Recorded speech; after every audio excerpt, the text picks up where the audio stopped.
9th, 2012 at 6 p.m. We're calling the meeting to order. We do have a quorum present. Councilman Strother is not here as yet. Hopefully we'll be here momentarily. If you will, we will have the invocation and pledge now. We normally have that later, but we're going to go ahead and do it now. So if you'll please rise. The invocation will be offered by Councilmember Tiffany and the pledges by Finance Director Eric Cannon. May we bow our heads in prayer, please. Father of grace and mercy, I pray that we experience your presence in this room tonight. Forgive us of our transgressions. I thank you for the staff of Trophy Club who every day work for the good of Trophy Club. I thank you for those who serve Trophy Club with their time, knowledge, and experience. And I thank you for the men, women, boys, and girls who reside in Trophy Club, committed to making this a great place to call home. I ask that you will open our hearts and our ears to listen and learn. And I ask that you give us all wisdom, discernment, encouragement to make the right decisions for all the people of Trophy Club today and tomorrow. May all we say and do glorify your name. And we ask this in the name of your Son, Jesus Christ. Amen. Amen. I pledge allegiance to the flag of the United States of America and to the republic for which it stands, one nation, under God, indivisible, with liberty and justice for all. Honor to the Texas flag. I pledge allegiance to thee, Texas, one state, under God, one and indivisible.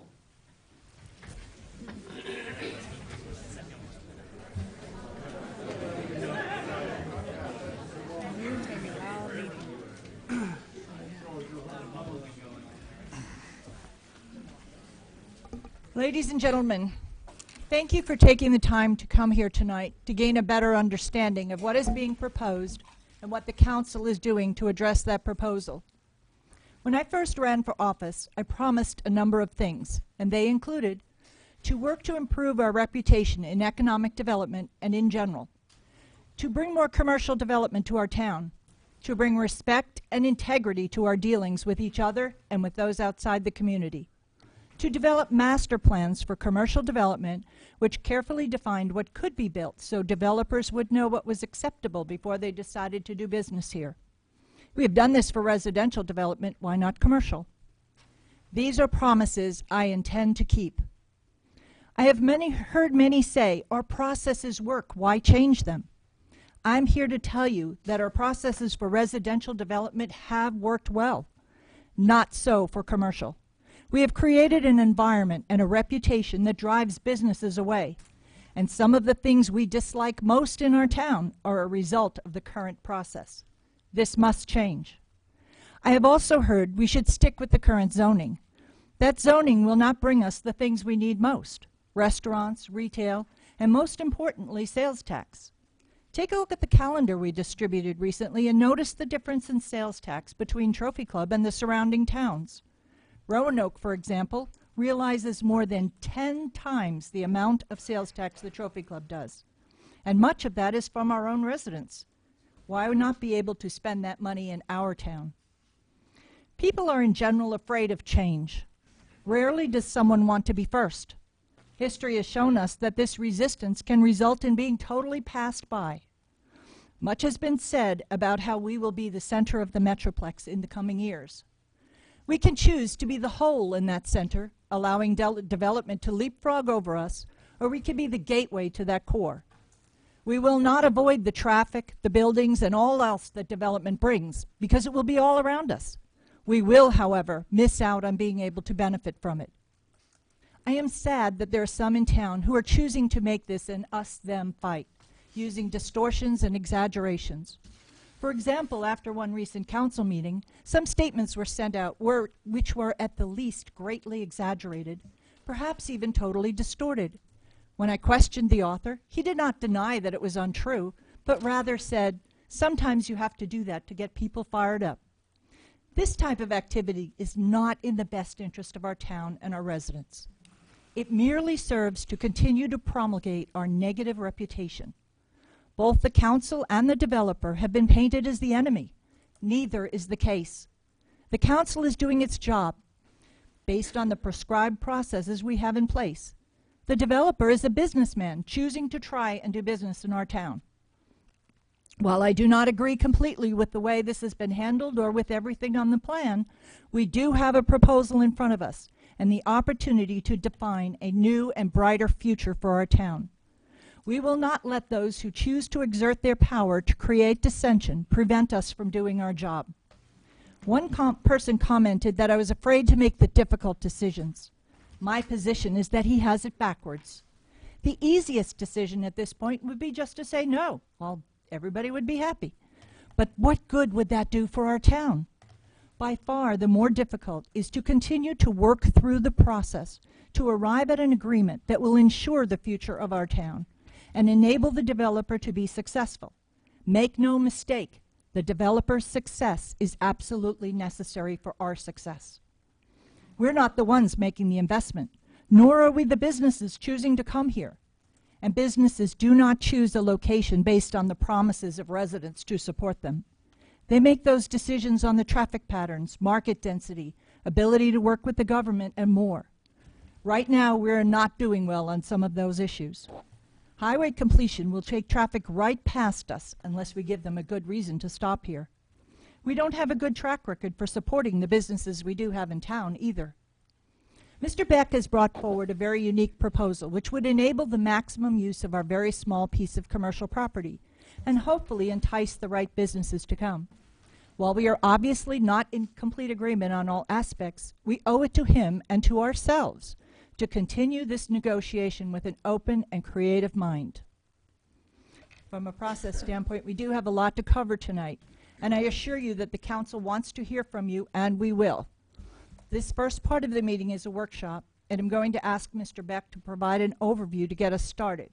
The council will then ask their questions and have a discussion with him. Based on our progress, we'll determine at what point we get into the formal meeting and thus opening it for citizen comments. Please know that we will not be voting tonight. We will be discussing and negotiating. We will not be voting until we have a final agreement. And we are prepared to recess our meeting and reconvene at a later time if it's necessary so that everyone can be heard. Thank you. Mr. Beck? Did you have anything?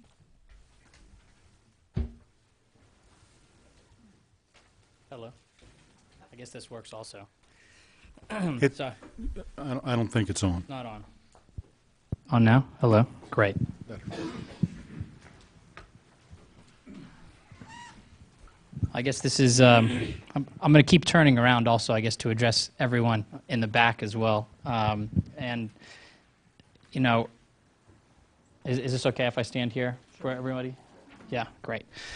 I think that the best thing to do is to start with a little bit of history of our family's involvement in the town of Trophy Club.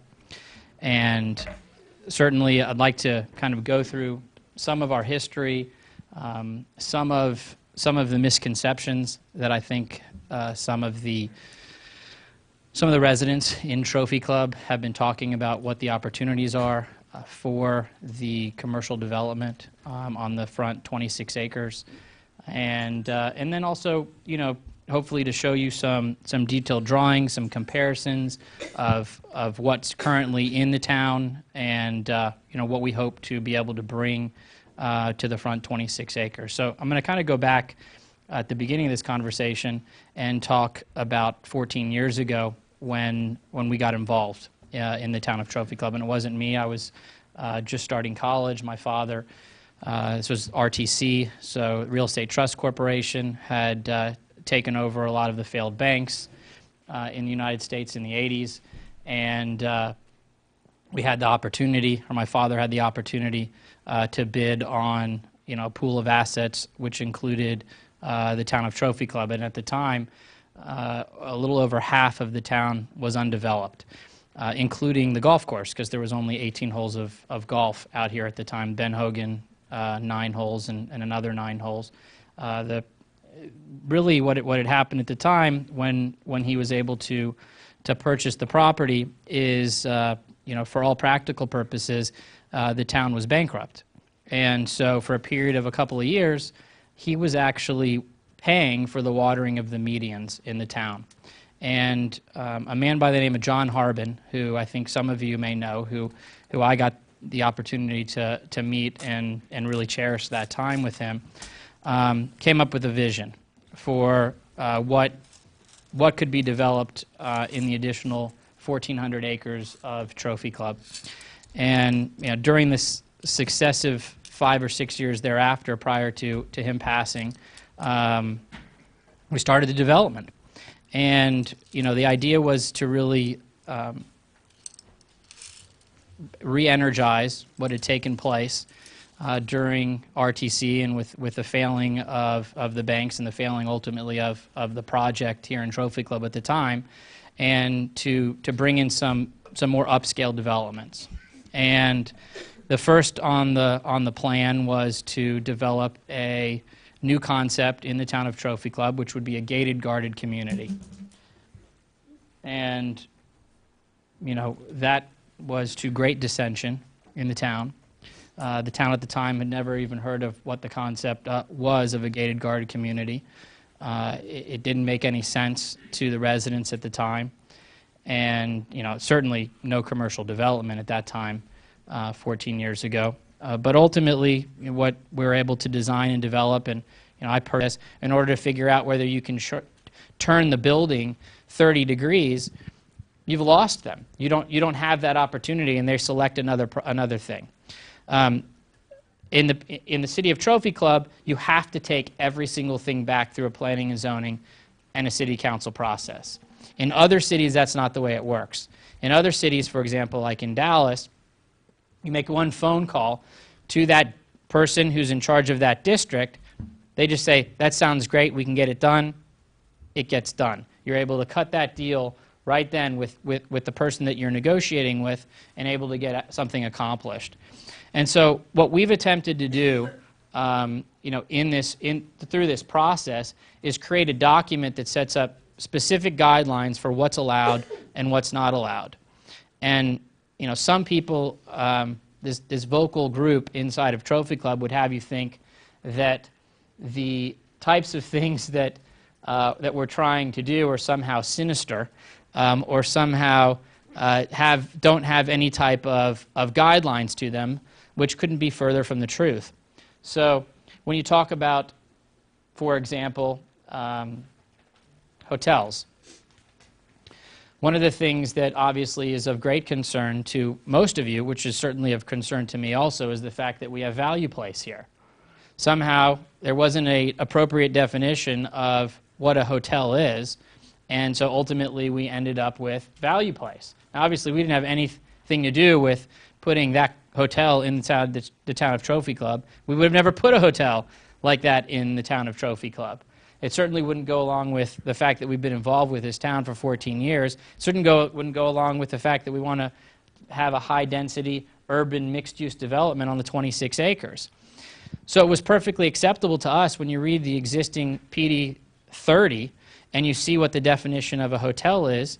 It specifically talks that it can't be an extended stay type of hotel in the definition of hotels. It talks about that it has to have a conference center. It has to have 24/7 door service.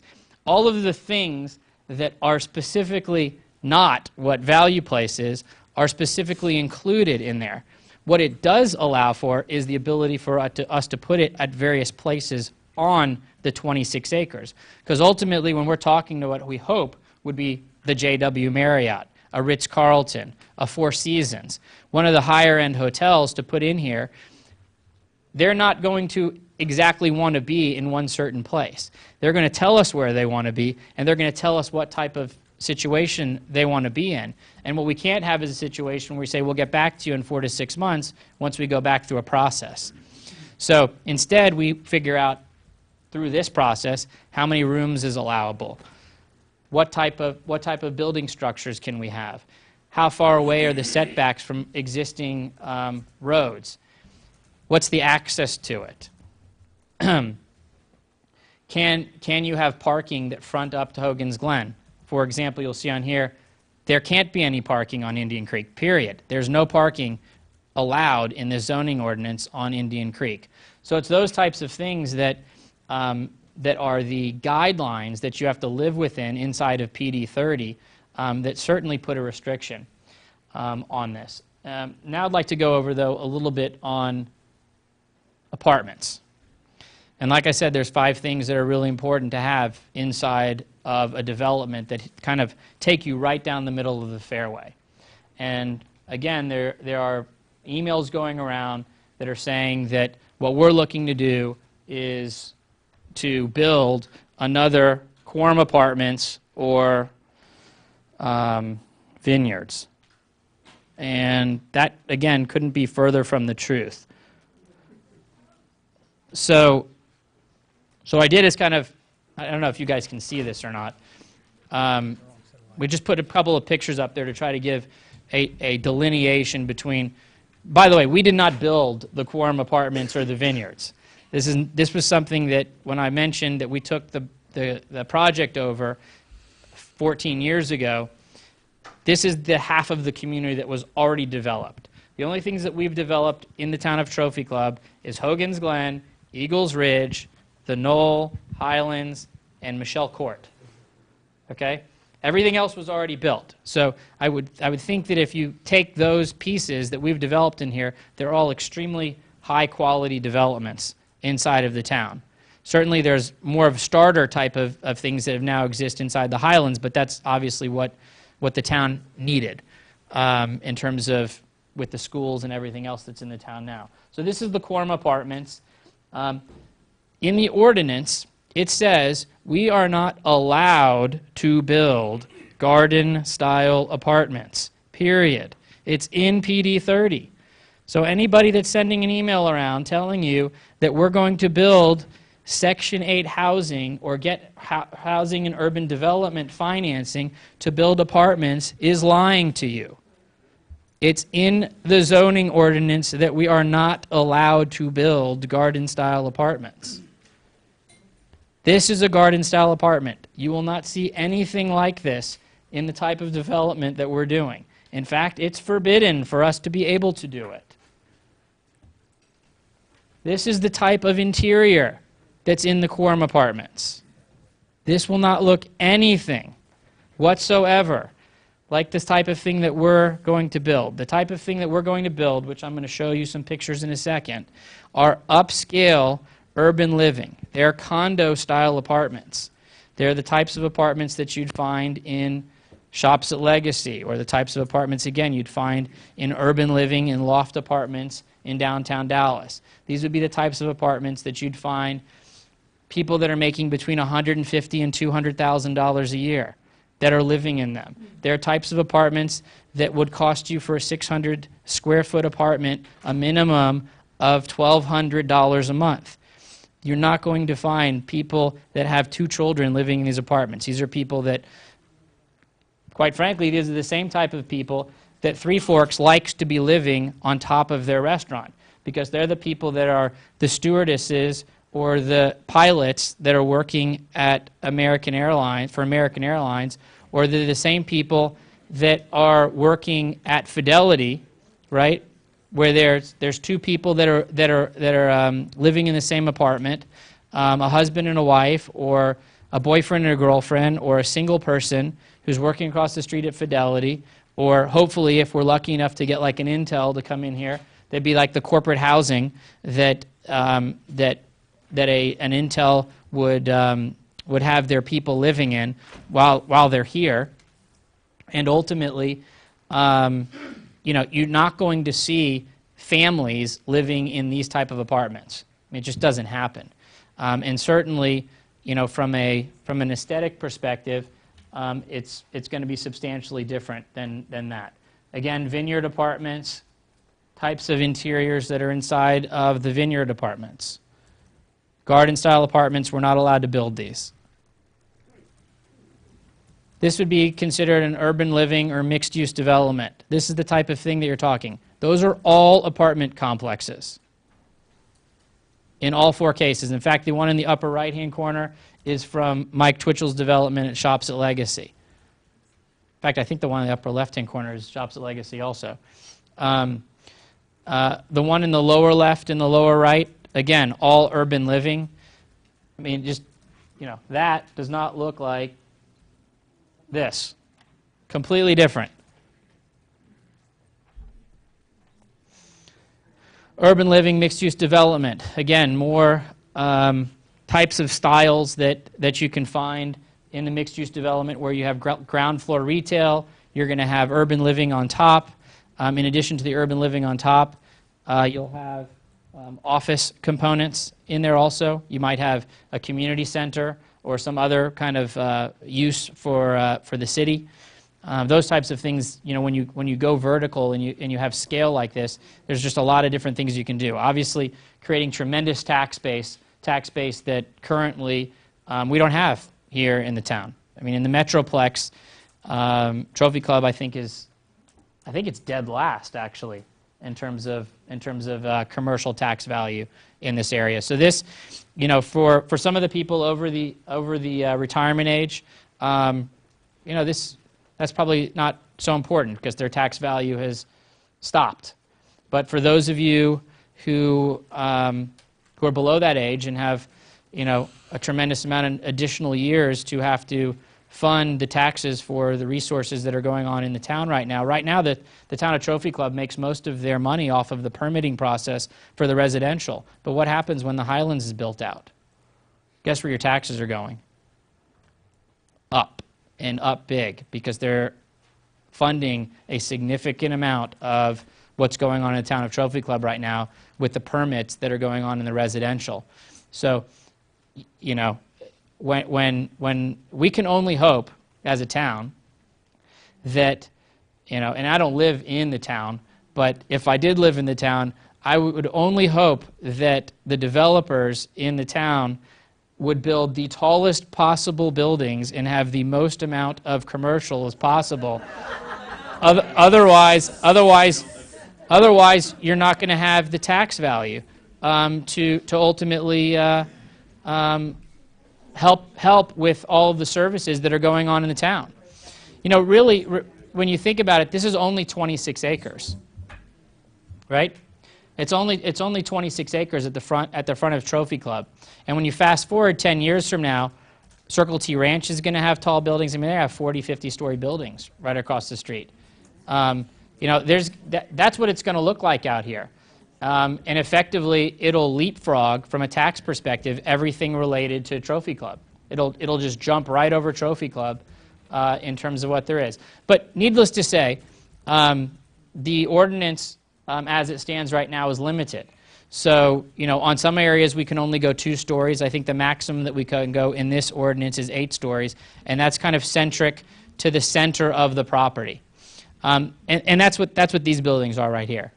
Similar in style. This is what we're talking about in terms of urban living on the inside of the buildings. This is what you would typically find from an urban living perspective. These are all interiors of apartments. More urban living.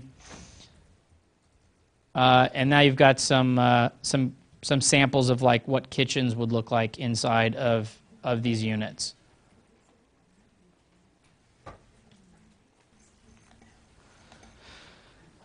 So with that, I've got some diagrams and what have you that you can see in terms of what ultimately can end up on this 26 acres. These drawings are specific to what's here, what's from a land perspective, what's available, and really these are certainly not the end all be all of what's going to happen. The theme that we used in these initial drawings to kind of put something out there is a water theme.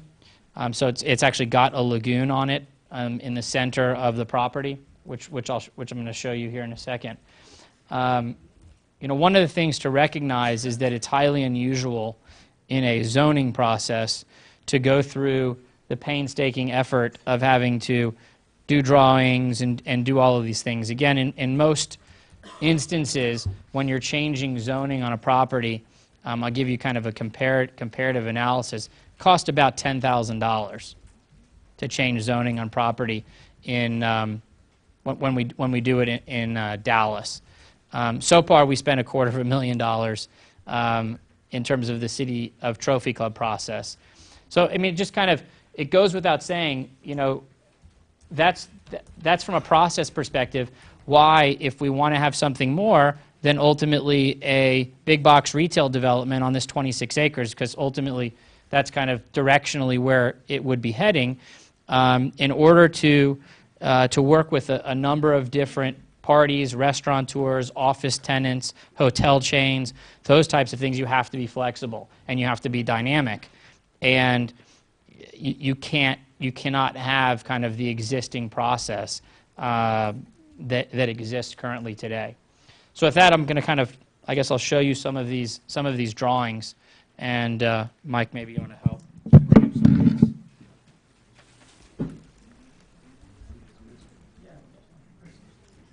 Put them up in the front so they can see.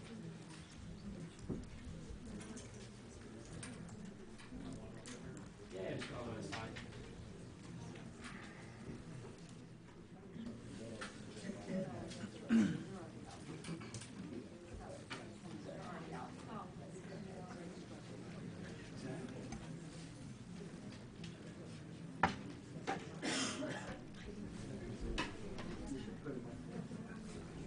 Put them up on one more, you think?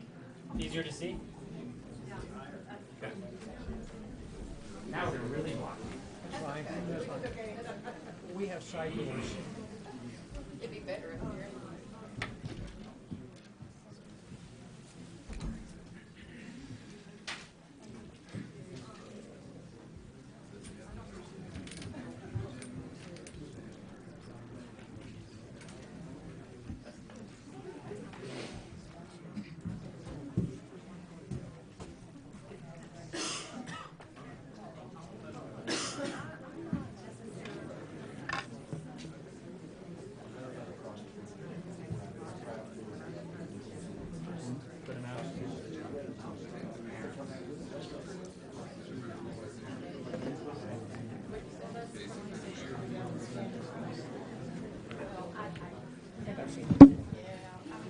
Okay, so one of the things to recognize is that during an actual process, obviously we'd already have the zoning in place. So we kind of had to take a leap of faith and effectively start drawing this based on what a potential zoning might be after we go through a process. Since right now, we can't build any of this stuff with the existing zoning, because the existing zoning would only allow us to build professional office or commercial recreational. So, that's what the property is currently zoned. So the only thing that we can basically build out there are more of what's right across the street from Trophy Club Drive right now, where the bank is, and or a Bass Pro Shop or something like that coming in there. That's it. Those are really the only two types of things that can be built on the property. What this basically shows is one style of interpretation without much of, other than city council and staff and planning and zoning input, but it doesn't really have the input that we would go through over the next 8 to 12 months. So in a typical format, assuming that we can get through an actual process now with city council in terms of negotiation, and let's just say hypothetically that happened in the month of January. So starting next month, you'd start seeing a lot more of Michael Twitchell and his team coming out to Trophy Club and having what we call charrettes. And so it probably wouldn't be too dissimilar to this type of setting. I would suspect even more people, but probably in the church or in one of the schools. And what we would be doing is really whiteboarding and talking about the different types of amenities and things that ultimately the residents feel are important. Because we can surmise, I mean, certainly there are people that work for Beck Properties that live in the town of Trophy Club. I've spent a lot of time out here.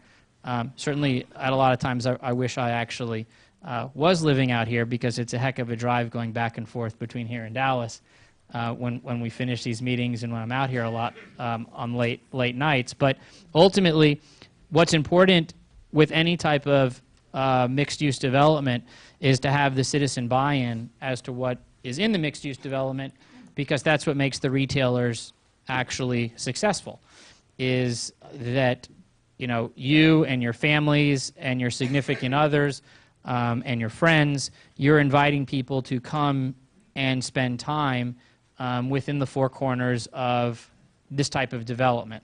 So, you know, we've heard things from a rec center for senior citizens that are, you know, is important to people, to having a hotel component. And this is actually a reality. I mean, you know, we sold the golf course to Club Corp. So, you know, nationally we have a very strong relationship with Club Corp.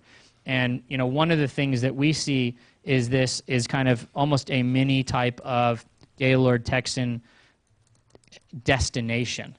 So, you know, the type of thing that you're able to see in this type of development, assuming that we can get the appropriate type of flag from a hotel perspective, is a joint venture type of arrangement with us and Club Corp in terms of shared use. So you can imagine have a christening, having a wedding, having out-of-towners staying at Four Seasons and or JW Marriott and or Ritz-Carlton, whatever flag we ultimately can get at the type of hotel in a joint venture where they're able to actually use the amenities your guests are of the country club in terms of golf outings, what have you, on a rehearsal dinner for a wedding, those types of things. But also, you know, assuming that we're able to attract the right type of tenants to have a large-scale office complex or a large-scale office building, there can be conventions there. Certainly not anywhere near the size of a convention at the Gaylord, but you know, you could have a 400 or 500 person convention at one of these types of hotels. I'll kind of start with this one. This one, for those of you that can't read what it says on there, I'll try not to unplug this. Retail, 190,000 square feet. Office, 225,000 square feet. Multifamily, 500 units, and a five-screen cinema. And then from an orientation perspective, I don't know, can you guys see over there? From an orientation perspective, this, and obviously they're all the same. On the bottom here, you have State Highway 114. The way that they've drawn this is the best that we can hope for on any of the drawings is probably to have one curb cut, one entrance to the project off of State Highway 114. That's all governed by TxDOT. Maybe we can get two, but that's probably what we'll get. In terms of what the flow is, you know, between these walls, we're still in the zoning process. There's been no traffic studies that have been done. Okay, these are all the things that are going to cost probably, you know, usually they cost somewhere between $750,000 and $1 million over the next 12 months to figure out these things, right? So again, highly unusual to have to do this for a zoning process, but we did it anyways, and we're putting it up here to give you guys an idea of the type of thing we're looking at. We haven't done a traffic study. We haven't done 3D modeling in terms of how the sun rises and how it sets across the buildings to know from an angle perspective how these buildings need to be oriented.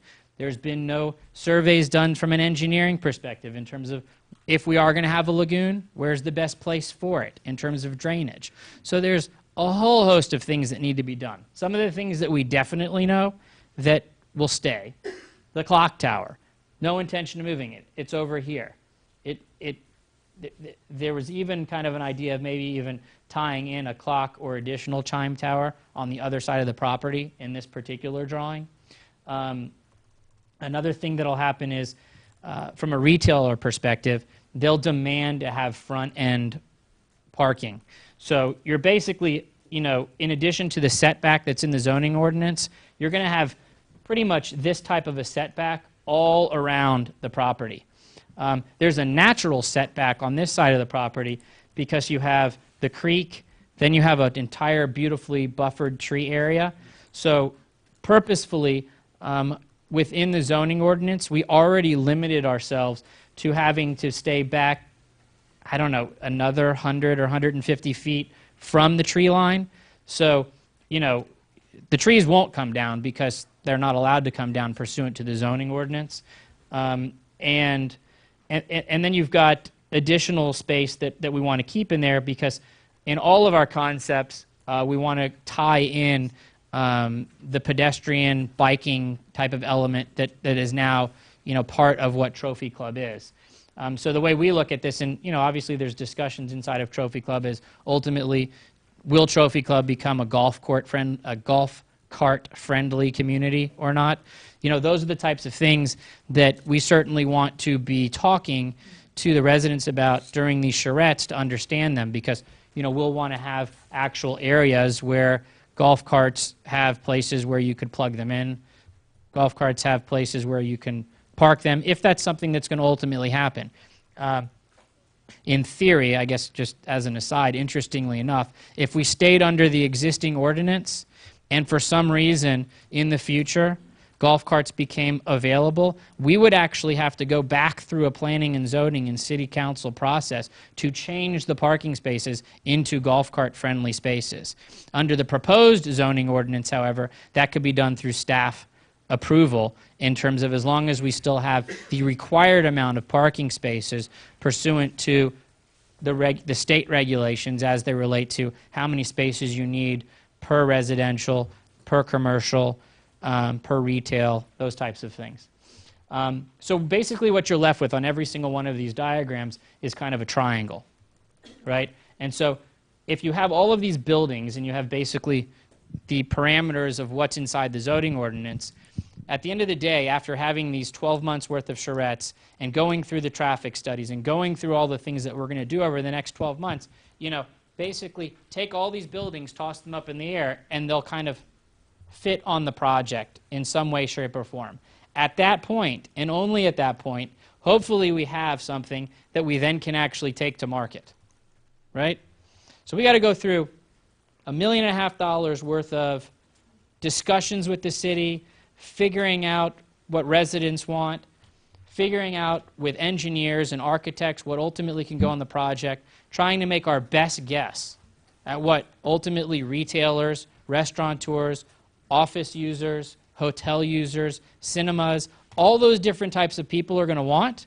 And then we go to ICSC, right? And for those of you who don't know, ICSC is the national convention. They have one in Texas. They also have one in Las Vegas every year. It's where tens of thousands of retailers and all kinds of people get together in terms of the broker community and talk about projects all over the country. And then there are a lot of end users that show up there also in terms of people who are thinking of relocating their businesses and those types of things. But at the end of the day, that is so I mentioned it's so critical to have something that is a down the fairway type of development such that we have the ability to attract people to this community. Because the reality is that external to Dallas, there are some people that know Trophy Club, but the reality is most people don't know what or who Trophy Club is, right? So we have to sell them on that Trophy Club is a place to come to. For those developers that do know Trophy Club, there is a huge taint in the marketplace. And I mean, I can't even exaggerate it enough to be as bad as the taint is in the marketplace as it relates to Trophy Club being a non-developer friendly community. And so, you know, what we have to try to do is go into the marketplace and say, hey, guess what, guys?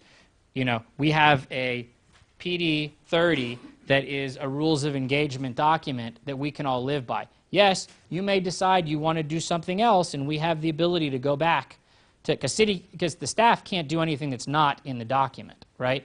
So they could still say, hey, we'd like to have a little bit taller building, or instead of 250 units in the hotel, we want 500 units in the hotel. So staff can't approve that. We'd have to go back through planning and zoning and city council, which is going to take time. but at least there's some type of framework of what is already an approved type thing. So again, Central Lagoon, there's a big pedestrian area, and we're going to leave these up along the side. So hopefully, I mean, I'm sure there'll be various break times during this where you guys can get up and kind of walk and look at these different things. The idea of the Central Lagoon, for those of you, at least in this particular model, for those of you who've been to like Las Vegas, type of a Bellagio style fountain type thing, you know, the way that we think about it, it's going to have some type of oomph, if you will, in order to attract users. And, you know, so ultimately, you know, we're trying to come up with ideas that will be different than, you know, what they can get by being in South Lake Town Center. And so that was the idea of effectively this. During the, you know, during the evenings to have some type of a fountain type of situation. You have pedestrian-only areas where you can have restaurants where you're sitting outside the water. Certainly, obviously, we all know the heat is ridiculous here in the summer. So having anything that's near water, obviously, you'll have a cooling effect, at least by, you know, anywhere between 8 and 12 degrees usually. You know, there's all their discussions, especially because, you know, we'd be controlling the whole thing. You have the ability to have kind of outdoor, the ozone mist type of thing outside. So it's those type of things. There's an office building here. You might notice, obviously, that there doesn't look like there's enough parking on this project to park the whole project and kind of see all of them together. That's because this is a stacked. It's all vertical. One of the things you'll notice, obviously, between these different ones, although some of them have multifamily at 500 units, some of them 400 units, some of them 300 units, the footprint's the same, right? There's only a certain amount of density that you have. So it's really a matter of, from a vertical perspective, how vertical this thing gets in terms of what the densities are. In terms of the negotiating with planning and zoning, although planning and zoning ultimately voted to not approve it, there were a lot of strides made over the several-month period in terms of doing a lot of dotting I's and crossing T's. So it wasn't, I mean, I don't really consider it time wasted at all. I mean, we spent a lot of time with staff, a tremendous amount of time with your planning and zoning to do a lot of things in here. I mean, really, at the end of the day, what it came down to is process and multifamily, and you know, those were the two big, you know, flash items that I think ultimately your planning and zoning was concerned with, and ultimately, you know, we'll be having discussions tonight about. But you know, hopefully what I'm trying to articulate here is that to get that down the fairway type of development that gives us the best shot at having, you know, an urban mixed-use development and attracting the type of restaurants that ultimately you guys want that aren't just Quiznos and Vinny's or Starbucks or those types of places, the upscale restaurants that you'll want to go to. You need to have that embedded ecosystem inside of the development. That's what they're all clamoring for. I mean, you go to any of these urban living developments that are successful, and you'll find that there are residential tenants living inside of the actual development. So this one, again, you can kind of look through it. It has a cinema. This one has a cinema also. Actually, I think all the ones that we have on here have cinemas. We did a little bit of a different type of rendering on each in terms of how they come together. We thought that over here the most logical place to put a hotel component would be on this hard corner. Ultimately, you know, where that hotel component spills out onto a hotel court, connected ultimately to this lagoon area. One of the ideas behind that, obviously I talked about this kind of joint venture partnership that hopefully, you know, we will put together with Club Corp. But the idea being, you know, you can have in a viewing pavilion, you can have your wedding, have things out by the water, something that then is in conjunction, again, going back to the country club, and or there'll certainly be accommodations and things in this type of a hotel, of an upscale type of hotel. Well, that's probably all I have as it relates to the drawings. Certainly it ran probably a little longer than I had thought. The middle one here is just a massing study. that shows ultimately some elevations of what it might feel like out there. But again, you know, as we start to develop it and figure out these different angles, you know, the worst thing that you can do as a developer is make something that feels too big, basically, for the person walking through it. That's ultimately what killed Victory in downtown Dallas. You know, when Perot went in there and he developed it from a scaling perspective, he totally screwed up. And, you know, I think a lot of that obviously had to do with the economy at the time in terms of the dollars that were being willing to be thrown out, and the fact that they thought they could attract a lot more people as it related to the American Airlines Center. But I mean, that's not really what we're talking about here. Really, from a scaling perspective here, you know, at max, we're talking 8 stories. And from an 8 stories perspective, those are the things that are going to be more central to the project.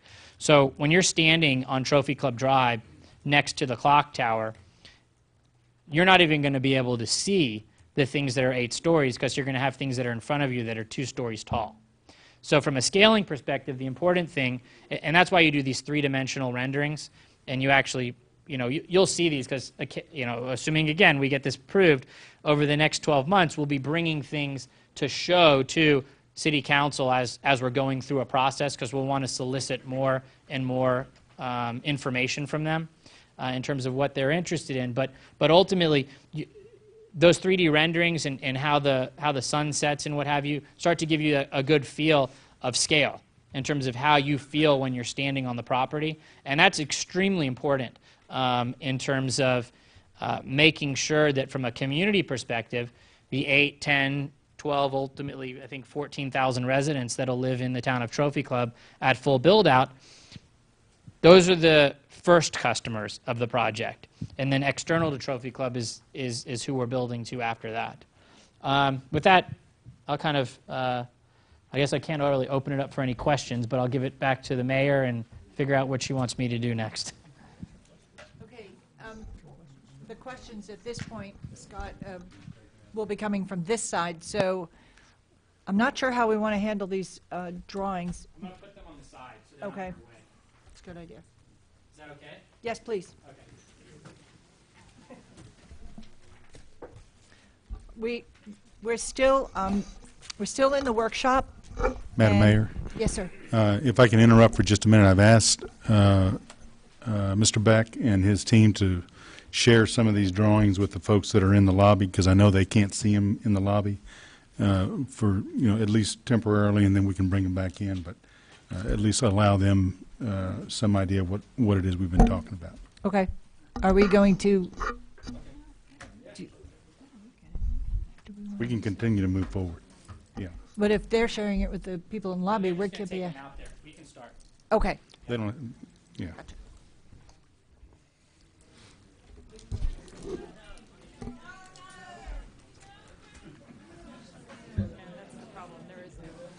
What were they saying? What is that? I'm wondering if Do we have we do have speakers in the lobby, right? Okay. Okay. Sorry about that.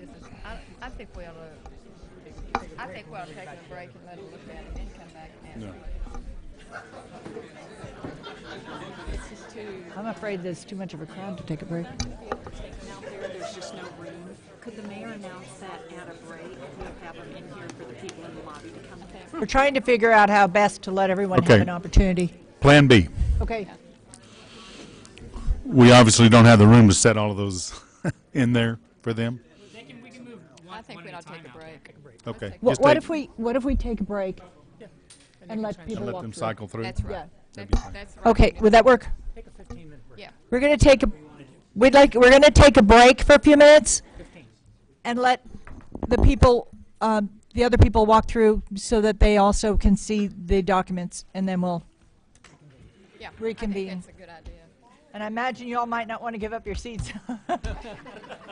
Questions of Mr. Beck, because bear in mind, a few people asked me this as I was walking around.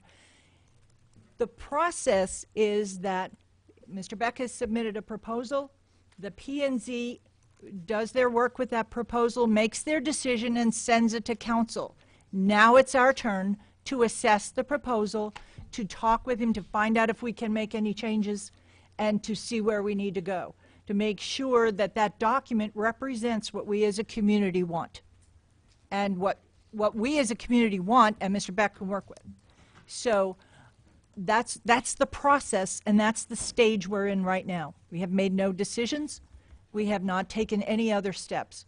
So I would like you to be aware of that and bear with us. Okay? All right, let's go first. Okay, I have a question. Mr. Beck, this is more like the integrity, maintain the integrity of Trophy Club as the residents view it, as a great place to call home, as a community of residential, schools, recreation. And so along with that line, it's just a question about the architectural design and structure and ambiance. Yeah, the lagoon is out there and all that. So given thought to that, is it going to reflect Trophy Club as we go on into the town of Trophy Club architecturally? Yeah, absolutely. I mean, it's a great question. You know, from a design perspective, the Austin stone and the use of stone, I think more than likely what we'll probably hear, and obviously we haven't had the charrettes yet, but I think we're going to hear, and what we've heard at this point from members of City Council and concerned residents is specifically what you're saying right now. So conceptually, we'd continue along the same lines of what we already see in the town. I mean, I think there's been a specific design guidelines that have been adopted and continued to be used in all aspects, including Hogan's Glen and Eagles Ridge and the rest of the developments that we've been involved in out here at Trophy Club. And it would be our intention to do that, as well as it's predominantly articulated in terms of building materials and other things in PD 30. So the document that's already been, at this point, redlined and in front of City Council right now for discussion, certainly articulates most of the elements as it relates to that, but I think still allows for changes and modification based on citizen input over the next 8 to 12 months while we have these discussions with residents. Does that answer your question? Answers mine. Okay. I Madam saw a few Mayor. heads shake out there. So Madam Mayor? Yes, sir. I'd like to follow up, if you don't mind. Please. The current one of your hot button issues that you articulated very well was this process, or the procedural section of this document. As it currently states, if the site plan, as an example, meets all the provisions of the PD 30 document, what the document says right now, it would allow for administrative approval, staff approval of that particular site plan. What I'm a little uncomfortable about, quite frankly, is under a generally accepted zoning process for a site plan, building facades of not what it could look like, but what it does look like, is attached to the site plan. And under the process that we have at this point, that wouldn't, none of the elected officials, none of the appointed officials, the P&Z, would have an opportunity to look and lay their eyes on what a building that's coming out of the ground would look like. So as a matter of compromise, what I would suggest, and quite frankly, I don't know how the council feels about this, but I get that in today's world, you've got to have turnaround time to take advantage of that, to take advantage of a potential tenant coming to this project. What I would offer as a compromise, if you will, is to say that same language. Ordinarily, if it meets all the provisions of the PD, attach a building facade of what it is you're going to build, with your site plan and allow the P&Z then, not just the recommending authority, but the approval authority. So it only has to go to the P&Z and give it a 10 business day turnaround time frame for it to be done. It doesn't require public hearings. It doesn't require notification of people 200 feet. It's an approval of the site plan. Minor modifications of an approved site plan could be done ministerially by the staff. But I would be much more comfortable at least having the P&Z lay their eyes on a building facade of what that building that particular site plan, what the buildings are going to actually look like coming out of the ground. Would you consider allowing or basically taking town manager and his designee out of that process and replacing it with P&Z, given a 10 business day turnaround time, after which it would be elevated to the council without P&Z review or whatever? I mean, we want to perpetuate that time frame so that you don't lose that tenant, potential tenant, but at the same time it gives the P&Z or our citizens the opportunity to take a look and see what that facade looks like, what that building is going to look like, and attach it to the site plan. They don't have that luxury right now. I mean, it's an interesting concept, and I guess my question is yeah, go ahead if you want to. Yeah, is this on? Yeah. Sorry. You know, our initial proposal was for everything to be staff approved, original and modifications, based on the design criteria that are set forth in the ordinance. That's something you're talking about a hybrid now to, you know, between what the town requires and what we were looking at. I think you hit us kind of cold on that question. Well, and what I'd like to suggest, we're trying to affect. I mean, one of the hot button issues, as Scott clearly articulated, was this process. I mean, our community is not comfortable with ministerial approval. It's very clear to us, and I think a compromised position would allow the P&Z not just recommending authority but approval authority. And I haven't, you know, I don't know if the council feels comfortable with that. I'd like to let us take that into consideration. I mean, something. I don't know if it makes sense to go through point by point by point. Right. Do you agree? Disagree? Compromise? I think we need to look at the totality of the whole ordinance. Well, to use Scott's example that he used in his briefing of, you know, taking a cinema and rotating it 30 degrees. To me, that's a minor modification, and staff ought to have that ministerial approval to, yeah, that makes sense, and all other things being equal, and it meets all the other criteria, make that happen. How would we determine that that's ministerial versus what the building looks like isn't? I think it's the idea of having a site plan. Am I saying that correctly? Well, boy, I'm having trouble with my eyes, so I'm not winking at anybody.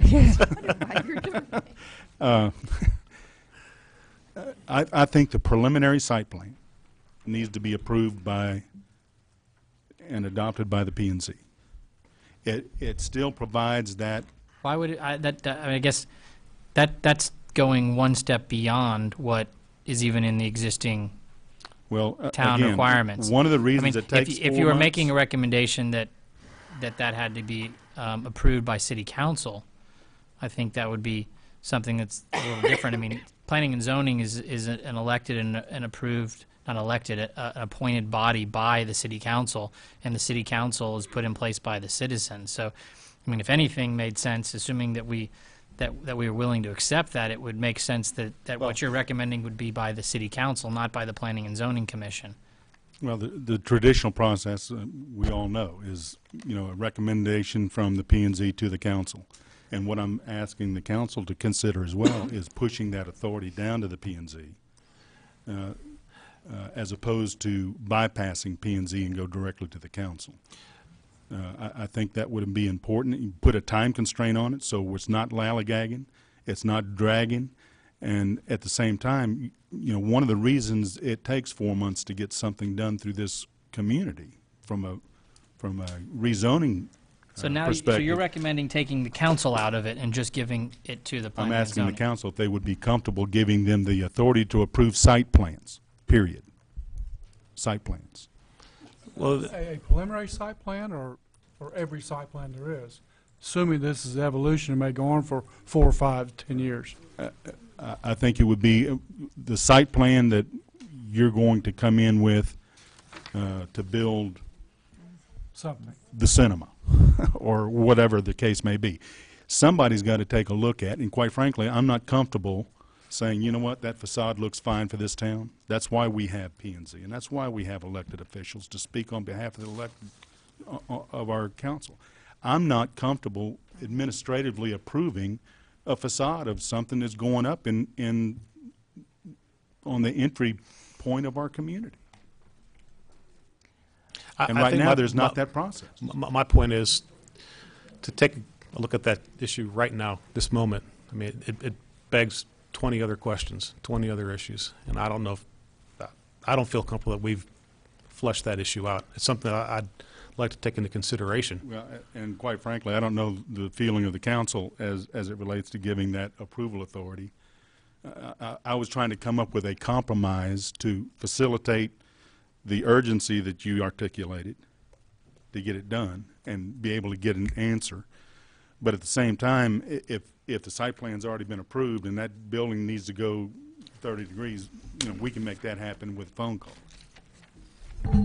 Okay, and if that's not something you can answer tonight, I'll continue to work with you. I think we should answer it tonight, as well as the rest of the questions. So that's question number 1. Right? And But I don't want to do speak agree for we the should. council. I agree with you, Mr. Sly, that we should come to a resolution on that question this evening, and continue on if that's okay. Can I just take one step back? I'm sorry. Sure. I just wanted to make sure everyone was aware. As I said, this would be continued. You have, out on the table is one of these sheets. If you want to be notified of any of these meetings, of anything that's going on in town, you can go onto our website and look at online services, and you can sign up for mailing list for to be notified of meetings, of what's going on in town, of changes to PD 30, whatever. I just wanted to say that before people left, that is your avenue to know exactly what's going on. We've had a lot of people say, oh, I don't know what's going on. Here it is. This is what you need to do. And I promise we won't inundate you with emails. We only send out one a week or the changes. Okay? Thanks. I'm sorry to get. I have a question on that, on the site plan issue. And I think maybe it would help myself and everyone, maybe everyone else is clearer, but I'd like to understand what we mean by a site plan. I'm trying to, are we talking the whole, or every building? I'm not sure. You wanna address that? I think that's something that we have to still define in the document. We talked about a preliminary site plan, which we still have not seen, we don't have yet. And the typical town procedure right now is a site plan for each building is taken to both P&Z and council. We were asking, the applicant is asking for a change in those procedures. Mr. Sly is asking for a compromise between what they're asking and what our current procedures are. I think that's something we have to define tonight. Mayor, if I may, we proposed a preliminary site plan, which is a step that's not in the town's ordinances. The preliminary site plan would be like a general development plan and an overall organizational plan showing how the site works. And then as we come in with specific projects, then we'd come in with specific site plans, as Carolyn said, for buildings or blocks. So the preliminary site plan is the entire site, and then we have site plans as projects come in. And it was part of that preliminary site plan that your consultant asked us to do a phasing plan, and we agreed that the phasing would be part of that preliminary site plan. And the preliminary site plan, in the proposal, who is supposed to approve that? We have that staff approval. Okay. That's that's one of the, I mean, certainly at the preliminary site plan level, I think that we need to be able to see that. You know, I don't know about every building, but certainly at the overall level is my feeling. I have to say, I'm having a little bit of difficulty deciding at what point I do and don't want to see something, because I just want to be sure that I hear what you're saying and that you understand what I'm asking. For example, the preliminary plan that you've developed tonight is not even close to any of the things we're talking about, correct? We have a concept plan that's part of the ordinance, and it is, as far as I read your zoning ordinance, consistent with what you require in a concept plan. Right. The next step would be a preliminary site plan, which is something that we have created in this ordinance that calls out more detail and lays out this, how the entire site works. And then we come back with a site plan that's, I think, pretty consistent with what you require in a site plan that shows either blocks or how buildings would be developed. Yes. So that, what you see up here would be that last part, Okay, Pretty close. Yeah. without having done any of the first parts. so we We've jumped literally skipped to the last part All right. so that, to show people what it could potentially be without going through all of the processes that need to take place over the next 12 months. Well, the reason I guess I'm having a little bit of difficulty in this is as if I recall correctly, and forgive me if I have not, when I sat through P&Z meetings, one of the concerns that was expressed was the concept drawing that went in with that PD did not define anything well enough. Is that correct? I see some P&Z members sitting here shaking their heads, so I guess that's why I'm a little bit confused, and I just want to be sure that as a council person, before I shake my head one way or the other later tonight, that I know what I'm shaking it for. The Planning and Zoning Commission does not feel that they were ever given a concept plan that they could agree to and approve. Okay, let me ask this then. What we see there now, let's assume we select one of them, or we agree, or we get to the point where we can all agree on any one of them, or a partial of them moved around. Would that then be something that we would normally show to either P&Z or council to move forward with this project? In my opinion, yes. Okay, thank you. I don't know that the developer would agree with that, but in my opinion, yes. No, I would agree with that, that's what you normally do to build, what I've seen when you would build like the Tom Thumb development, right? The issue goes then, once you're at that stage, when we're out there negotiating, it becomes very difficult to ever get that built under the existing process.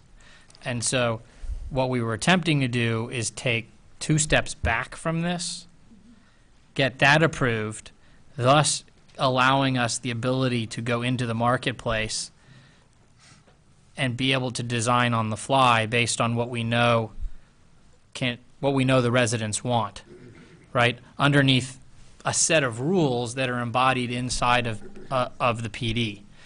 The problem is that if we put that on the drawing board, I mean, we're still talking today, 7, 8 years after John Harbin died, what he designed 8 years ago, you know, as that's what we want. Well, in reality, that's basically what he drew.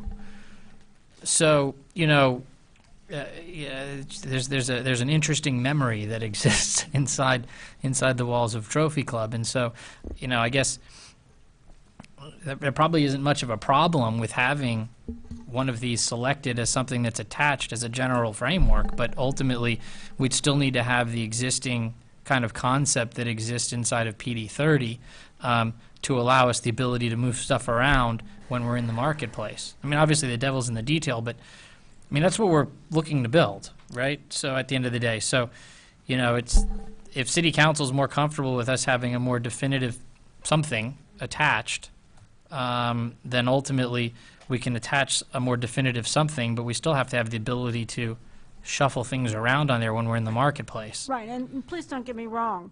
I'm not trying to take that flexibility away from you, because I think and I believe that I understand that that is extremely important to you.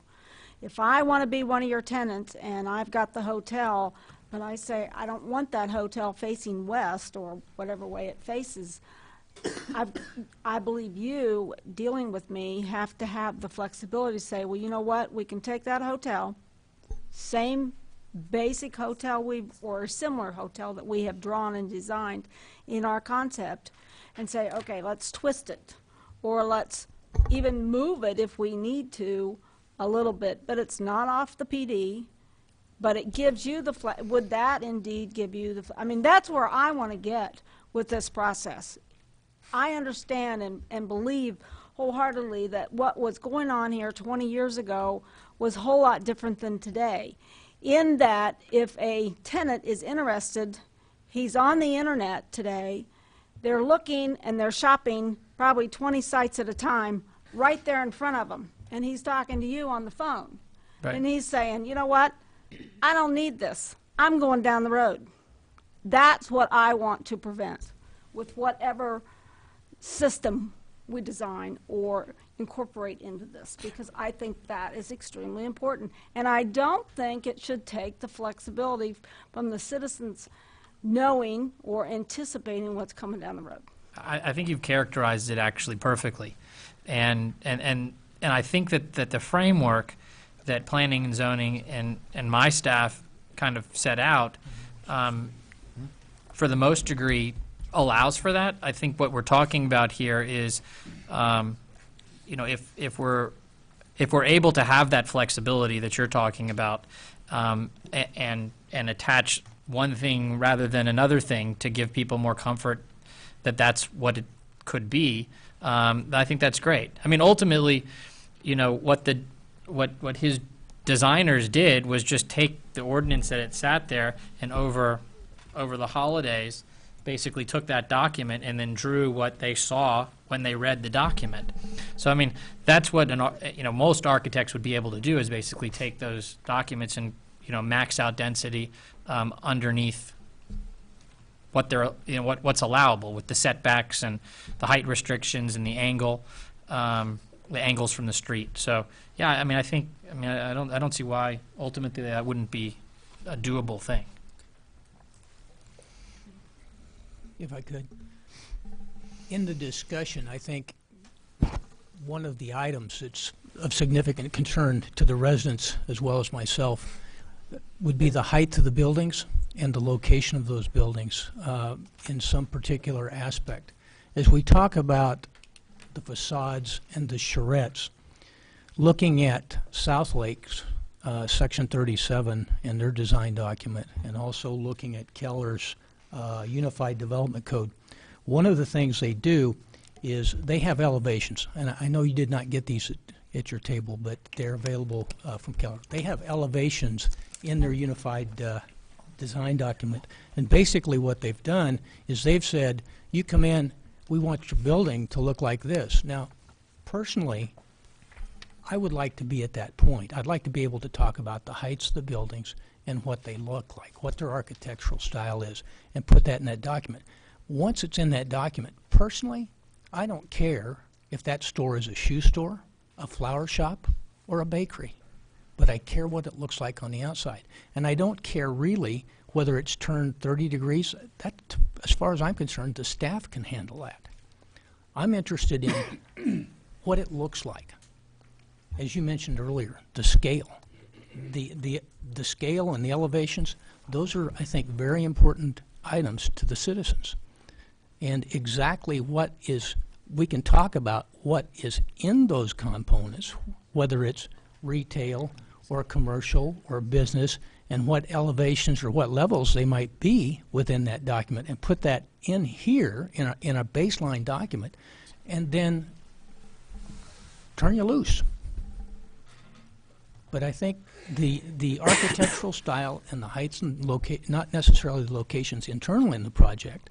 I mean, personally to me, that street layout, other than perhaps some light factors going into a neighborhood or something like that, it's fine with me where you put the street where you want to put the street.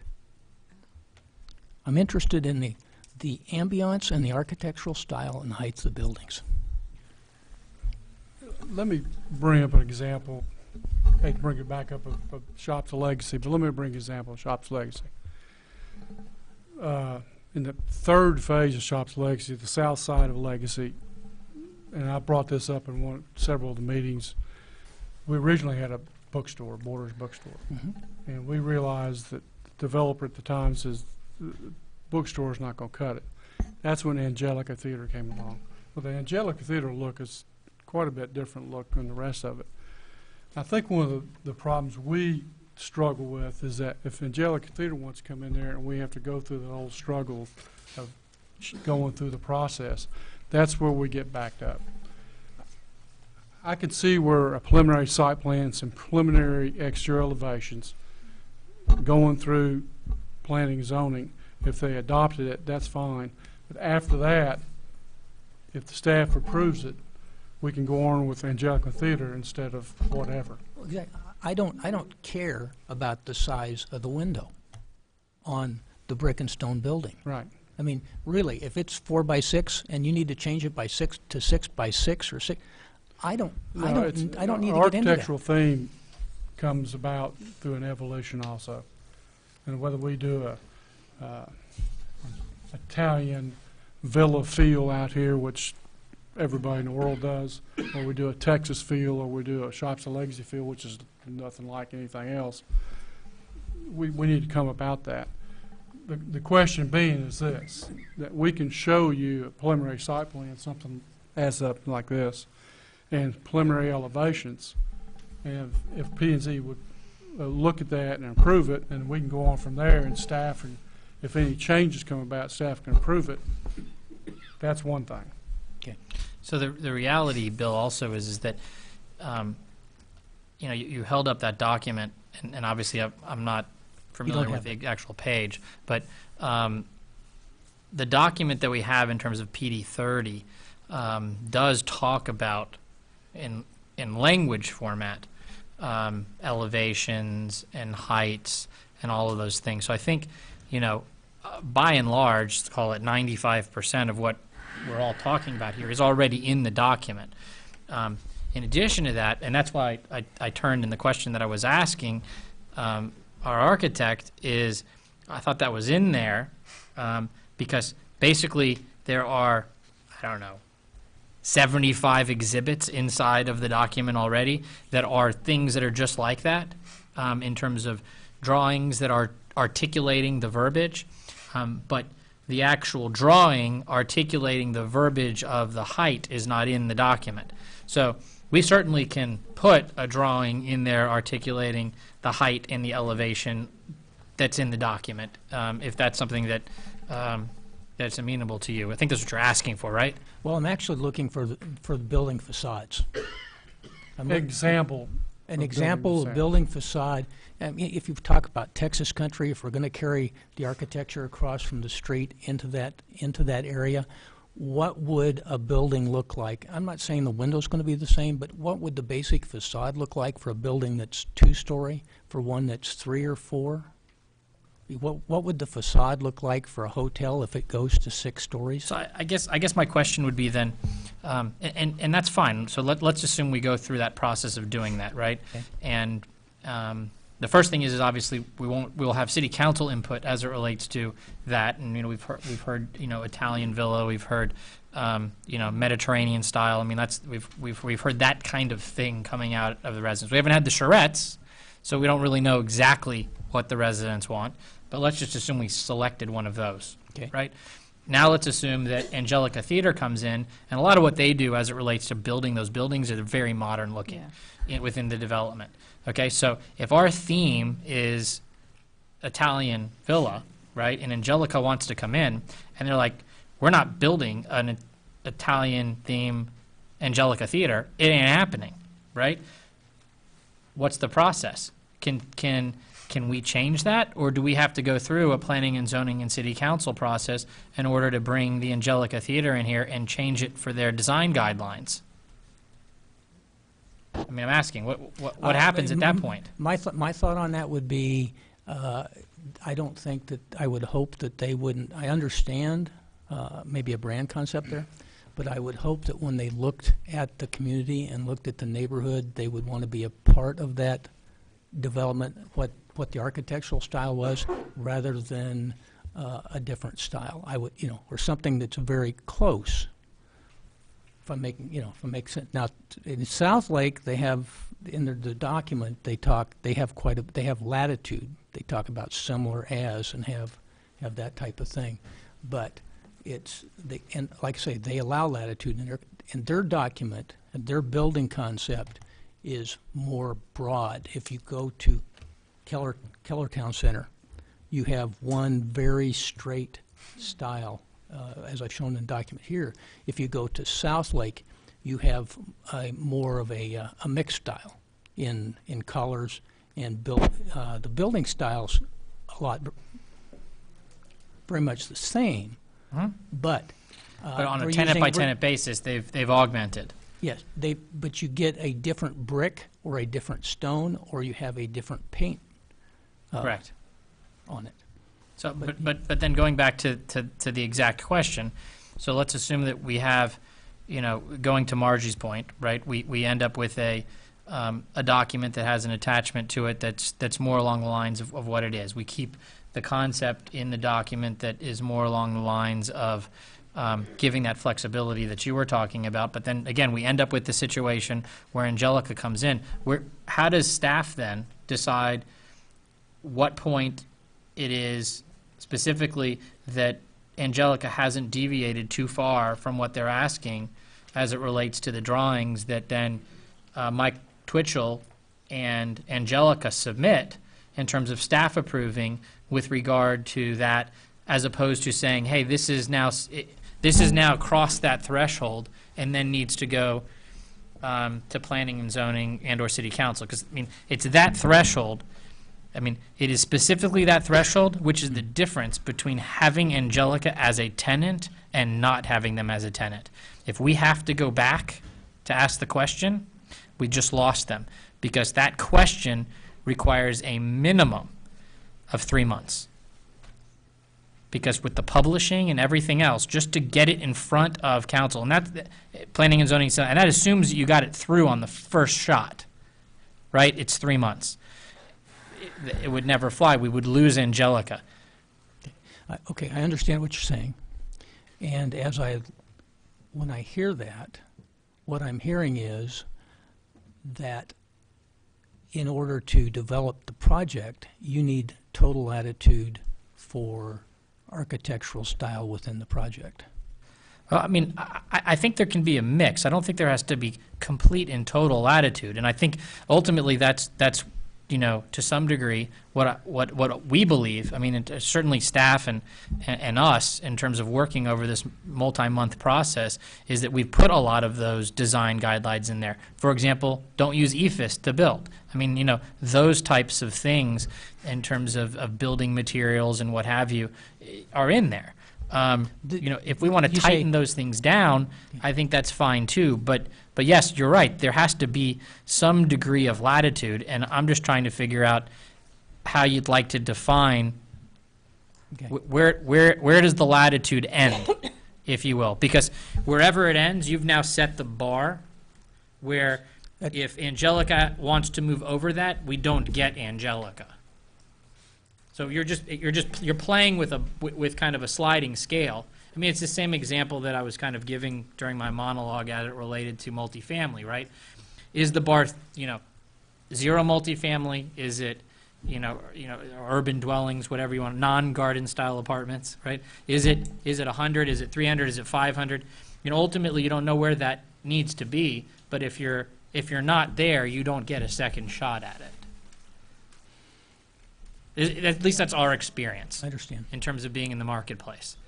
So, do you have any recommendation in terms of where that sliding scale would be for us as it relates to architectural design guidelines? Off the top of my head, no. Because you're talking about putting, unless you go specific and say it will be this style, throughout the community, then you immediately run into how much of a variation do you allow. Okay, so if I say the buildings will be brick and stone, then within the brick and stone variation, you may have several styles. I mean, there's a significant difference in appearance between what's happening at Trophy Lake and Trophy Club Drive and Trophy Club Commons than what you have out front at Vinnie's So or what the section is bank. that we have? What Yeah, we section have- are we talking about? I mean, we might as well just go to the section and let architectural you standards. tell us what need to come out of it. Well, What I think is part of the problem that I think we're all struggling with is that we're talking about design guidelines when we haven't designed it. You know, Right. we're talking about an architectural theme when we haven't figured out what that's going to be. Yeah. So And- the question is, how do we ensure the right quality? The design guidelines are there to ensure that quality. I think where Mr. Rose is coming from is we need to just give you an elevation as an example. The problem that we as architects sometimes has is we don't like to be dictated in aesthetics. And that is a problem, because you may think that Shops of Legacy is not very good looking, but there's a heck of a lot of people that do. Now, who makes that determination? Well, I know the city of Plano kind of stepped out of it, but they said, we did an elevation and met the standards, that's fine. And I think that's what we're trying to do. We set the standards in the PD. We can give you an example in elevation, and then it's up to the staff to say, hey, it met the standards and it's meeting the representation of elevations. If we can live with that, that's fine. I But mean, if- it's within your discretion, right? Right. To ultimately say, we want it to be Austin stone, right? Use Austin stone, and you can use, 10% stucco, and that's all you can use. So whatever retailers are gonna come in and office tenants are gonna come in for that, that's who you can get. And but ultimately, that's what we need you to tell us. I mean, we went through multiple planning and zoning meetings and kind of didn't get down to it, so now, we're here today, and so, maybe Okay. you can tell us what it is that you'd like us to put in there, or what we'd like us to eliminate, and we can do that.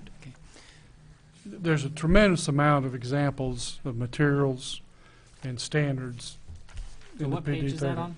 Well, I mean, There's a bunch of pages. I know, let's just pick a page. It lists cementous materials, glass block, I think it lists stone and brick. Brick, It stone, lists, and there's- Missy, I know, lists- that's what I'm saying, so let's go to page one, and Yeah. what are you recommending we're taking out? I would like, personally, I would like to stay with brick and stone. And the reason I say that is our current zoning ordinances for the commercial recreation that you have there is brick and stone. For professional office, under our zoning ordinance, is brick and stone. And our commercial general is also brick and stone. What Now, I about will tell- granite and marble, limestone? That's stone. Okay, That's stone. as long as, That's stone. I mean, I know in Legacy, we have marble and granite, and we've got brick and stone, and it's not necessarily Austin stone, Well, But- I mean. but they're different, there's But many different types of materials you can use, and that's in this document now. I know. But glass is there, so you're recommending, that's what I'm saying, let's go through it. I You're would- I recommending you would take like- out glass blocks. I would like to take out, I would like to Wait. only have in that area brick and stone.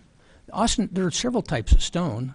The Trophy Club Commons going down there is not Austin, that's not Austin stone.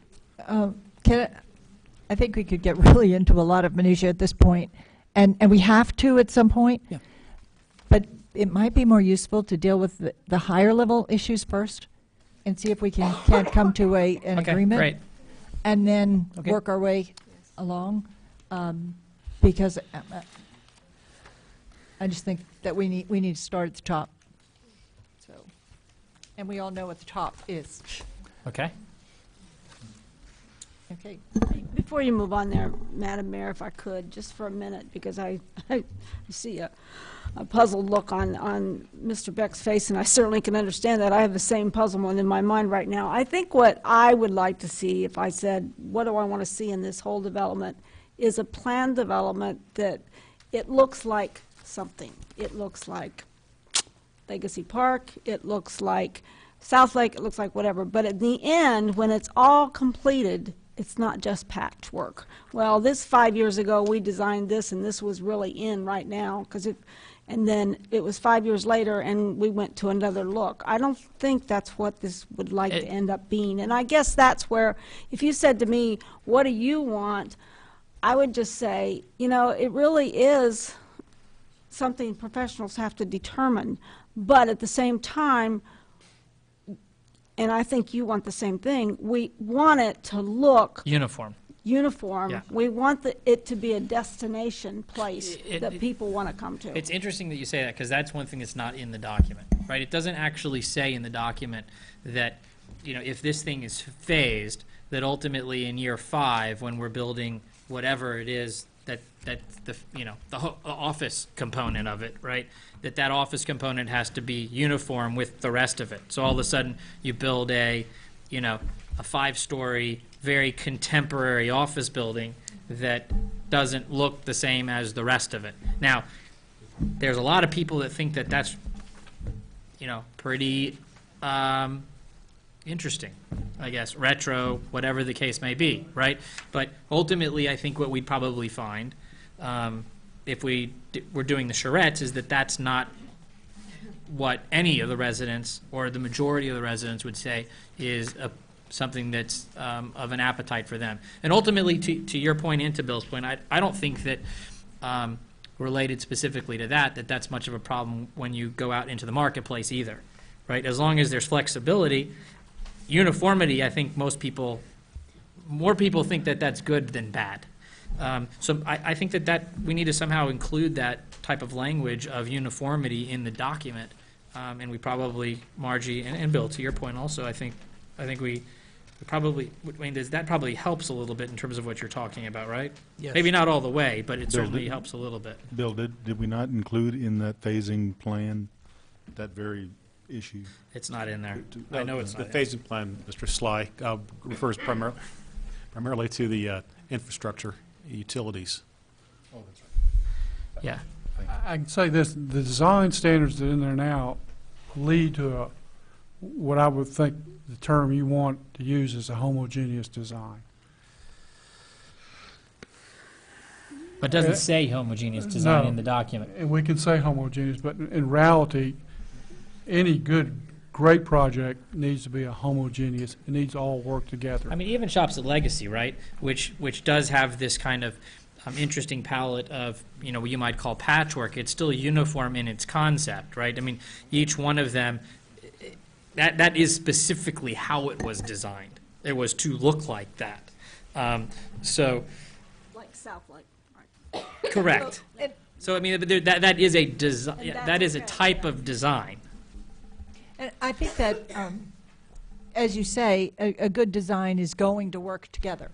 But what we have to be careful of in this and all the way through is you all have a very good vision. I think, you know, there's a lot of good to it. But something could happen. Something could happen tomorrow, next year. You've built a couple of buildings and then something goes wrong. You can Correct. buy a bus, I'm from New York. You know, something could go wrong, and then what? We have to make sure that we're protected for a different architect to come along, not come along and say, I want to do it differently. So I think that's although it can be a valid concern, it's highly implausible just in terms of, and I've articulated this to some of you, but not all of you, and certainly none of the residents know this. I mean, in terms of the project itself, in terms of the property, it sits in a fund, in a family fund. So ultimately, it's going to be developed by the Beck family. And if, God forbid, I was hit by a bus, you're going to get my brother or my sister or my father or my mother or somebody else in the family is going to end up being the one that's developing it. And I can guarantee you, if I'm the one that got hit by a bus, they're going to keep the same architect because at least there's some continuity there. So, you know, I guess both of us would have to be hit by a bus at the same time. Mayor, I think that a little bit, I guess my frustration a little bit is that there are many design standards in PD 30 that really solve that problem. They're there. I think from what Mr. Rose is saying is all we're really missing is some kind of an example of elevations, a one-story, two-story, four-story apartment, whatever height of an office building, hotel we do. We can give you examples of that, and they will meet the design standards. And if we come back later on and Carolyn doesn't agree with that, then maybe we have to come back to you. Otherwise, if Carolyn agrees to it and meets those standards, we can forge ahead without seeing P&Z and City Council. Once P&Z sees a preliminary site plan and preliminary elevations. I think the document you got right now assures the city that you won't have that problem. It will be a homogeneous project. After it, and then it will also have the word homogeneous, which we'll add to the document.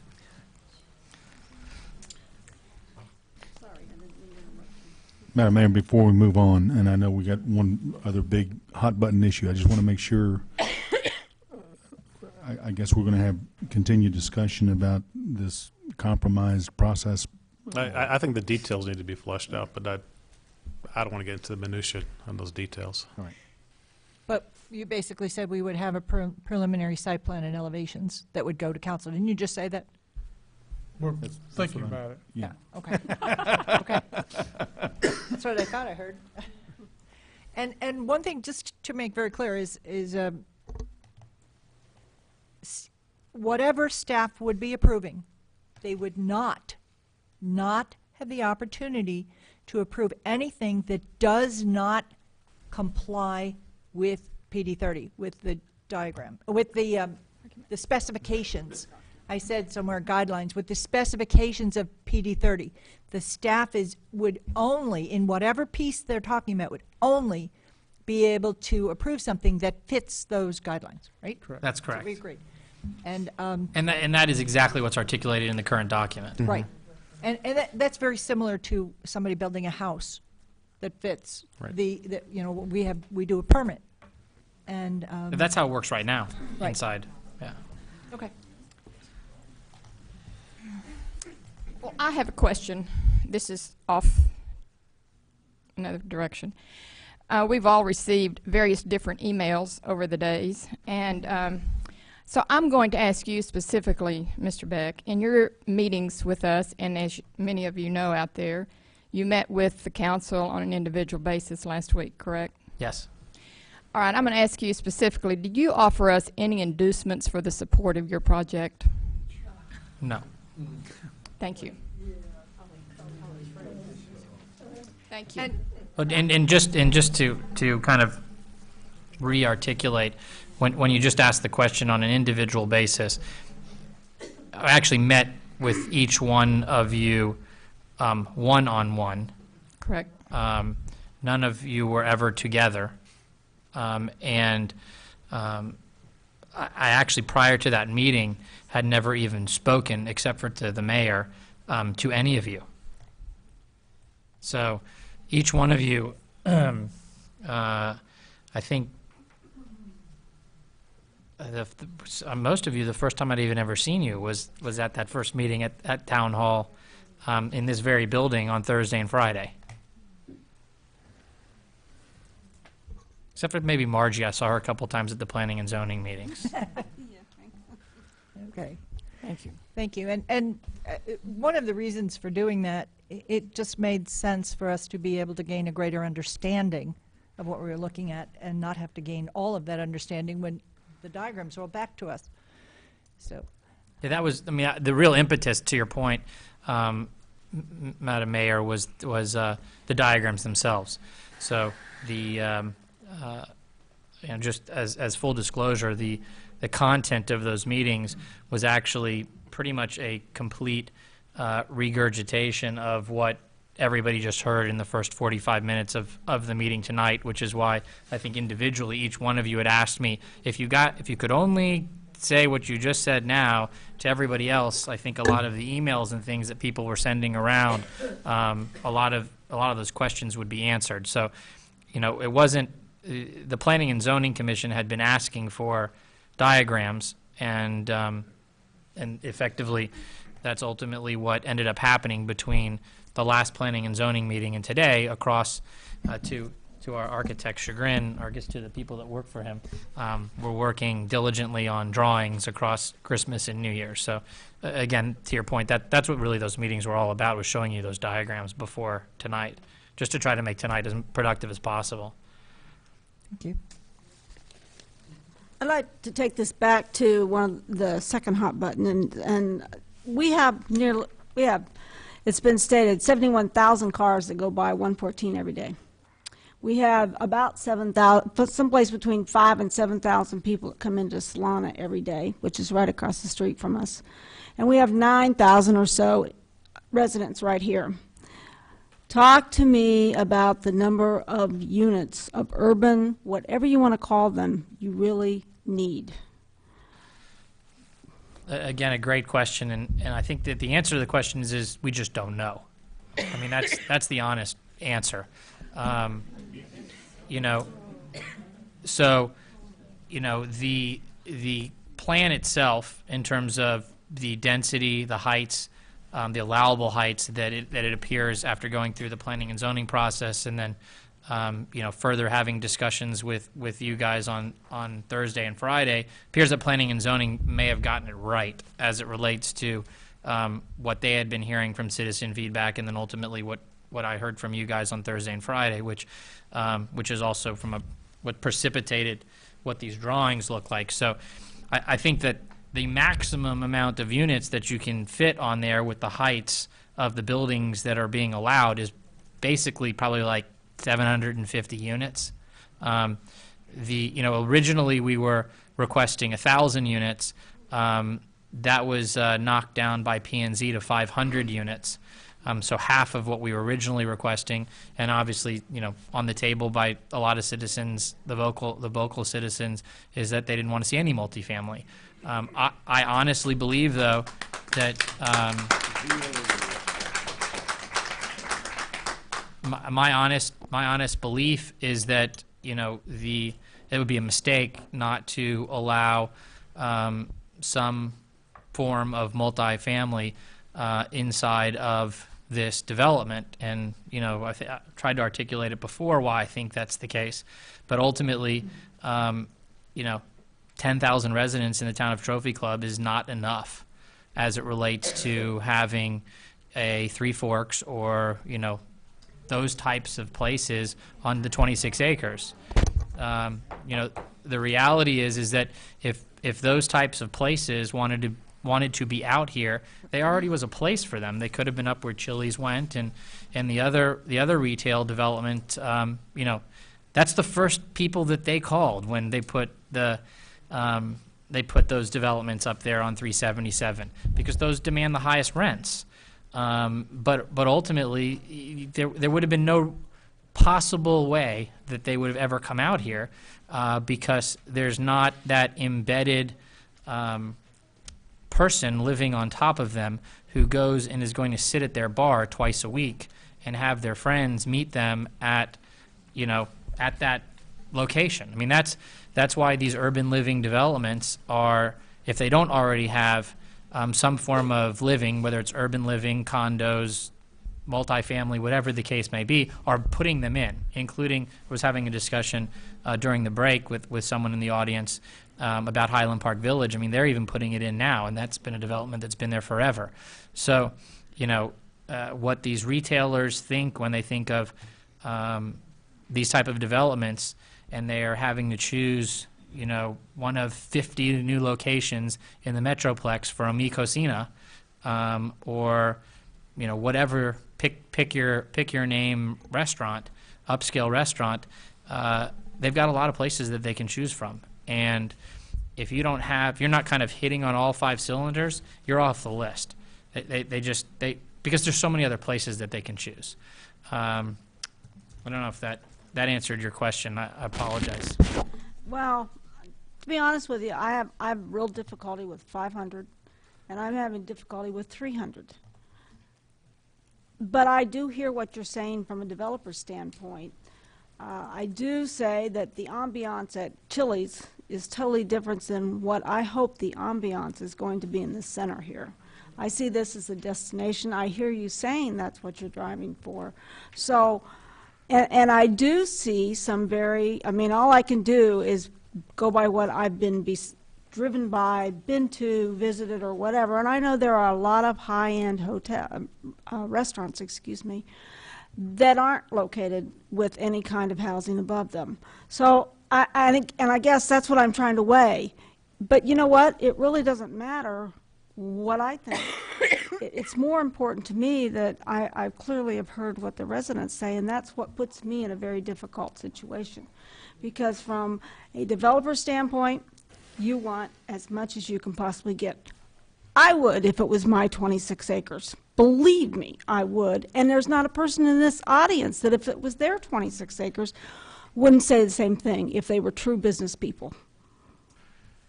But the reality of it is you're the landowner. Well, yeah, and, but it's and not, we it's need not to help really the you highest here. density. I mean, Yeah. it's really what ultimately will work. I mean, my biggest concern, quite frankly, is that we've already spent $250,000. You approve something, let's just say, without any multifamily, right? We spend another $1.5 million across the next 12 months actually doing what we need to do as it relates to developing it, and then we go to market and it just doesn't fly, right?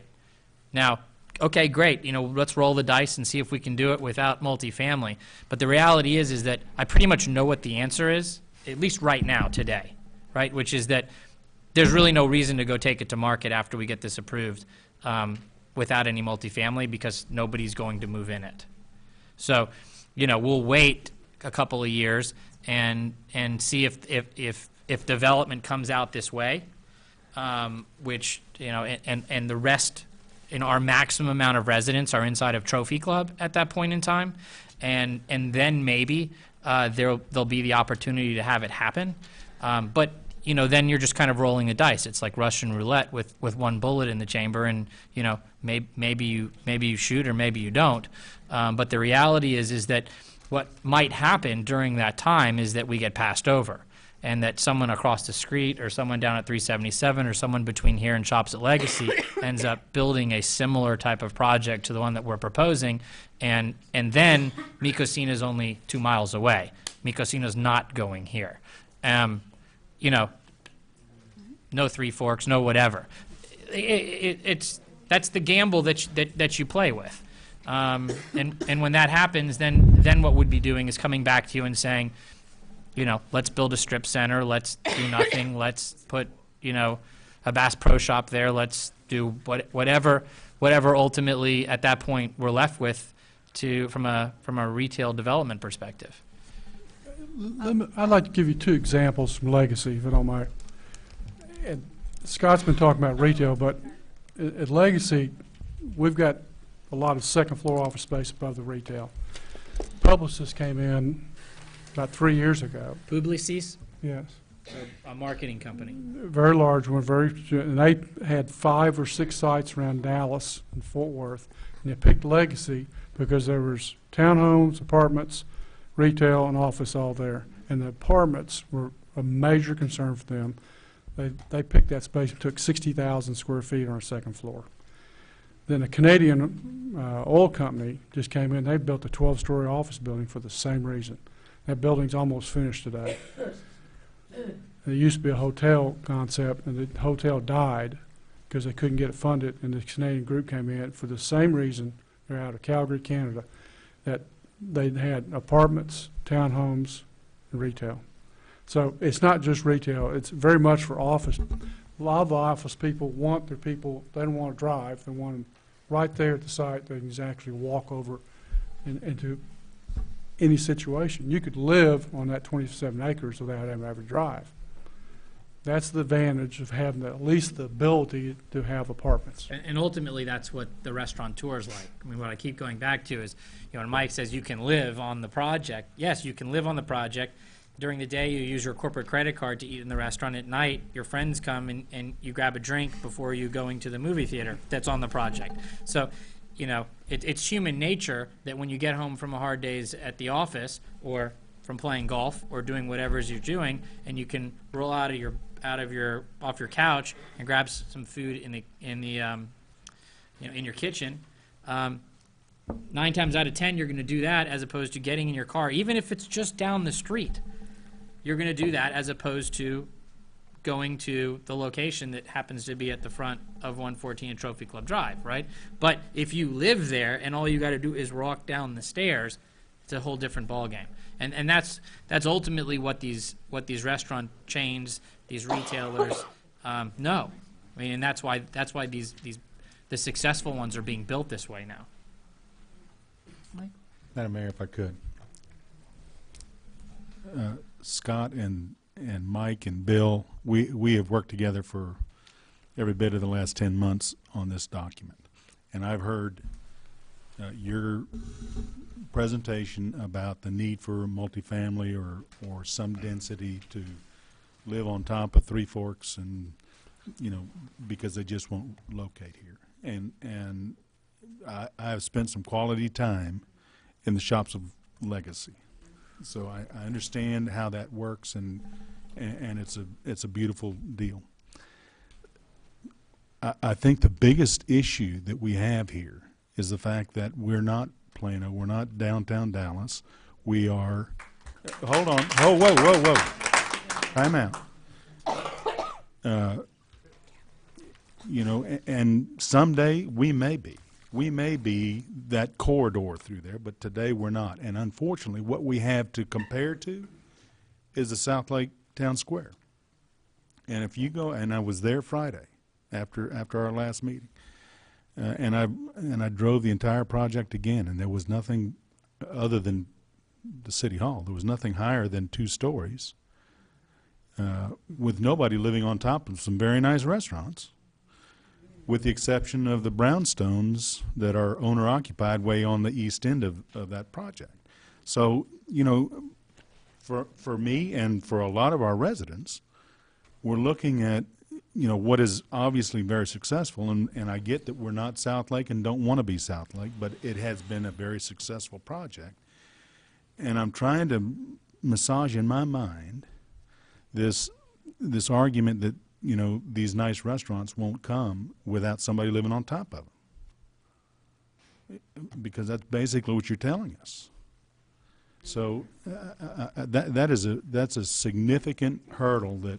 The concept isn't that they don't come into any development without multifamily. The concept is they're not coming here without multifamily at this point in time.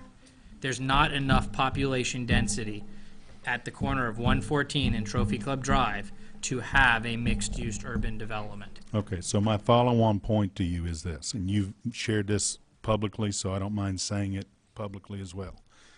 I think you may have said it in your overview tonight. We're in a unique position with you owning that property debt-free. It pretty much with what you got out there pays for itself, and Correct. And that's why it's sat for 15 years. And that's your words, not mine. Correct. So, the next logical step for me is to say, okay, if multifamily is that contentious for our community, if there's no debt on the property, let's try it without it.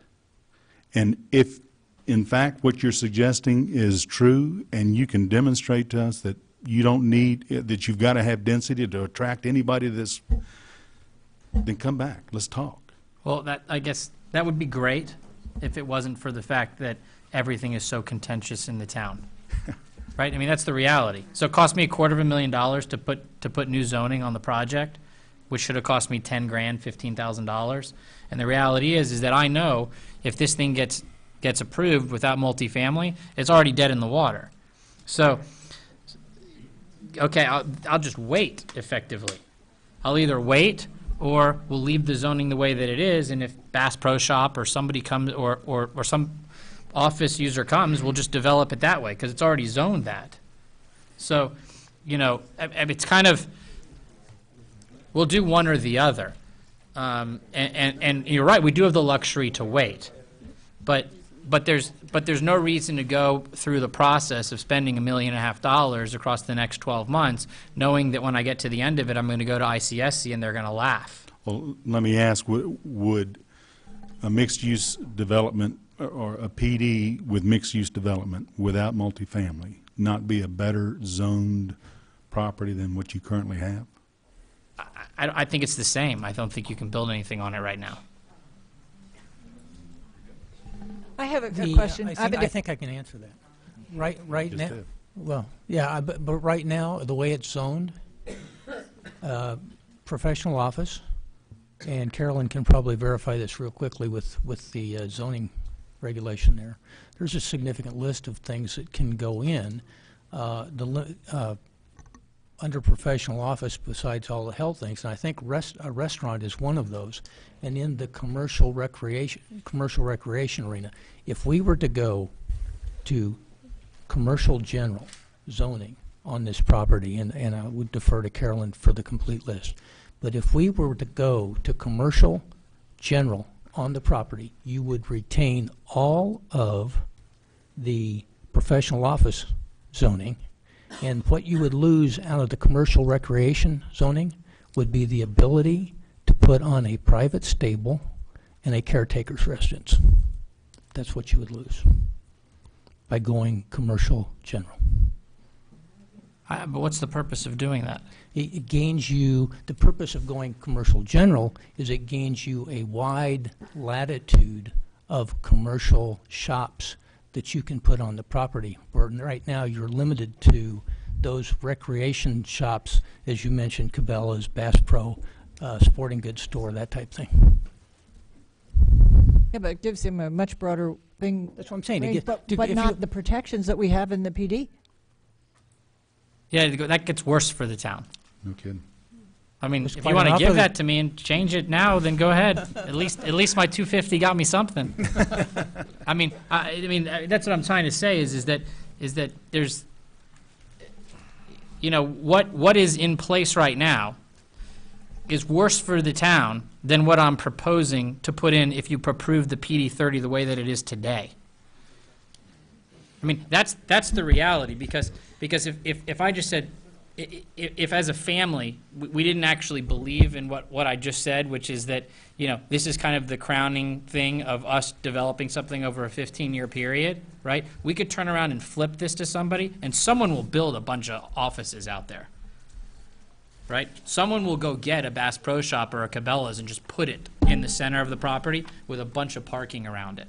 Because that's how it's zoned right now, and there's nothing that anybody can do.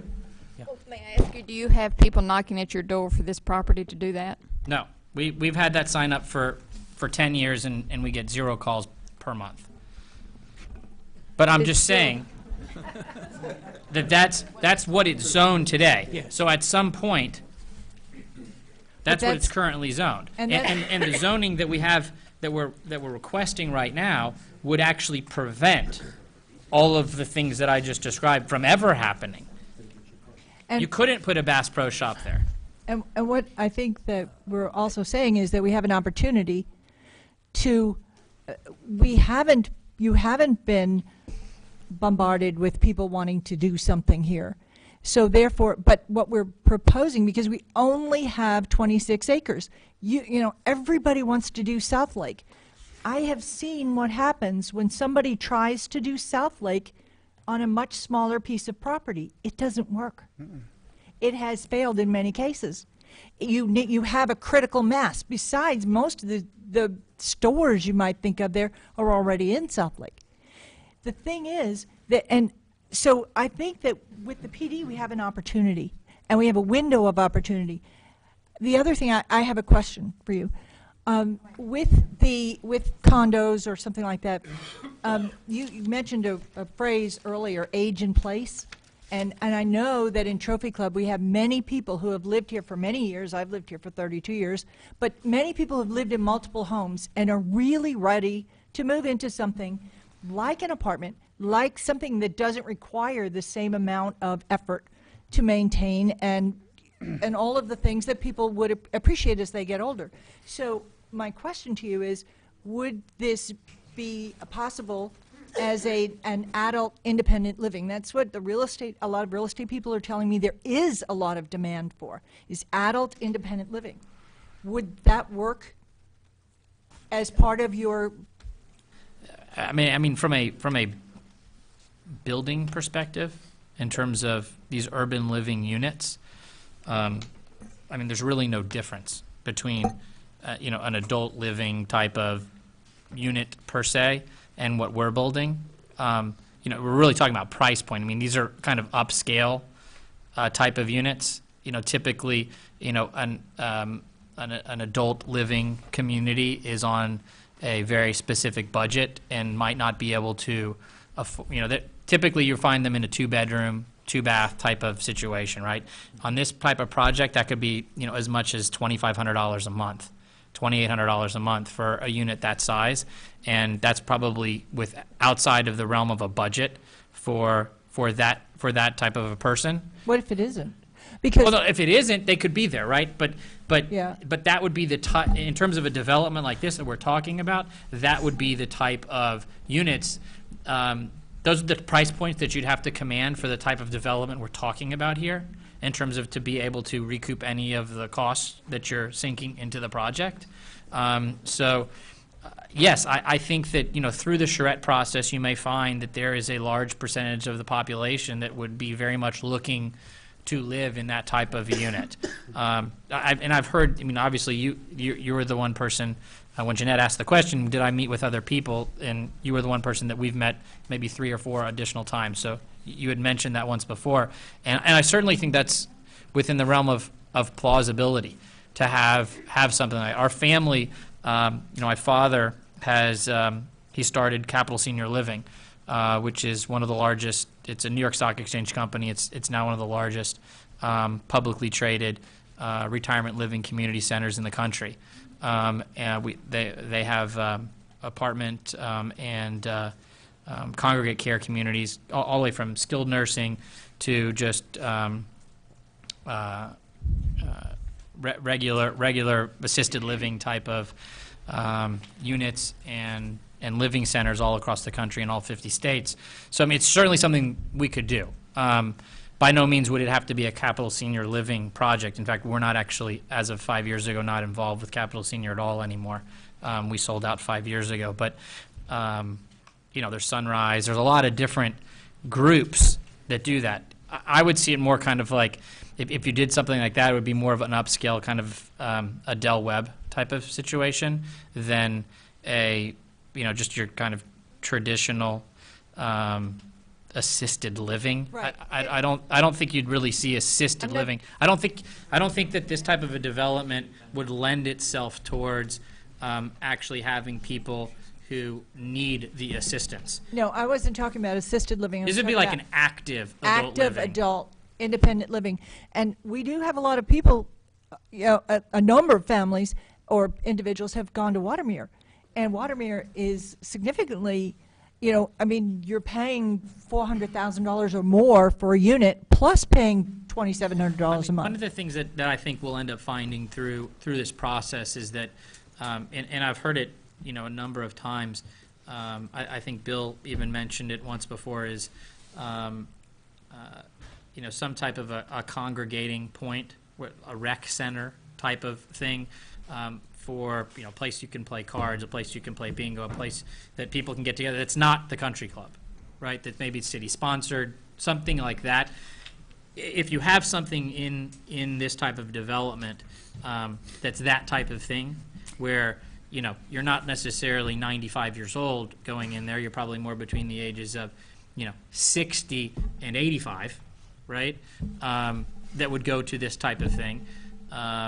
Then you may see that type of a thing develop, and within that type of environment, then you can have group outings that are planned, some type of a coordinator that's doing that thing, but you're not going to do it if you only have 100 units, right? If you have 500 units, then you might see 200 units being that kind of a thing, right? But if you have only 100 units, and you have an office tenant that comes in like an Intel and wants 75 units for corporate housing, then you only have 25 units left, right? So you kind of pigeon-toe yourself into a certain situation if you're limiting in terms of the amount of urban living, if you will. Certainly as a developer, right? If there's a need for active adult living, and people are going to be able to pay $2,000 a month, we'll be the first ones to do that many units for those type of people. I mean, like, it only makes sense, right? That's the embedded population. Similar to, you know, if this type of community likes delis, we're going to be looking for a deli to come in here and be, you know, one of the restaurants. I mean, you know, or Indian food, or whatever the case may be. And can you just tell me again your price points, what you were talking about? I think I mean, I just think wanna you understand. typically are going to find that these units are going to range in price from probably $1,200 to like $3,500 a month, depending on the size of them. And that goes probably from anywhere between 600 square feet all the way up to 3,000 square feet. But all of these are, That's the all right of, square footage, right? We put in there? Yeah. but all these are apartments, or units above ground floor shops of some sort? You know, the design that's on there, on these, I believe all but one of them show that to be the case. You know, if we do it right, and we maximize density, then that would be absolutely the case. Well, I just don't want any kind of appearance that looks like, I'll just say this the way it is, because it's not going to sound very good anyway, and that is, I don't want it to look like an apartment building in any way. Right. No matter what shape you or do, form. no matter what happens over there on this 26 acres, it's not going to, there's not going to be kind of a garden-style apartment-looking building. I would say, in your case, what you're describing, the worst it would look, right, is that they look like townhomes, right? That would be kind of your worst-case scenario. And I mean, some people think that a townhome-looking style building is the best-case scenario. But in our particular case, as it relates to urban living, that would be your worst-case scenario, assuming you had a ground floor of not retail. Did we change that in the document? I think that's how it's written, right? We've got it both ways. Yeah. Please. Yeah. If you have, the way we've written it, if you have ground floor retail, you can have 4 stories above it for apartments, or you can just have 4 stories apartments and no retail below it. Right. So theoretically, for maximizing density, right, you know, to your point, Margie, you say we'd be best to maximize density and go as much as you can, right? We'd be shooting ourselves in the foot, theoretically, by not putting ground floor retail, right? Do you have any latitude in this 500 number? Yeah, I mean, there's definitely latitude. You know, I think that it's a matter of making that decision as to, you know, where we're making cuts and what ultimately can fly. So we can still negotiate that a little bit. Yeah, no, I absolutely think we can. Look, I mean, I've definitely come here to, as a, you know, with open hands, saying, let's try to get something done, and ultimately, you know, let me go to work and try to actually build an awesome mixed-use development in Trophy Club, because that's what I'd like to spend the next 12 months doing. And, you know, the less bullets, effectively, you give me in the gun to go out there and do it, the less successful of a chance I'm going to have. Because the worst possible thing is that we take a drawing out there and we misstep. Because we take a drawing out there and misstep, that's just kind of like I talked about before, that everybody's got this John Harbin concept still in their mind from 14 years ago.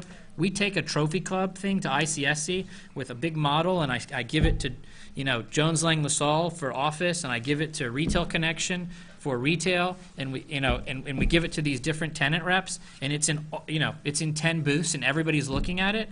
We're like dead for the next like 7 years. That's the plan.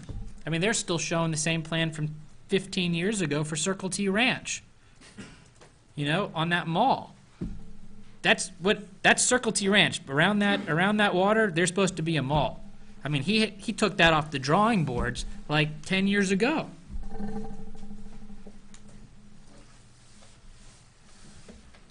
I'd like to, for the purpose of the citizens here, I'd like to revisit part of our conversation that we had. Could you explain why it's not beneficial to put owner-occupied condominiums and brownstones on the property? Yeah, I mean, it's a great question. I think there's kind of a number of different reasons. The first one, to me, in my mind, comes from the fact that I guess the best way that I can describe it is we built Hogan's Glen, right? And so for a while, we were the managers of Hogan's Glen. And, I mean, we have the same situation in a lot of communities, and so this isn't kind of unique to Hogan's Glen, it's unique to homeowners associations. But, you know, you get 3 people in the room, and you got 30 opinions, right, related to a homeowners association. And, you know, if you create that same kind of situation with condos in this kind of a development, you're just asking for disaster, you know, as it relates to having a homeowners association. Instead of having kind of one point of contact that the city says, hey, there's a problem over here on the development, right? And, you know, Mr. Developer, you have to go correct it, and this is why, and this is how it's going to be. Now you're dealing with them, you're dealing with all the different residents. In addition to that, you then have a whole leasing situation, right? So now you've got signs in front of each thing in their windows saying for lease, for rent, for this, for that, right? Because, I mean, people own it, but they're going to rent it also. I mean, that's what we ended up with at the Quorum Apartments, right? Those aren't actually apartments, those are condos. You know, and people are renting them because you fast forward 10, 15 years, they're not living there anymore. And so, you know, what we found in these developments is you know, I think especially for a small development of 26 acres, I just think you're asking for issues from a maintenance perspective and from a governance perspective, and that's kind of my item number 1. Item number 2 is there just simply isn't a market for them.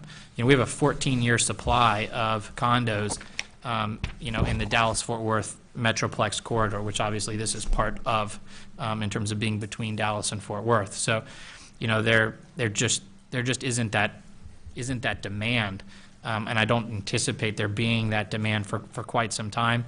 I mean, I probably could come up with some others, but those would be the 2 ones off the top of my head, if that answers your question. Thank you.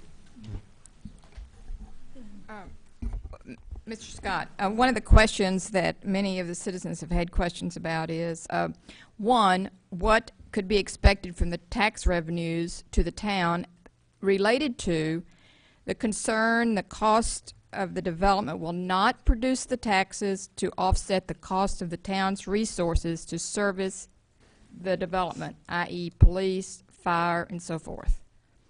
Is there any way you can talk about that?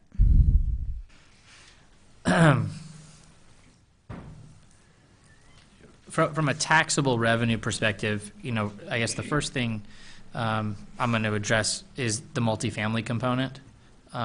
So, and I have seen some of these emails also. It's a misnomer, I guess, as it relates to the urban living or multifamily. Let's just call them multifamily.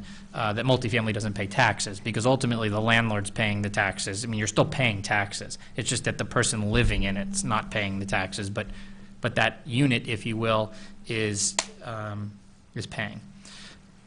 The second thing is the type of person that lives in these facilities, right? Most of these people are people who travel. They're kind of, you know, consider them people who aren't around a lot, so they're probably not using the resources in the town. They're certainly not going to be the same people that are going to the splash park. You know, they don't have kids. These are the people that live in urban living. You know, you certainly aren't going to find a situation where you have, you know, let's say a single parent with 3 kids living in a $1,400 one-bedroom apartment. I mean, they can turn around and go rent, you know, a Quorum apartment or go live in the Vineyards. Why are they going to live in this new urban living development? I mean, the rents are going to be too expensive, and it's quite frankly going to be too loud. And not loud in terms of, you know, the people that are living in Hogan's Glen are going to hear the people that are there. But ultimately, when you're coming out of a restaurant at 10 o'clock at night and you put your kid to bed at 6:30, and I've got a 10-month-old and a 4-year-old, you know, my wife gets upset when our next-door neighbor decides to start mowing the lawn at 7 o'clock because it got cooler. You know, I mean, this is just the type of people that live in urban living. There's too many things going on. But from a taxable perspective, you know, I think it's the only thing that I heard is there were some jumps to conclusions as it related to some of the necessities that either the fire department and or the police department would need. So, you know, as it relates to the fire department, you know, I don't think I necessarily can comment, and I think the fire chief is here, and he'd probably be able to answer the question best as it relates to what would be the needs. Certainly, you know, I know he's expressed some concern as it relates to heights of buildings and heights of ladders in terms of his ability to access the buildings. Certainly, these buildings would have kind of state-of-the-art as it relates to fire suppression built into the buildings. It's just kind of, it's building code. I mean, that's the way that you build these things. You know, related to needing, you know, either whether it's new fire engines or what have you. I mean, I'm not the right person to answer that question. From a police perspective, you know, I would assume just with the build out in general of the rest of the town, that would be sufficient for the amount of security from a police presence perspective that you need, because all of these developments, and you can ask Mike, they all have their own security. I mean, that's built into the pro forma of it. I mean, we'll have our own security staff, full staffed, full surveillance, everything. I mean, all the parking garages, I mean, every inch of that thing, you won't be able to walk on that. I mean, it's kind of like Minority Report, Big Brother in these developments. There isn't an inch of the place that's not under full 100% security surveillance, except for in the actual office spaces or the tenants, you know, the residents. But, you know, they step their foot out of their front door in the hallway inside of, you know, either the residential or the office, we can see them. I mean, that's, so there's not going to need, I suspect there would not be a need for police presence on the actual property at all, other than, you know, if something, crime happened or what have you. But, I mean, I don't think we really see that much of that kind of crime. Certainly, you know, when you get people in a mixed-use development and you've got people drinking or doing things, you know, I mean, you're obviously going to have some things happen, but you know, from what we see in these mixed-use developments, 99% of those things can be handled by on-site security. And, you know, you usually, especially in the evenings, you're going to have actually armed security as opposed to during the days when you have non-armed security. But you know, again, it would have to defer to the fire chief. Madam Mayor, answer if I specifics. could, I think I could probably help Scott out as well with the answer to your question, Jeanette. April, if you'll punch me up on the screen, I pulled together a small little spreadsheet to kind of give you an idea, and quite frankly, I'm using public information that's not in any way confidential or anything. You can all go on to Denton County Appraisal District and get the same information that I've done. Let me see if I can get to there. Hold on just a minute.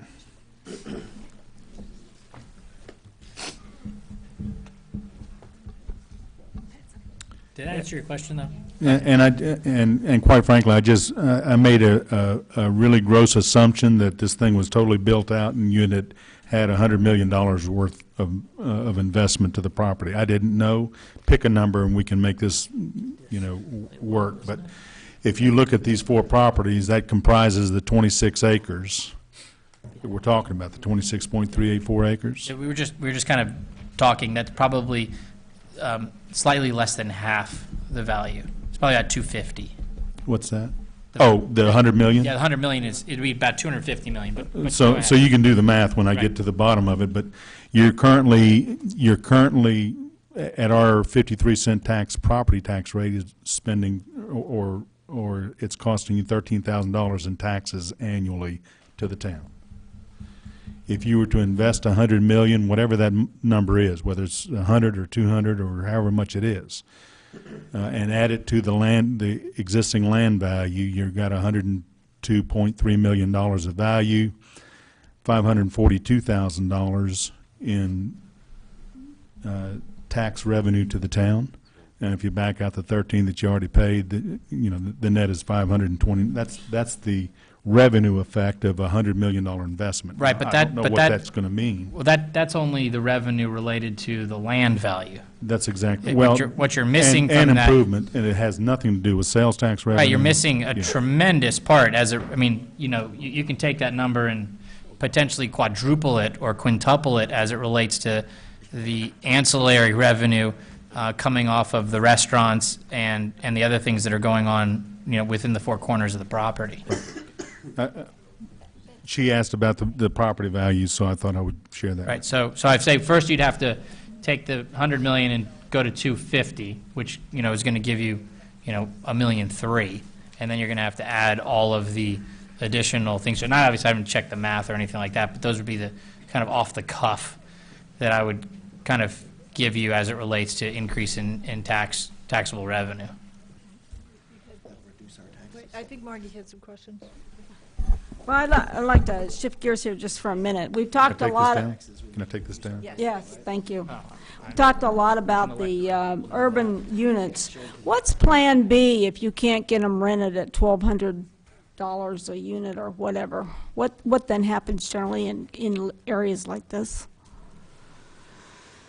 I mean, is there a Plan B? You're saying a Plan B if you can't rent If you apartments? can't rent the apartment, or the units, the urban units, at $1,200. I mean, you do I your mean, di- I will tell you what I've heard as I've sat through regional meetings. We have 1,000 more people coming into Fidelity yet this year in 2012 to fill their second building. We have 850 families coming in with the new GE locomotive plant. Now, most of those people are probably families and will live in homes as opposed to units like you've described. But there is obviously potential out here, and there are a lot of people that come and go into to Solana every day that may choose to stay here. But my point is, what's Plan B when it's kind of like you mentioned, the commons originally were condos, because that was what was being built at that time, and people forecasted that was going to work, but we all know it didn't work. So tell me what Plan B might be, please. The quorum, I'm sorry.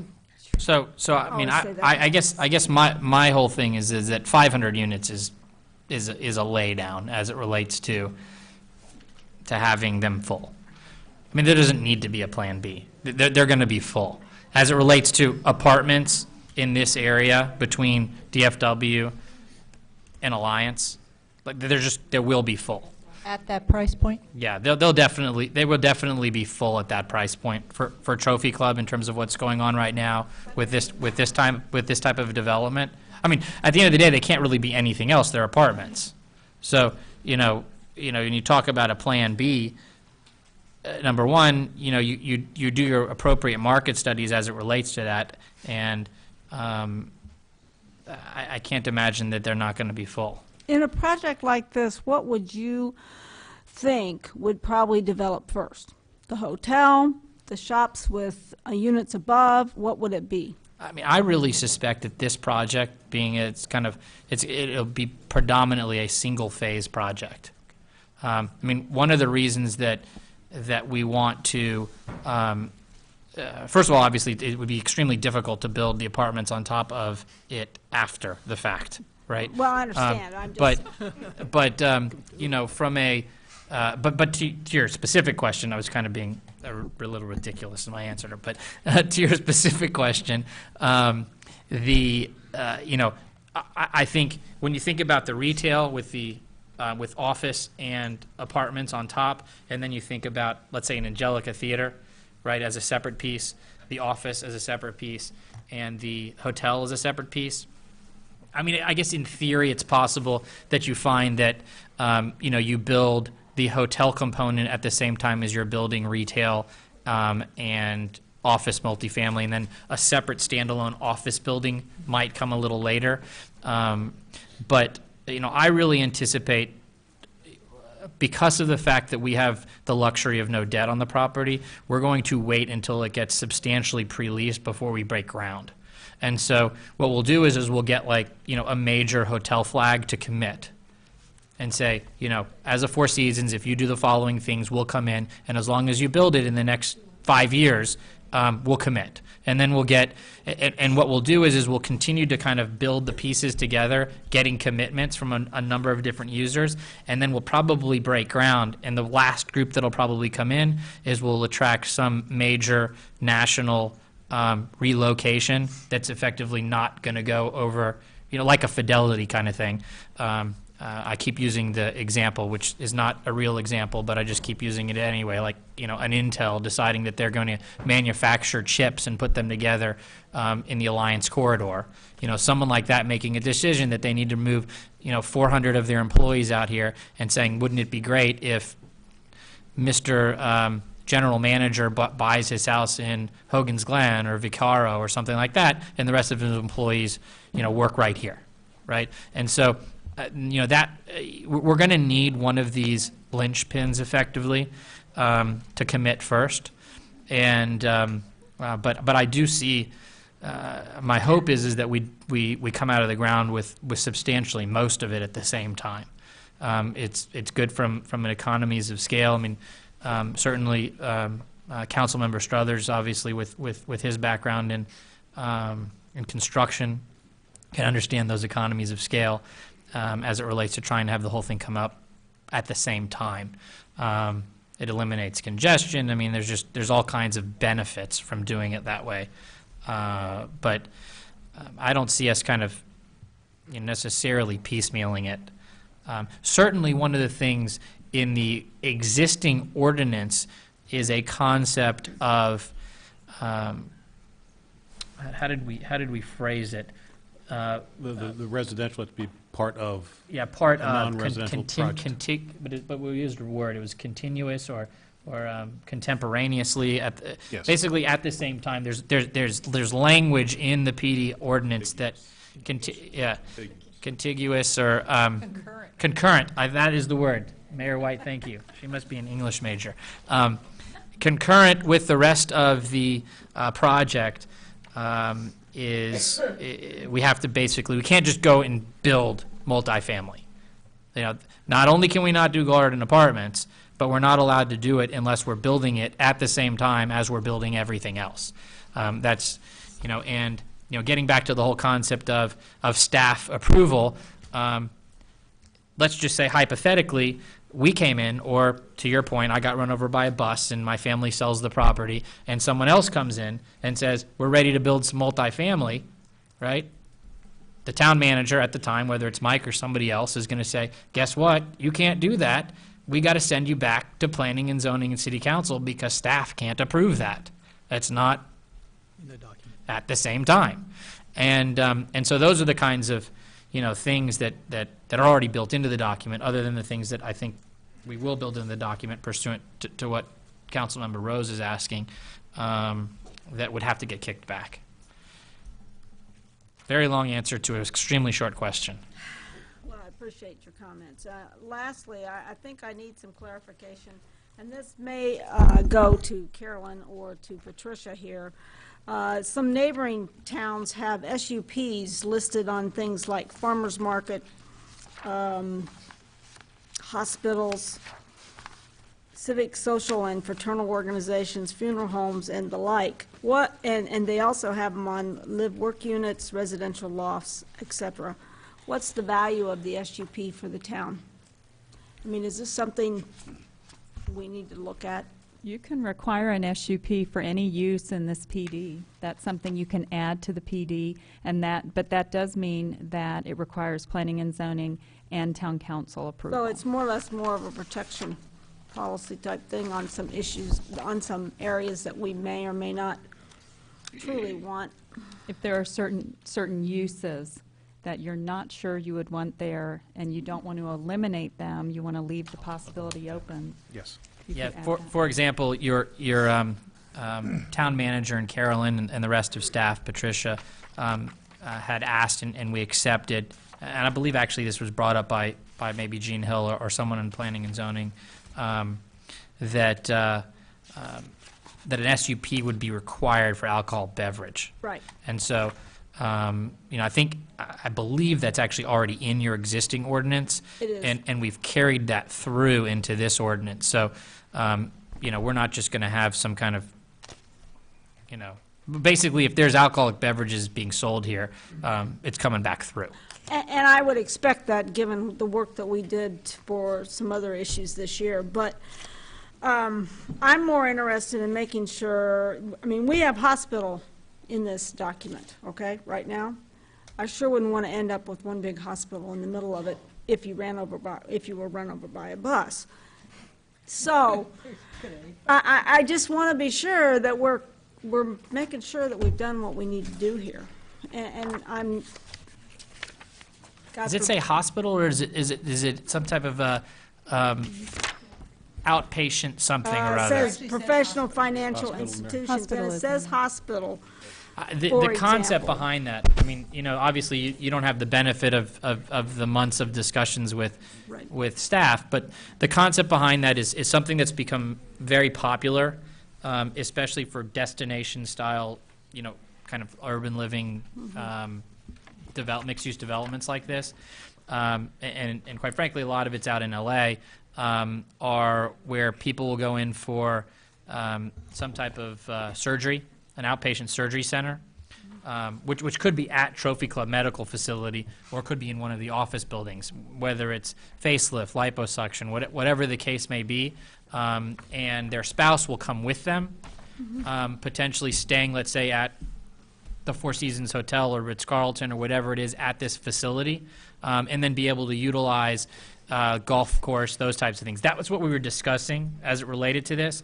So, I mean, I'm perfectly amenable to if you find that kind of thing or other things in there to eliminate. We're not talking about building another hospital Right. out here. We're talking specifically about that, but if you want to take that out, so, the proverbial get run over the bus thing happens, somebody else can't do it. We certainly, we would like the opportunity, if it comes around, to be able to do what I just described, but we're not going to build a hospital.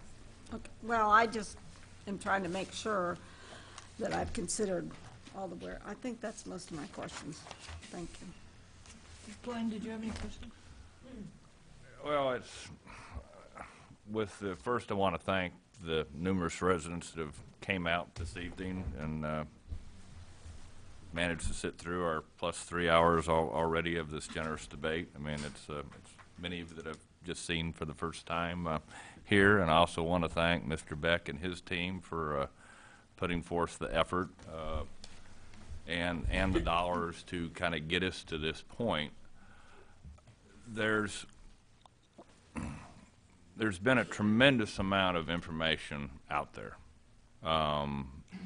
circulating around. Some may not be the whole truth out there, but what I want to remind all of our residents here is that here are some hard facts. One is that Mr. Beck and his family own land. We don't own the land. So they have the right to do basically whatever they choose to do with it within the guidelines that it's currently zoned for. So it is currently zoned professional office and commercial recreation.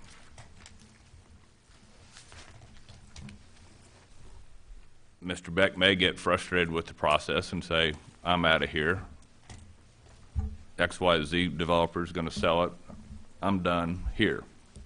They can easily go, as it's currently zoned, cut it up, pad sites, professional office, build this, as long as it's in the guidelines of what's in the zoning, whether it's a purple building, brown building, whatever, that one can go over here.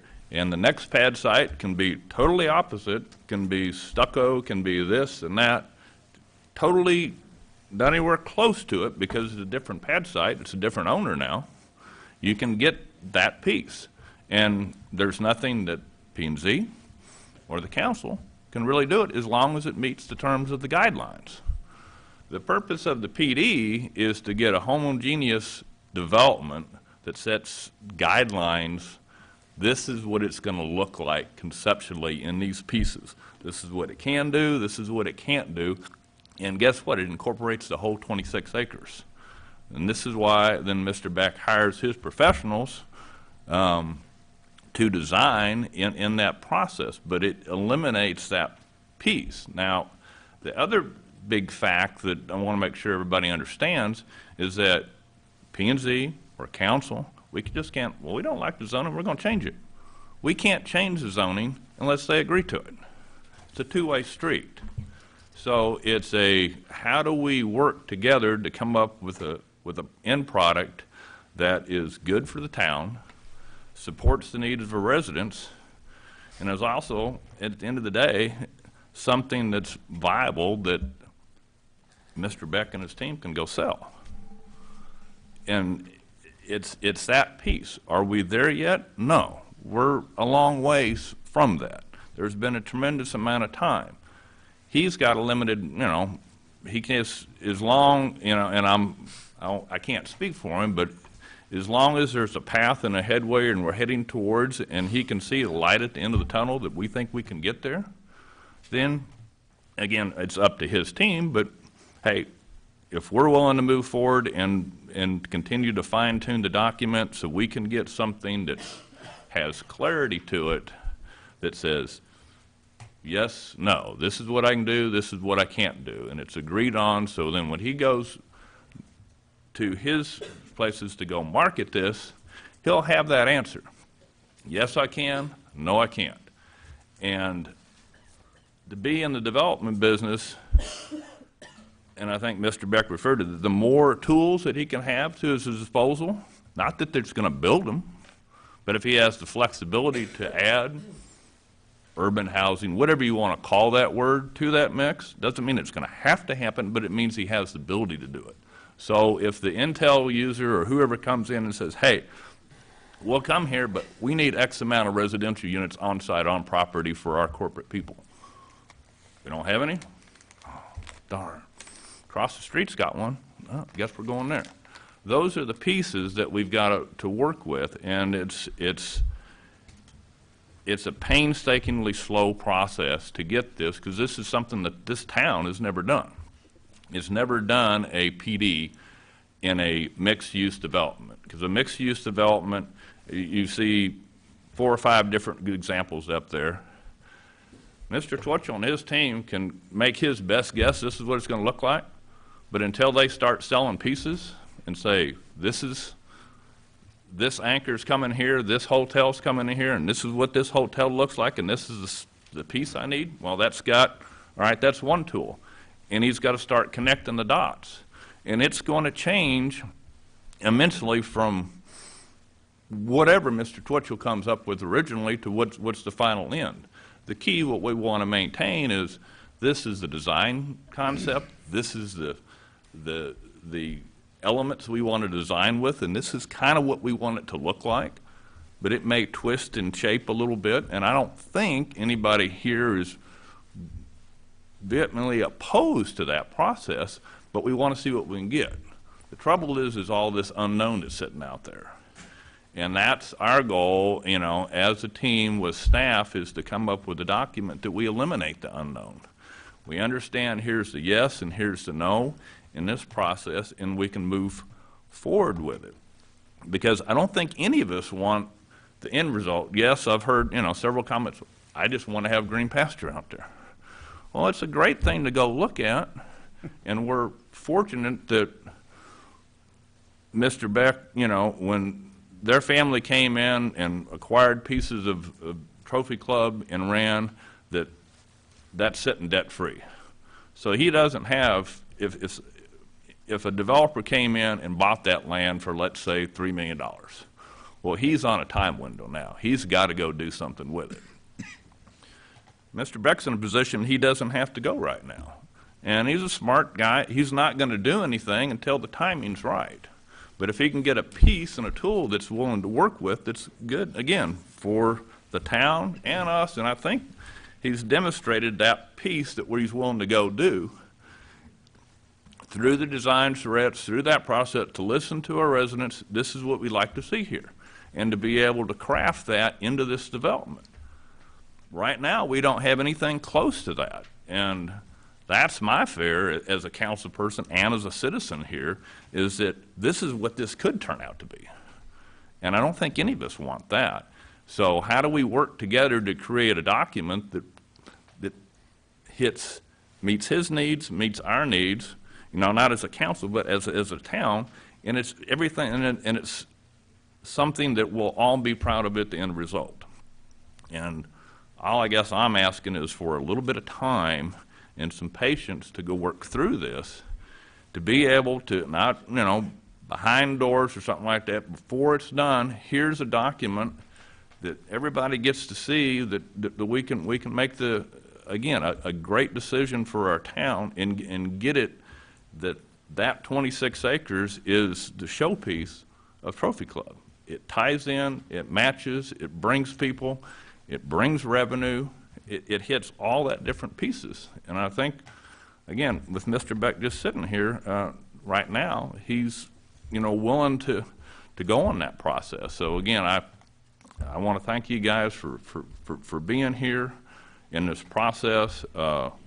Let's all keep an open mind to the process. There's been some great suggestions by email, and let us continue to fine tune this. But I think we have to look at it from his point too. As a developer, he has to have something that he can sell and market. And it's not just, well, I'm going to run out and go this, because I've heard the full extremes of, well, you know, town council is just laying over and going to give Mr. Beck a blank check and just do whatever you want to.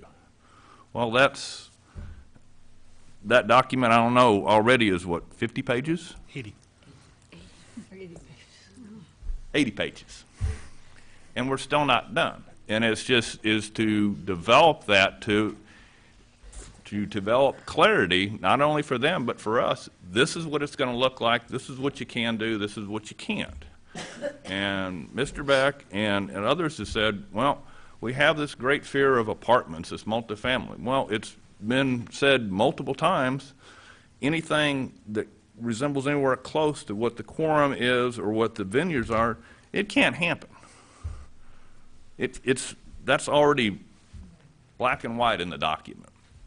The question is there a mixed use? Is there some type of urban piece that fits in that development up above office and retail?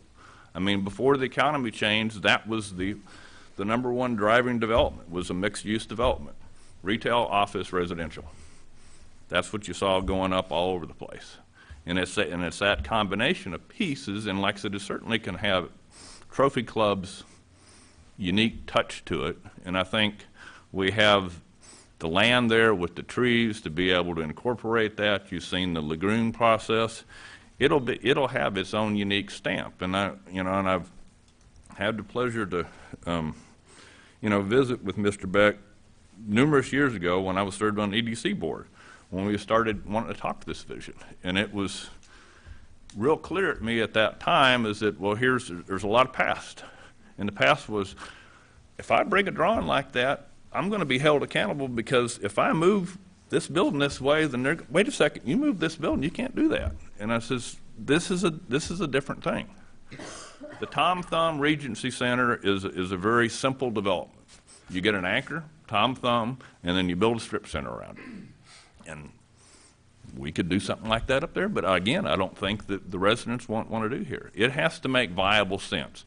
You can't just go say, here, I want this restaurant, that restaurant. There's a cost of infrastructure development that has to get absorbed into development.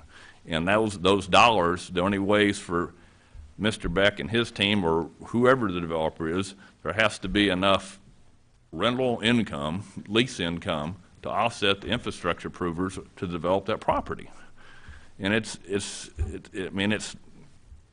not overly rocket scientist. Here's the piece, here's the tools, and you go make it work. But again, like I said, there's been a lot of stuff that's been circulated around that's taken bits and pieces and maybe twisted it a little bit. And like I said, we're not done yet. As a town, as a P&Z, we'd like to move forward, and that's why we're here tonight. So if we can have your, hopefully develop, trust with you guys that we can move forward. And again, nothing's going to be voted on and take action on until you guys see it. But like I said, the final document is a little ways off. Sorry for the soapbox, but anyway. Any questions? I don't have any questions. I'd like to correct some misconceptions that are floating around with emails. I was at the EDC meeting last week, and I was asked what my thoughts were. And I mentioned the things that I'd seen Mr. Beck present, and mentioned that as an example of why he might want an 8-story office building. In less than 24 hours, I hear emails go out and people walking around with petitions telling everybody, I wanted an 8-story apartment building. Okay? You can listen to the tape. That's not true. Several months ago, we had a big flack. The last time this room was full was over outsourcing the police department. And I'm opposed to that. But we got a letter from the MUD that's notified us that within 3 years, they're going to build a water tank where our police station is, and we have to move. We have nowhere to go, and we don't have any money to build a police station. Every time we raise the tax rate 2 or 3 cents, there's lots of noise in town, and lots of noise from people who, if you investigate them, their taxes are frozen. My taxes are frozen. That 26-acre could sit there for 30 years, and it won't affect my bottom line at all. But I don't want that. There are things that I would like this town to be able to do. Mr. Beck talks about $250 million worth of development. Okay, that's $1.25 million in additional tax revenue, or about 15 cents on the tax rate. The city is currently making about $150,000 a year on permit fees from residential construction. In 3 years, we will be built out. That will stop. We don't have the resources, unless we're going to raise the taxes again, to continue even what we're doing now. Which is why I want to push this development across the table. Now, I'll be real honest with you. I've traveled Europe, and even if you watch HGTV International, lots of people like residential living above retail. And I do too. I would like the ambiance of a European village in the front of Trophy Club, because I've been there. And that means residential over top of commercial. Do I want 1,000 units? No. 300, 200? Whatever makes sense. It's not my property. It's not your property. And so I would encourage you to calm down. Let us work through this. There's nothing that this council has done that's behind closed doors or under the table. And the question was asked by Ms. Tiffany if Mr. Beck had offered any incentive to any of us individually. Well, the town manager was in every one of those meetings. It was the 3 people in the room. Okay? Those kind of insinuations get out in the public. The RUTC website, public knowledge. Any developer that wants to start Googling Trophy Club will find it. And if he reads what's on there, he's going to run like he's run for the last 5 years. And that's a shame. Okay, do you have any questions? I'm trying to address the questions, but... I would like to clarify just one little point. Should be an easy one. In our discussion, and also a little bit this evening, you mentioned a community center, a community recreation center. In a multifamily environment, do you have a breaking point that you're looking at before you would do that? In other words, do I need 100 units, or do I need... Yeah, I don't want to use the 1,040 number, but I mean, is there in your mind evaluation where you say, okay, if I reach this point, then I can do that for the community? It's kind of like a park. Yeah, it's good. It's kind of like designated. Yeah, it's not parkland dedication, it's, which we don't do for a commercial property. No, but kind of. I guess the way I think about it is those two things aren't necessarily mutually exclusive, you know, in terms of tying, you know, X number of multifamily to a community center. You know, I would appreciate having the maximum amount of multifamily that that the council would allow me to do. I believe that there's a place for a community center irrespective of multifamily. I don't think this is ever going to be built without multifamily, thus not necessitating a community center.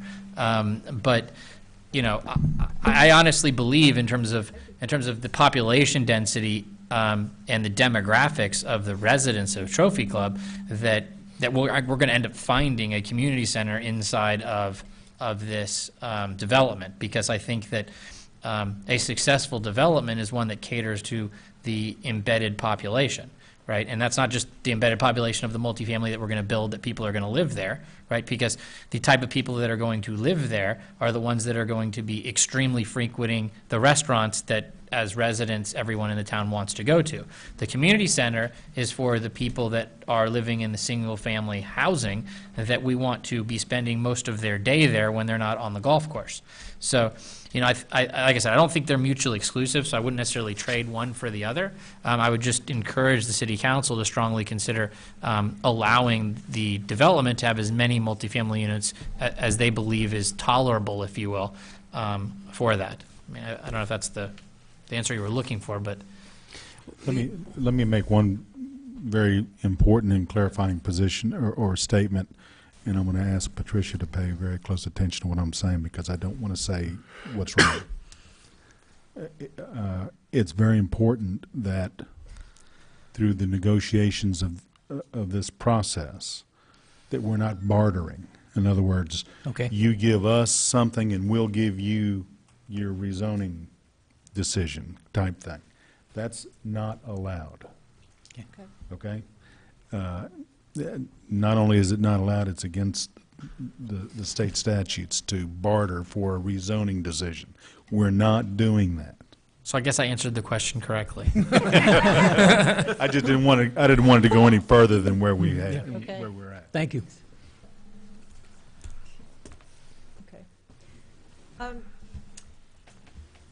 Jeanette? No, nothing.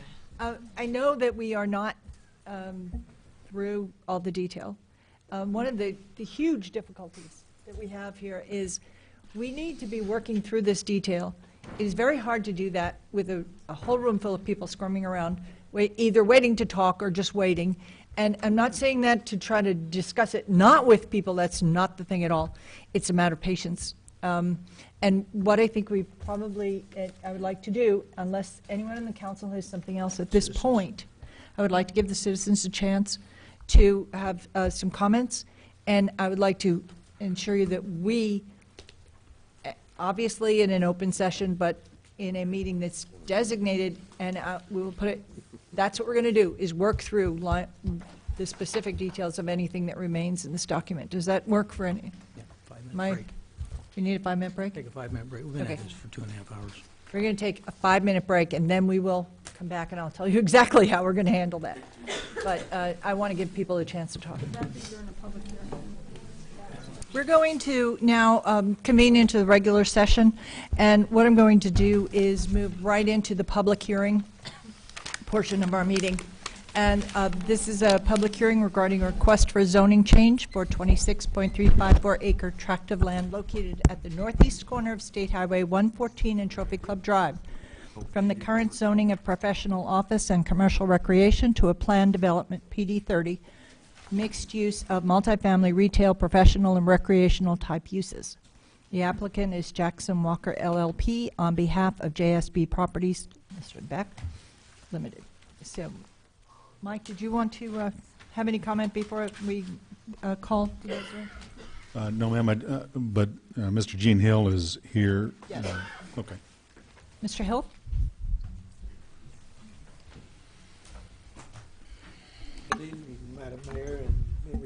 Council. Since the introduction of PD 20 in Town Council and Planning and Zoning in joint session on September the 6th, 2011, the Commission has studied and thoroughly reviewed the provided documentation in several sessions.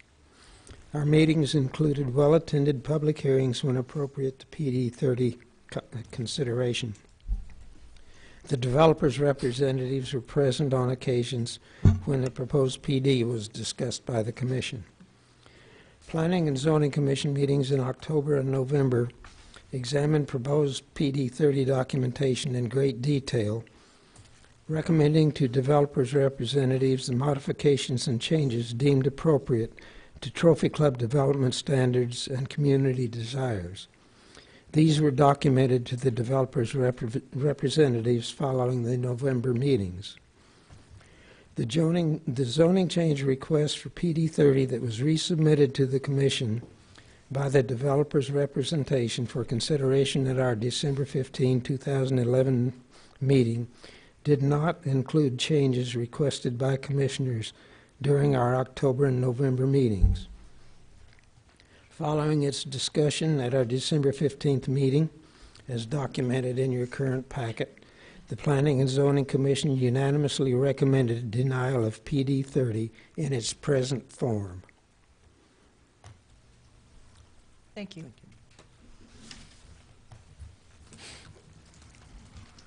Okay. And I will note that we did receive the comments from the P&Z meetings, and most of us have seen the tape as well. So just that you know, we've heard at least those comments. Okay, then I will begin with our speakers. The first person that signed up is Linda Gray.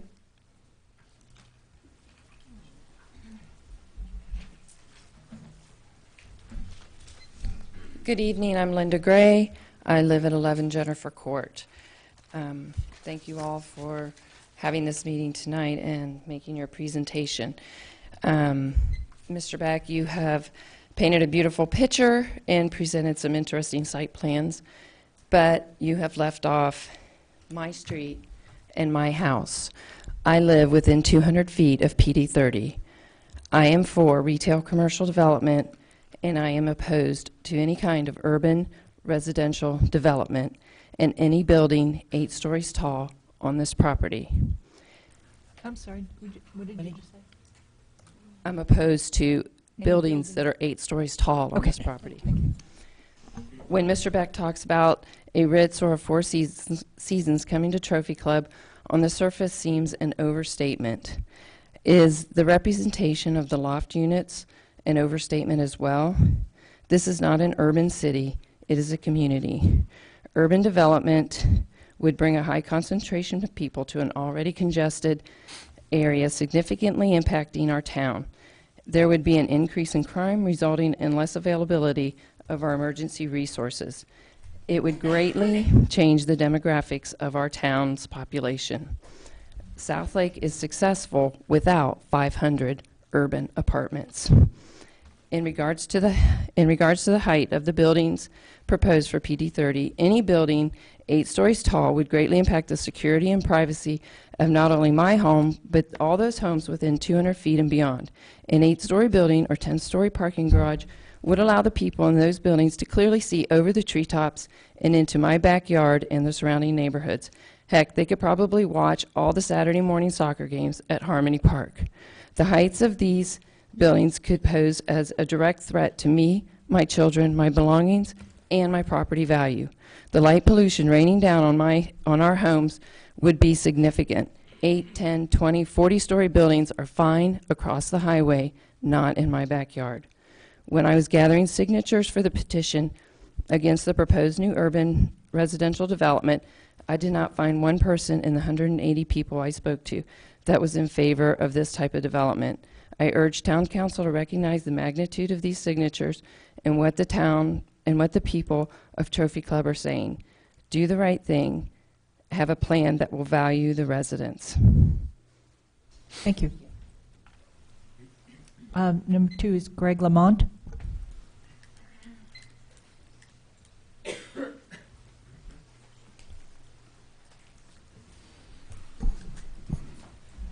Greg Lamont, 15 Avalon Drive. Madam Mayor, Council, I have here a set of documents that I would like entered into the minutes. It is the petition.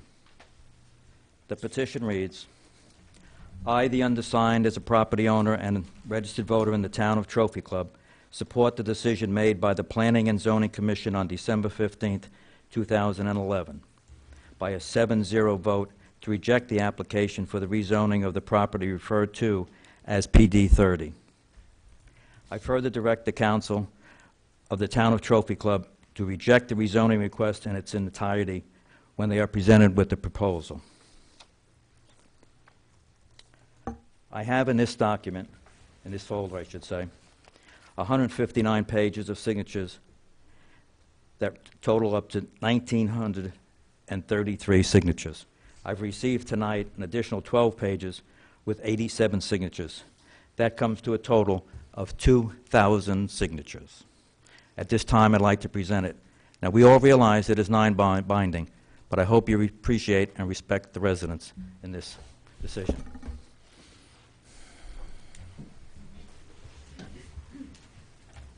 Thank you.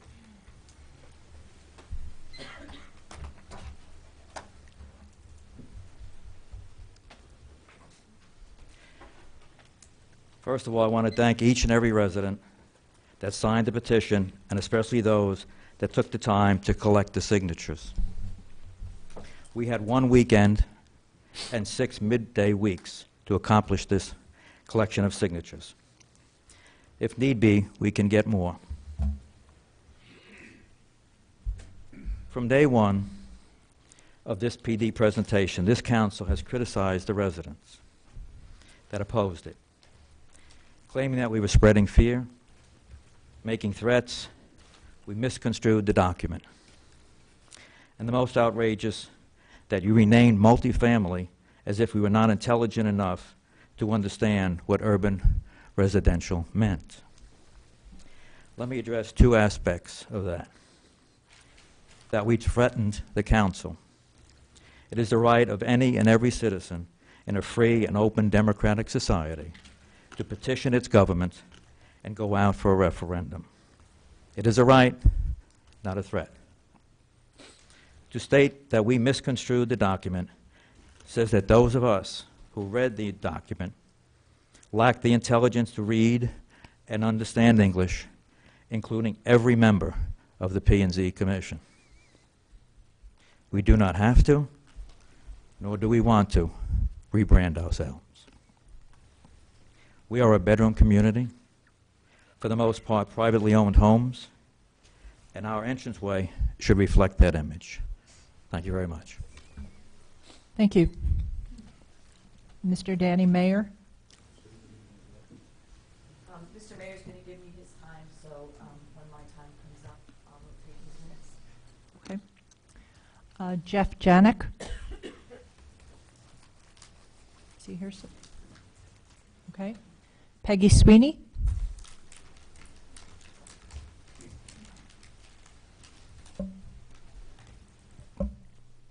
Peggy Sweeney, 51 Meadowbrook Lane. I'm sure we're all very aware of how much traffic there has been on your emails and other internet outlets. Apparently I missed the juiciest of the rumors. What I saw was a consistent consensus by the citizens that we do not want rental units in our town. What I saw in response to those emails was appalling condescension on the part of several elected officials. We are not stupid. We know how to vote.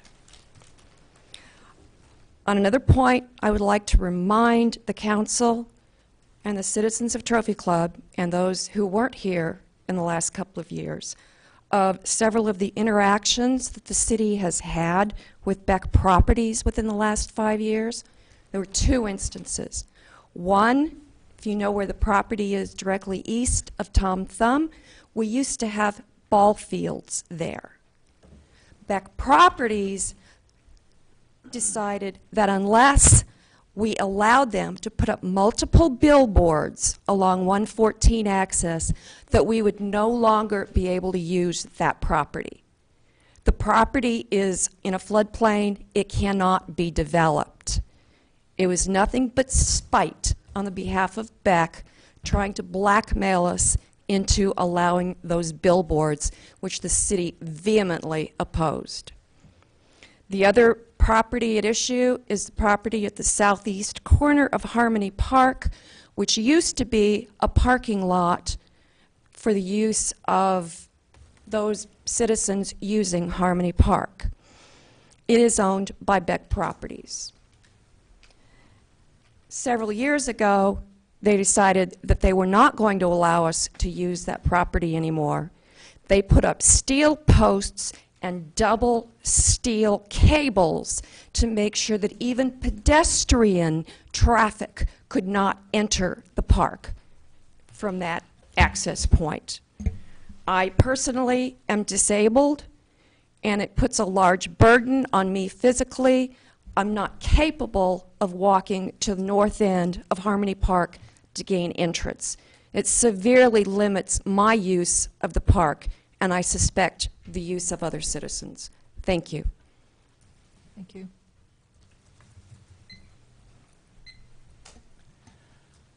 Lisa Hennessy.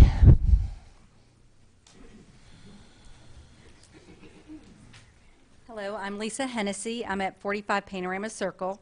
I think it's pretty clear that no one in this town is wanting any more multifamily dwellings or high-rise buildings. We moved from Arlington to get away from that. And when we moved here 4.5 years ago, we were under the impression that apartments could not be built. So for you to change the zoning to multifamily zoning just isn't right.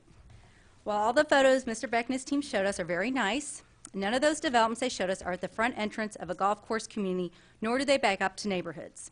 I also have to disagree with you, Mr. Beck, about the quality of hotel we could get with your current PD 30. You said with the current wording we could get a JW Marriott or a Ritz-Carlton. The only way we will get that quality hotel is if a full-service restaurant is added to that document. Right now, it has 24-hour staff, lobby, or a meeting conference room, and I can't remember the exact square footage, but I did call some hotels in Dallas, a few extended stay types, Comfort Inn Suites, and a Hampton Inn, and they all met those requirements. So we could get a different quality hotel than what you're suggesting at this meeting. And what's wrong with the Whole Foods? I don't have a problem with the Whole Foods. I'd love to have a Whole Foods. I'm giving Southlake my money. I'm going to Central Market. I'm going to Sprouts. I don't see a problem with that Whole Foods. I also agree with Mr. Sly. We do want to see firm document designs to be approved and not to take the planning and zoning out of the process. Also, to say that no families would be living in these apartments, I really don't know how you can be so sure of this. You don't have a plan B. If you don't lease out those apartments for that, the rent you're suggesting, you know, I don't know what your backup plan is. So let's let our planning and zoning do their job and not override their decisions. You keep comparing us to Legacy, but that's a much larger area, and again, not the front entrance to the town. And you're also ignoring the fact that we have Fidelity and Deloitte and the other corporations in Westlake, which Mrs. Cantrell has mentioned, that will frequent if we had big restaurants there. What's wrong with the Papados or Outback? Big restaurants like that, we can support that, and so can the Westlake community.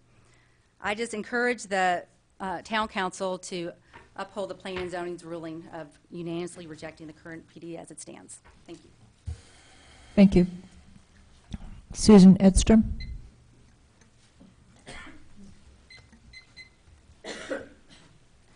Sorry, I had a voice 2.5 hours ago, but it's gone now, so I'll do my best. So a couple of things before I go to my prepared remarks. There were some statements that were made earlier tonight that I have to do a point-on-point for these. While revenue today does come largely from permits, as those diminish in revenue, what you're putting on the ground today is going to increase in revenue. We had a 9% increase in revenues this year, and we still raised the tax rate. So you can't say that there's a direct correlation. Our revenues increased, yet we still increased the tax rate. Just because we increase our sales tax revenue or the ad valorem or what it's valued at the front does not have a direct correlation. It has to do with services and other items as well. P&Z has never seen the renderings, and so we've not yet had their input on it, so I'm going to encourage you to send it back through planning and zoning because they're not done. They're not done because they didn't get renderings and they couldn't get past 2 points.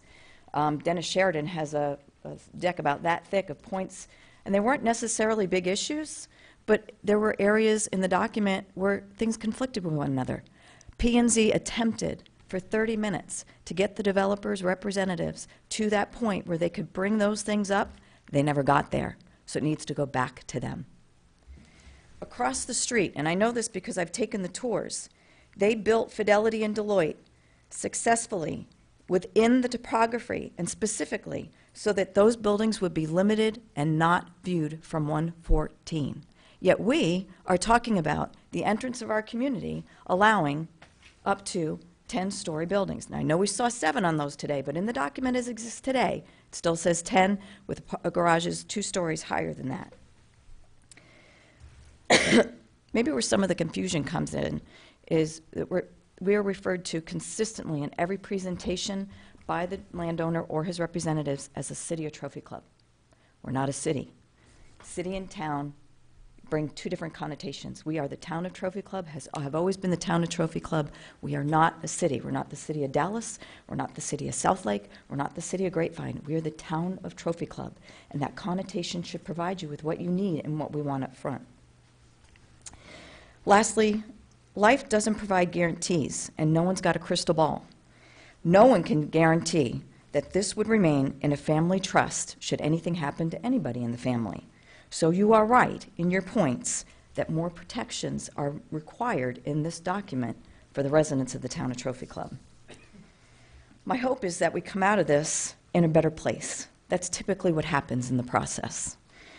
I appreciate the opportunity to address the council. First, I want to express my disappointment in the continued responses and directives during these meetings received by residents from several of you. Residents have been taken to task in both written and verbal responses by the council for not understanding the process or being confused by the process. The council owns part of that confusion for the way they tried to usurp the process. They attempted to do an end run around planning and zoning processes back in the late fall by holding a joint meeting with Planning and Zoning to discuss the PD and push it through for ICSC. Residents didn't like it. We expressed that, and we returned to a process that has served us well. In case you didn't hear it loud and clear, the signatures on the petition should let you know that a lot of people are interested in this process and are participating, which you should embrace is all good things. Grassroots efforts exist across the country, and we are no different. We have the right to disagree with you, and we have the right to make these statements. Residents United for Trophy Club was formed because of concerns that were created at the outset.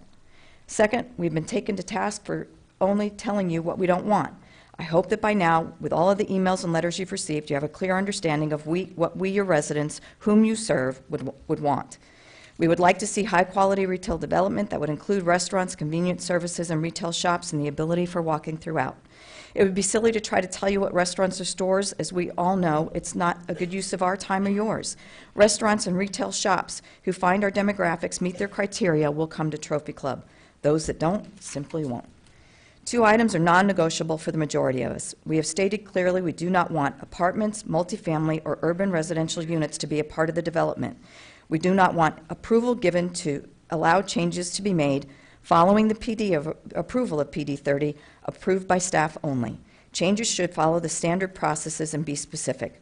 Government is supposed to provide open access to information. Allowing town staff to have approval over changes would mean those would never see the light of day, and none of us here tonight would be aware of them until it was too late. I'd also like to see you lower the height restrictions on the buildings and the parking garages. It needs to fit what exists in Trophy Club today, and the restrictions need to be put in place that ensure high-end, full-service types of hotel facilities. Third, I'm both pleased and disappointed that we have seen drawings for the development. Disappointed because the landowner had stated he refused to provide them until PD 30 was approved, but pleased that we finally now have drawings that can be used by P&Z for their second review. Given that, I am again reiterating that your direction tonight should be to send this back to Planning and Zoning and encourage the landowner and his representatives to come to the table prepared to discuss the items that P&Z was ready to discuss December 15th. There was no opportunity to do that because they were told, under no certain terms, no other items are up for discussion without those 2 items. Fourth, in my remarks I made on the 15th of December, I mentioned that I didn't think the landowners' representatives understood Trophy Club and what it is and what it wants to be. We are not an urban development, and we don't want to become or have a little bit of 26 acres being urban when nothing else is. Fifth, I was made to hear of an agenda item and subsequent motion made by EDC 4B last week. In all my years in Trophy Club, never before has action by a board been so politically manipulated. While a presentation and update of the development was appropriate, a motion of support for the PD with changes was not. Why? First of all, there was no request from the landowner for funds or anything over which that board oversees. Second, how could they recommend approval with changes not knowing what those changes would be? They could be horrible changes and one with which they wouldn't agree. And last, the recommended motion was brought to the meeting by the assistant town manager. Perhaps manipulated is too harsh a term, but they were clearly led in a desired direction. And lastly, to reiterate, the number of residents that are in our surrounding communities. We are, tonight somebody said 9,000 residents. Last number I saw on our stats was about 8,300. 8,300 in Trophy Club, 4,000 in Roanoke, 1,000 in Westlake, 27,000 in Southlake. 500 apartments is not going to make one iota of a difference to that development from the standpoint of traffic through there. Not one iota. In closing, I would ask that you ensure this continue to follow the process. When this item is returned to P&Z, now that the renderings are available, I encourage the landowners' representatives to sit down with them and review the items and gain agreement on those that P&Z attempted to address back in December. Stand firm with the residents here tonight and those who signed the petition that this development has no place for multifamily units of any kind and that changes should and will follow specified standards. Thank you.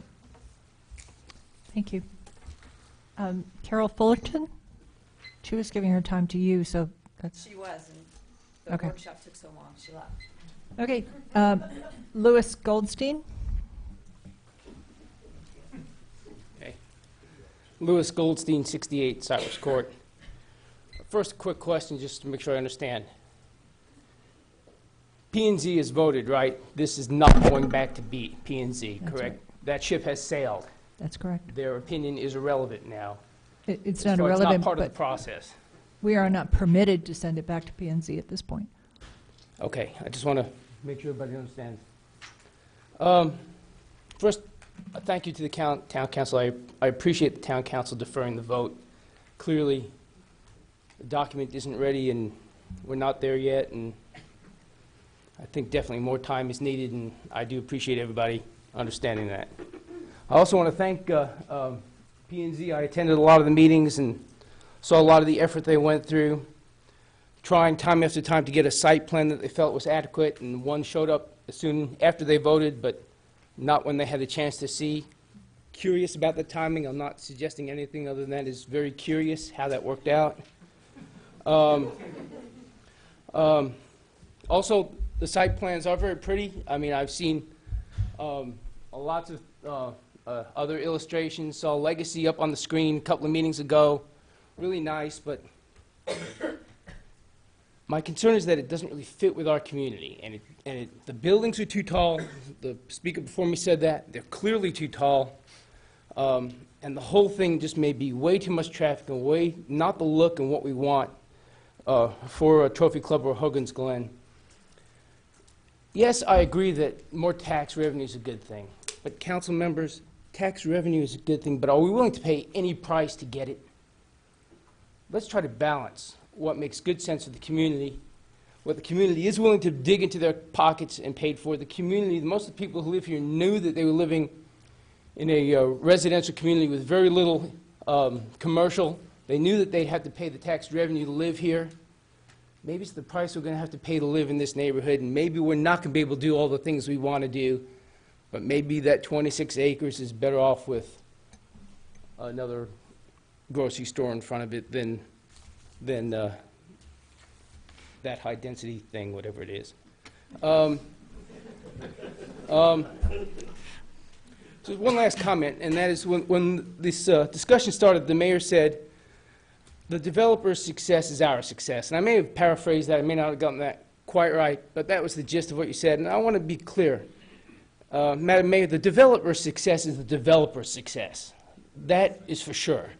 The rest, who knows, okay? So that is not a given. Thank you very much. Thank you.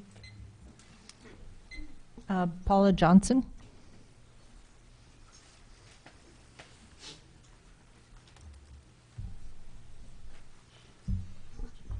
Okay, is it not here? Right now? Okay. David Abdulki. David Abdulki, 16 Panorama Trail, and it had actually slipped my mind, but I would like to thank Mr. Beck for making the football practice field available to our children behind Tom Thumb there recently. And I completely forgot about that. But anyway, I'm basically here because I don't agree with everything. I think we have a process in front of us. We need to work through it.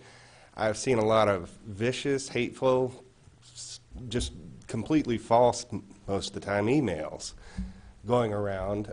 Somebody showing up at my door saying, the city council is trying to push through an 8-story apartment building, and you need to sign this or else they're going to do it. I mean, it's just getting hateful. And I'd like to offer my support for the mayor, for the council, for Mr. Beck. Stick with this process, get through it, do something workable that's going to be beneficial to all of us. It's not us against them or anything. I mean, we need to get something done here, mutually beneficial. And it hasn't been a productive process from what I've seen. So that's all I have. Thank you. Rufus Nicholson.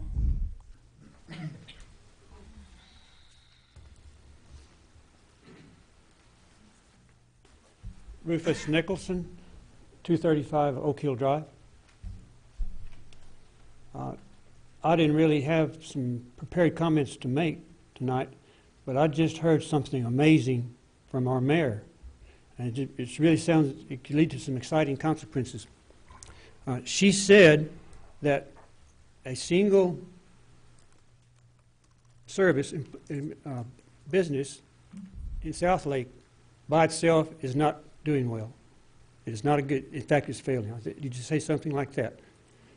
That when you have a single operation by itself, it doesn't work well. It needs others around it. I know. I'm sorry. I'm not. And then got together with something I said. I'm missing. That's what I heard from you, and I said that's amazing. And also heard that the property here was too small to make a big development out of. That I did say. I said that there's a critical mass. Yes. Well, what I've seen tonight, just observing, is it's not working all that well. What's not working? We have animosity. We have statements unsubstantiated based on unknown conditions. The council being accused. The people are upset. I think we may have in those statements that when I know you said and when I heard you say that there may be a solution that benefits everybody. The developer has said that or put the fear into us that we're going to have some competition with developments across the street. They're going to build a restaurant over there, and they're going to supersede us. That is just the opposite should happen. When you build a restaurant here and a restaurant there, all surrounding each other, you get a synergy. And an example of this is on 35, where they have a restaurant row, all those restaurants out there. On Greenville, they're all put together. That increases the business of each restaurant by an amazing amount. Another example is you always see a Home Depot, or usually see a Home Depot right next to a Lowe's. I've heard that increases each business 30%. You see True Value by itself, it's barely hanging on. And I think we're talking about trying to do it ourselves. We're getting ourselves in a True Value situation. It's not going to work all that well.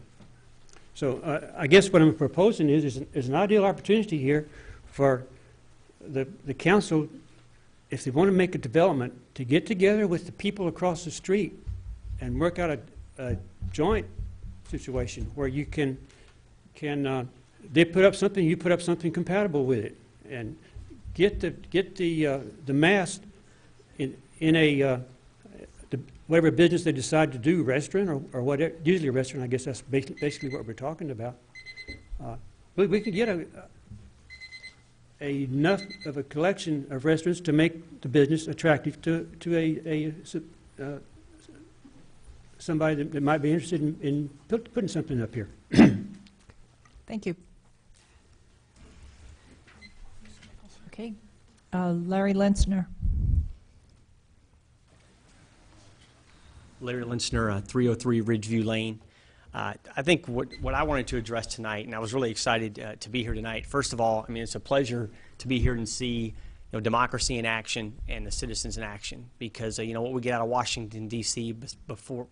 Every day compared to what we're seeing here with the openness and free flowing of ideas and people truly concerned and an opportunity to really influence our own outcomes with our own sales tax dollars here in our community is very refreshing compared to what we deal with each and every day via the media. So I really appreciate this process. I really appreciate Mr. Beck being here with his crew and staff.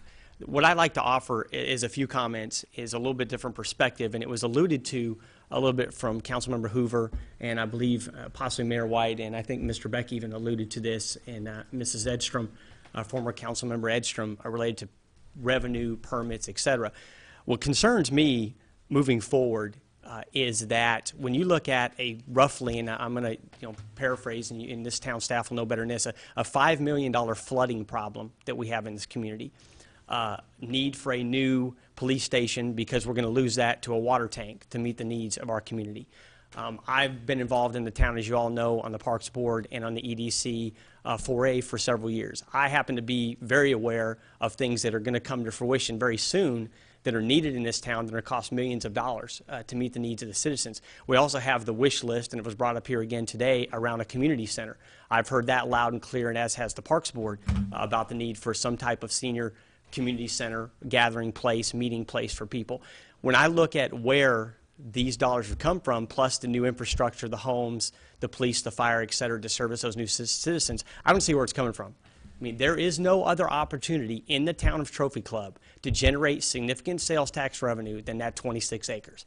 So right now, it was probably about 6 months ago, there was a huge uproar when a council member made a suggestion, which I did not support, of the police department and looking at merging, outsourcing, whatever terms you want to say. What makes our town unique is that we have roughly, I'm not going to bear the numbers, 7, 8, 9,000 people here now, down the future. You find me a town that has a state-of-the-art police force of 17 officers, maybe offload one or there, but last I checked, a fire department, state-of-the-art, brand-new facility, its own streets department, a Parks and Rec department that finally caught up to the rest of the town now with the new facilities. You're not going to find it with the population that we have, and we bear the tax burden because we've chosen to do that. But I don't know that it's possible moving forward, based on my knowledge of the town and the things that are needed moving forward, that that's going to happen. And there really is truly only one chance to change that, and that's that property. So Mr. Beck has brought a vision here of what he has that's going to turn 0 phone calls over the last 10 years into hopefully a bunch of phone calls if he's successful. No matter what this council does, we don't even know if he's going to be successful. That thing still may stay vacant for 5 years. But I'd like to work through a couple of issues around the number of multifamily. I think it should be significantly reduced to the bare minimum that Mr. Beck can get through to sell this or to promote this property, and the height requirements. I think you're 8, 7, 6. It needs to come down to 5 or 6 stories for the hotel, and maybe 3 stories or so max for any other buildings. I think that would hopefully not influence people like Mrs. Gray, et cetera, who live in that area and have built those beautiful homes at Hoban's Glen. So thank you all very much. Thank you. Dean Murray? Wow.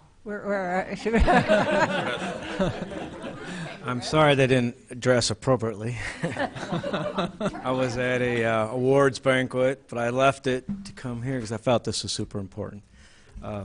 Dean Murray, 505 Glenhurst Court.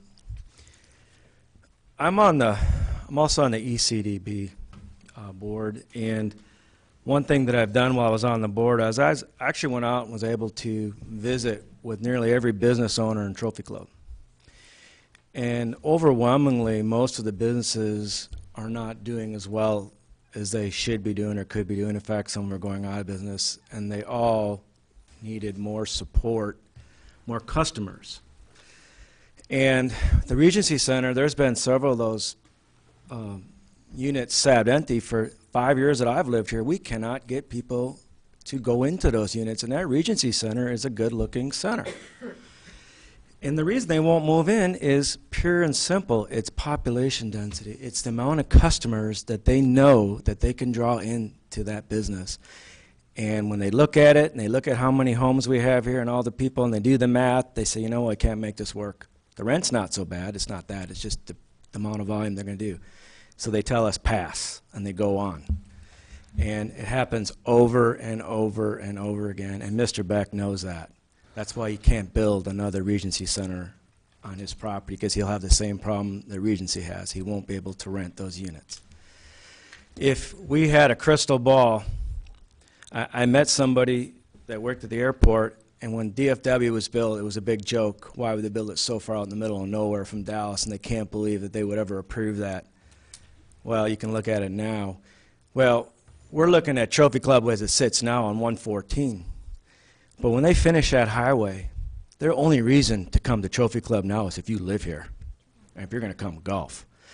And those businesses that are getting any amount of business off the interstate, that's going to stop, because they're going to stay on the interstate. And that big shopping mall that's going in by Cabela's, you know one's going in out there.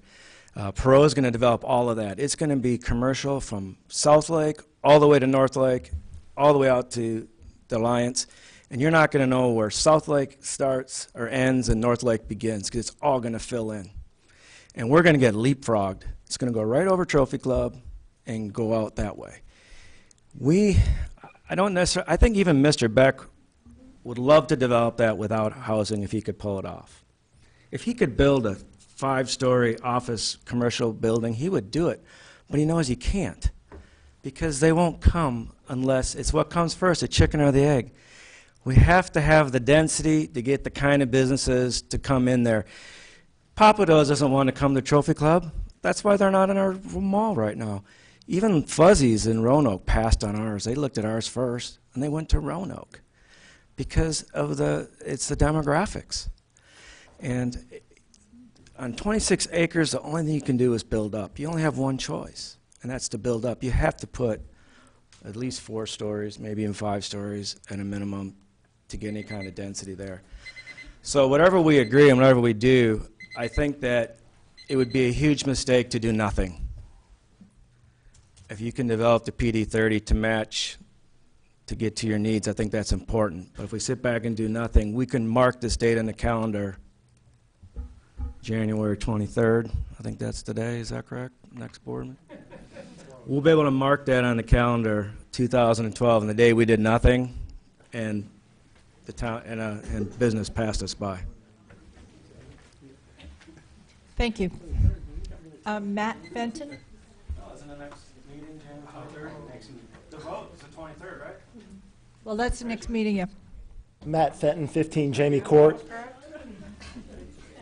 And I've just sat here and listened today. A lot of fear and even seems like some hatred towards people. And I just hope the board does. You guys are, I think, all Trophy Club residents. I think you're our elected officials, and I'm looking for y'all to do the right thing for us. And I know you will, and I know Mr. Beck owns that land, and he has to do what he can do to make it work. And I think Councilman Struthers, your presentation and what you said was right, spot on. You guys are going to have to work together to do the right thing, and I just hope that y'all make the right decision and for us. Thank you. Thank you. Shannon, do we have any more? Julie Foley.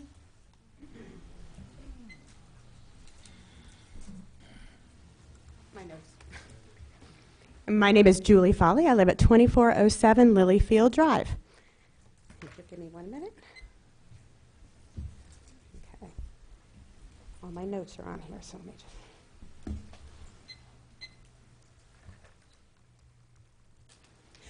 The first thing that I wanted to talk about was the Facebook, the RUTC. One of the comments that just struck me from Councilman Hoover was the fact that that this was an open public forum for anybody to come and talk, and that this was going to really hurt our property values eventually if developers could come and they could see what's going on in our town. I helped to develop that site, and I have to tell you I'm very proud of it because historically I've been here 2 years, and I've seen all of you with a development problem of my own. And the other side of the Trophy Club never knew that we existed to help us. What this has done has allowed people to come together. And you all, the council, should be proud that finally the town from both sides is pulling together to help each and every one of us to live in a better place. It bothers me when I hear that you want to keep it under wraps to protect our property values, when in turn the residents are actually protecting their property values by coming together. I'm very proud of our town finally connecting.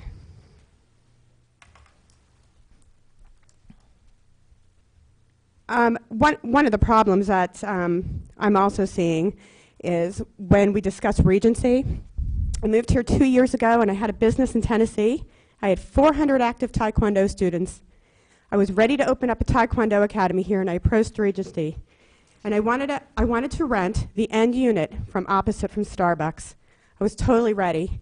The rent was outrageous. It was totally unaffordable for anything. I ended up having surgery, so I did not open up an academy, but I was ready to go to Roanoke. I was ready to go to Keller. I was ready to go to Southlake. I could not afford it. And one thing you have to understand is that, you know, Roanoke has half the residents that we do, and they have very, very successful businesses. We all drive to Southlake, we drive to Keller, we drive to Roanoke, and we provide all of their taxes and all of their revenue out of our very own money when we could be doing it right here. So I just wanted to make that point. Thank you. Thank you. Okay. Steve Paro. I don't know if I pronounced that correctly. It's Paula. Close enough. Steve Paula, 501 Glenwick.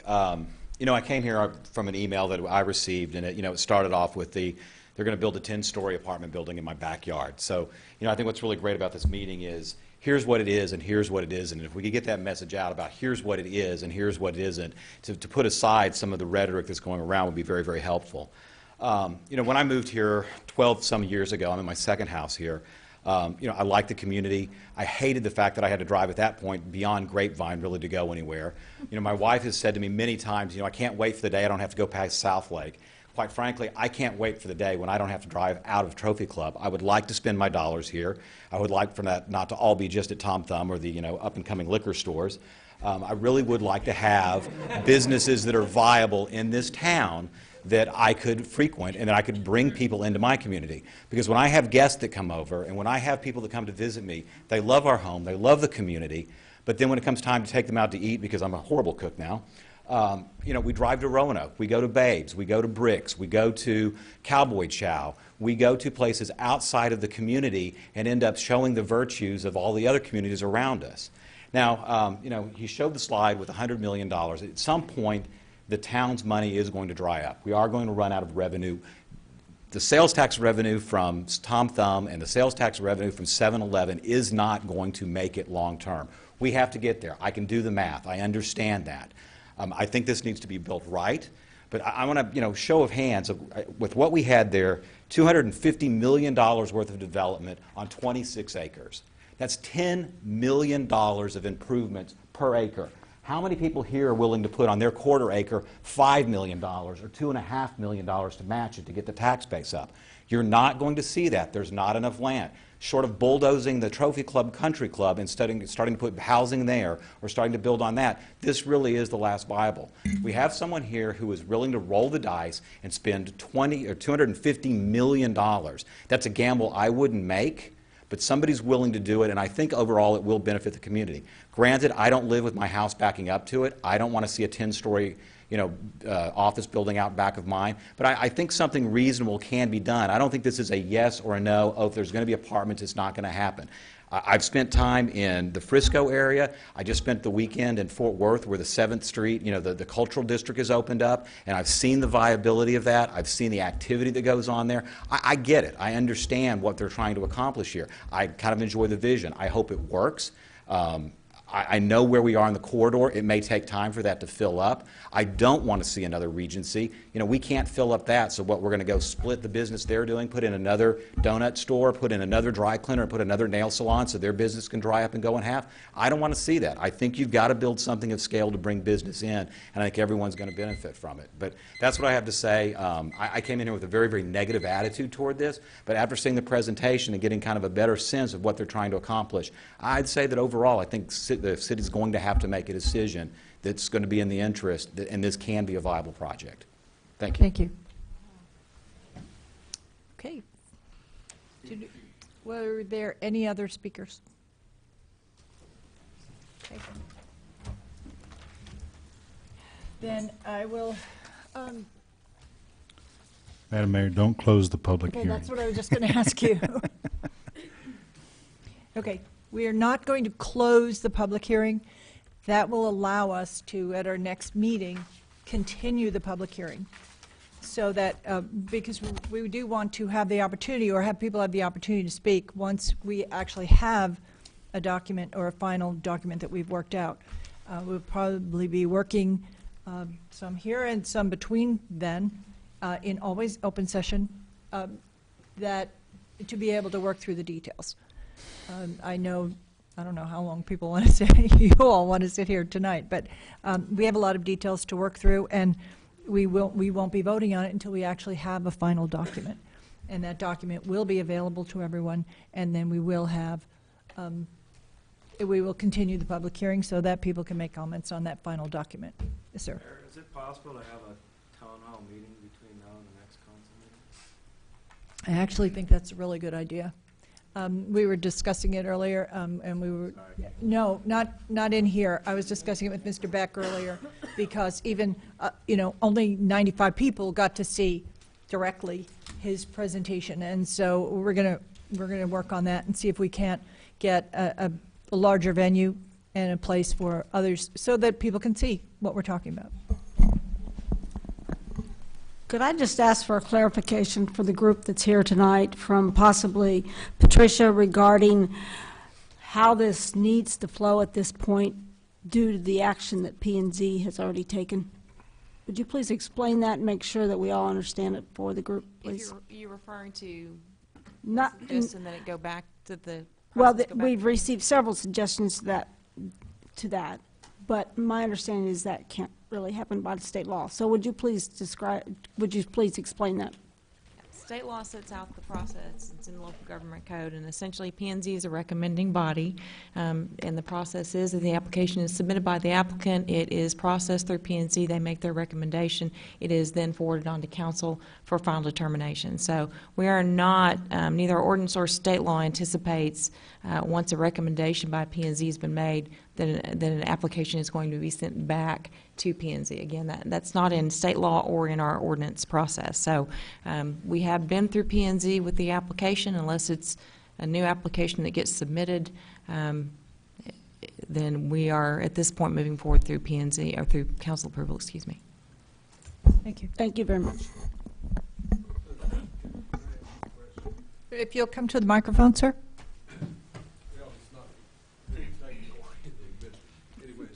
I'm not quite clear on the process. You're saying then you're going to continue meeting, and you're going to come up with a final document?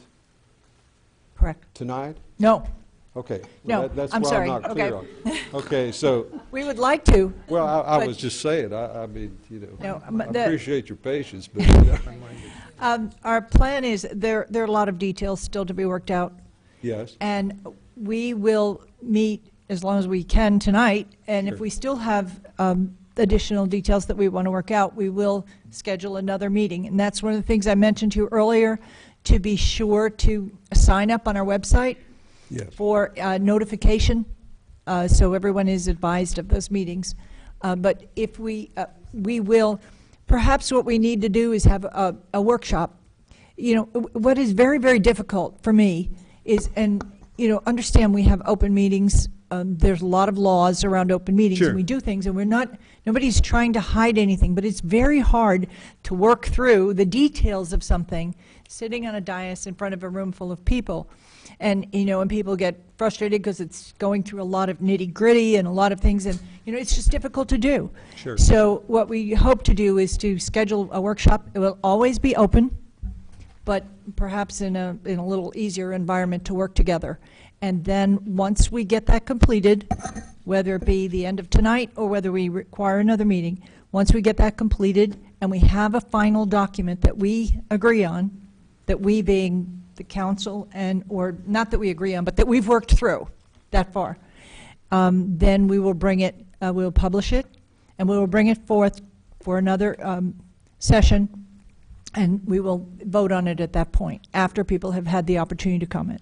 I'd like to make just one big recommendation. I think a lot of this situation, communication is really the thing that keeps the credibility going. So, whatever you do decide and what the process is and however you can get the word out, that would be me, because, I think that would dispel a lot of problems. When we keep hearing the word confusion, and Right. if we ask a question, we sometimes people think, well, it's because we're confused, and in essence, it's just a communication situation, And which is difficult, and I would just recommend that. I totally agree with you, and I appreciate Because when that. people say process, Right. I'm not sure everybody knows what the process means. And that's one of the reasons why your suggestion of a town hall meeting might be very good.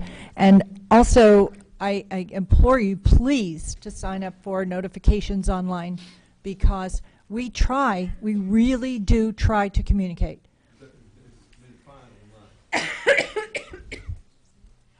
Sir, can you just give us your name so that we have that on the record? Me? Yes. Dick Sutton. Okay. Thank you. Thank you. Thanks.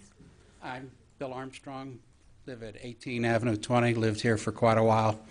I read through the whole document.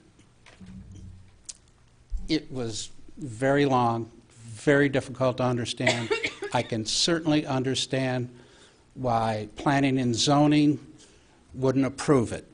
It needed to be redone, and if you're trying to make changes here without it going through planning and zoning, I really think it needs to be sent back to them.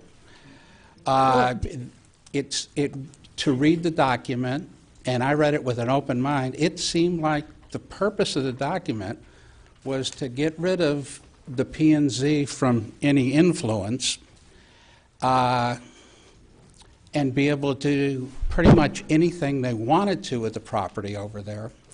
I'm on the board of directors of a condo complex over in Dallas that has 598 units in it. So I'm kind of familiar with housing of this size. Living in Trophy Club, I certainly wouldn't want to let somebody come in here and put a project in of that size without having a whole lot more detail than what they got here. Now, the P&Z had to do a yes or a no without even having the benefit of these when they made their vote. And now you're going to have to go through it without really any P&Z approval, and they've been the folks that for years have been coming to you with their recommendation based on a lot of time they spent looking at that. It would seem like that Mr. Beck's goal has been accomplished if you go ahead and make the changes yourselves without the P&Z being involved. I think it needs to go back through the P&Z. The document didn't make any sense. I'm sure that all of you read it line for line, and we're probably pretty confused as well. I think this thing needs to go through a process. It needs to be looked at. I'm not saying it's good, bad, or indifferent, but I can't imagine 26 acres giving us the windfall that's being suggested here. Thank you for your time. Thank you. Okay. And I would just like to assure you that Mr. Ratner would like to speak also. P&Z has documented their concerns, and, you know, just because it doesn't have to go back through P&Z doesn't mean that we aren't going to look to them for some, you know, discussion. Sir? Vivek Ratner, 211 Village Trail. I think what the council might want to do is reject the current P&D proposal that is being put forth, that was reviewed by the P&Z group. Have them resubmit another proposal, get it through the process of the P&Z, and then council takes a look at it. Thank you. Thank you. We're going to work through it. Okay. Any other input? All right, thank you. We will continue the public hearing. Please, Patricia, make sure I say this correctly. We will continue the public hearing, and we'll now go back into our regular session. And the first item on our regular session is to discuss the zoning change request. So, do you, council, have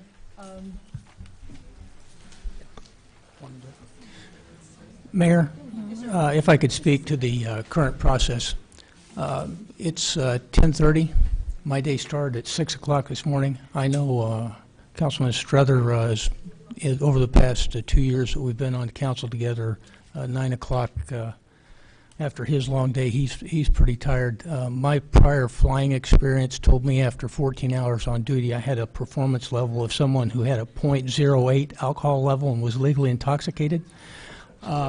What I'm saying is this document is very important to us. I would like to not continue with this document tonight, but I would eagerly move forward, you know, in an intermediate special session if you want to call one. Obviously, we need to do more work on the document before we get to our next regular session. I think a workshop is definitely indicated. So that'd be my thoughts. Does anybody else have any? Go ahead. I agree with Bill Rose. Okay.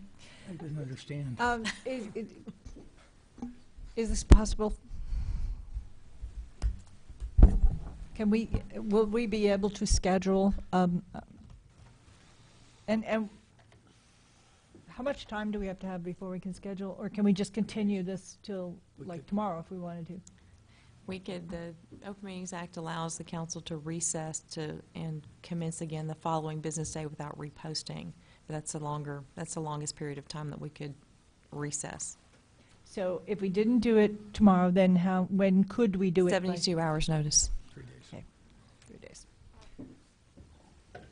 Anybody want to make a suggestion? How you want to proceed? The thing is that we know that we have more discussion. I don't know that we can, I don't believe we can complete that discussion this evening. I think we can get through this, and I think it's worth it to keep going, but what we need to do is be able to schedule it. I'm not asking for an absolute schedule right now, but are you willing to do that? You're scheduling tomorrow? Is that a possibility? Or something after after 3 days? I would prefer a 3-day break. I need to do some work on the document.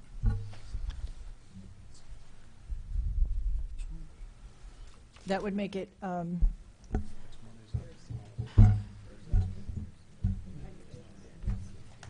Mayor, while you're working on dates, and then this is just a suggestion, and if the Beck team's willing to do this, there's been a tremendous amount of information shared tonight, some that I believe your attorney said kind of caught you off guard a little bit, and certainly the question, you know, has some very large impacts to it, and to be able to give a yes/no answer tonight, I think is asking way too much of y'all's team.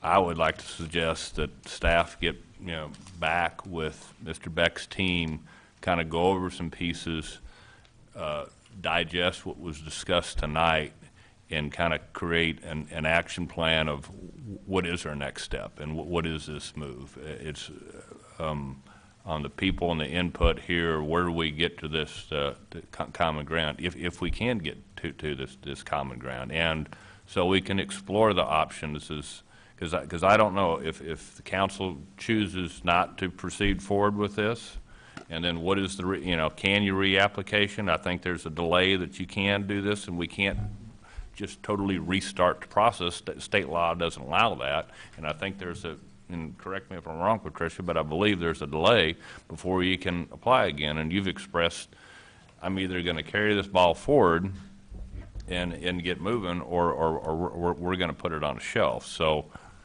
we need to kind of understand what you want to do too. Yeah, I'd like to to process. I think it's a great recommendation, but I'd like to come up with what that process is now, because we're not going to, my company's not going to authorize any more dollars spent if we don't have a process put in place tonight, which basically leads us to a vote on the 23rd.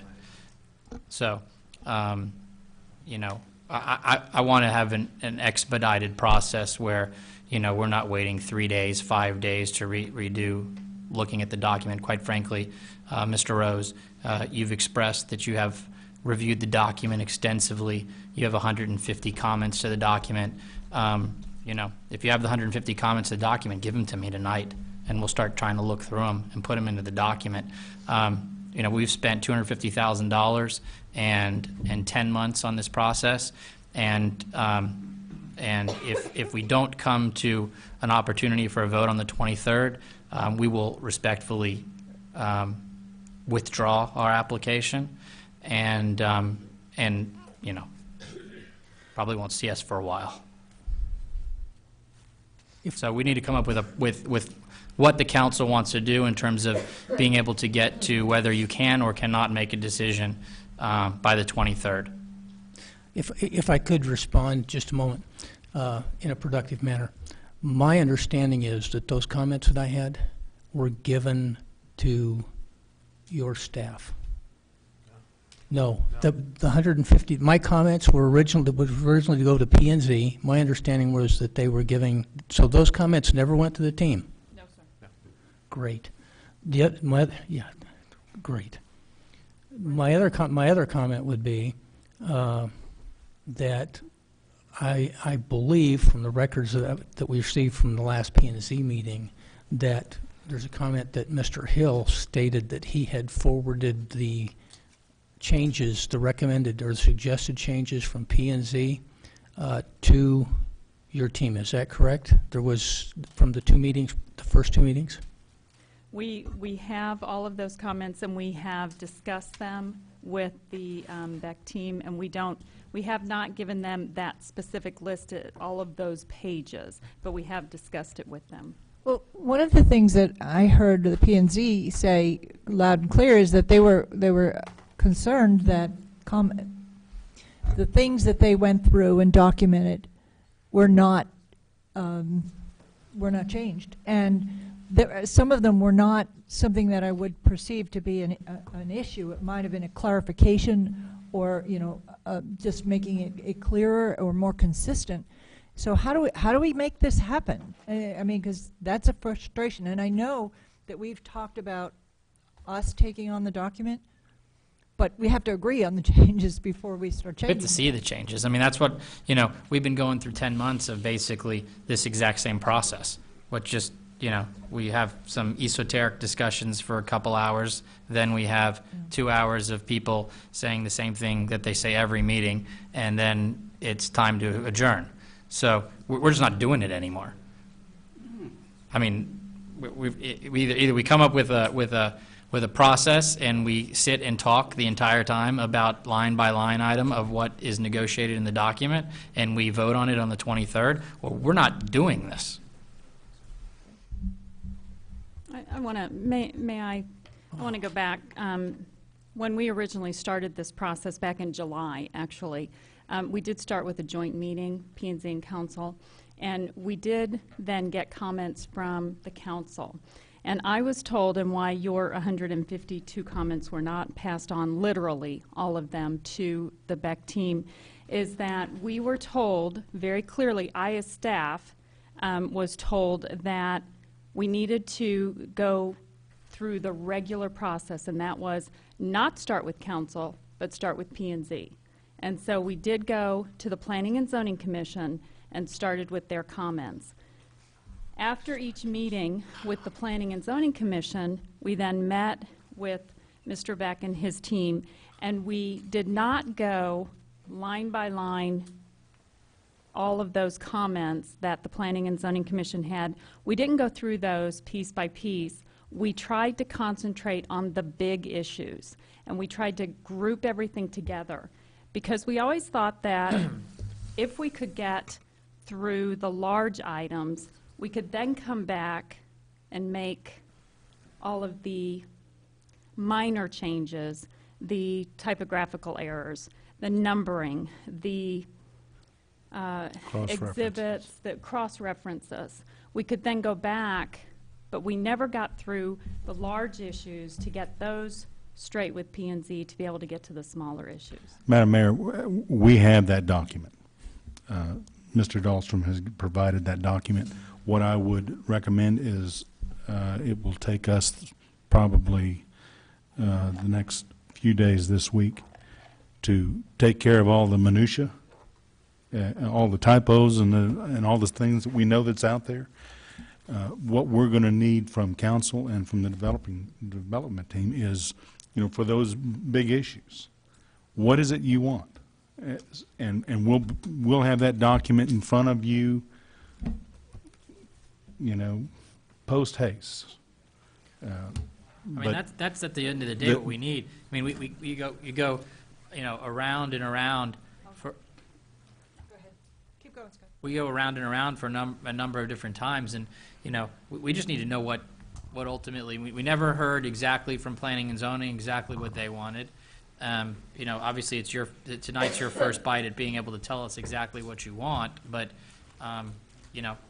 we need to know. So, you guys need to decide, if you're going to allow us to do urban living, then are you going to allow us to do 500 units? Are you going to allow us to do 300 units? Or what are you going to allow us to do? Do you want us to do 5-story buildings or 8-story buildings? At the end of the day, it's going to be what you guys decide to allow us to do. And then prior to that, we're going to have to decide whether we're pulling it based on what you're going to allow us to do or not. Because I can tell you this, if it doesn't seem like what we can get done, we probably are just going to pull it, because it would be better for us to develop what is currently zoned as than zoned as a half-baked urban mixed-use development. Because it's much easier for me to turn around and develop a bunch of pods as urban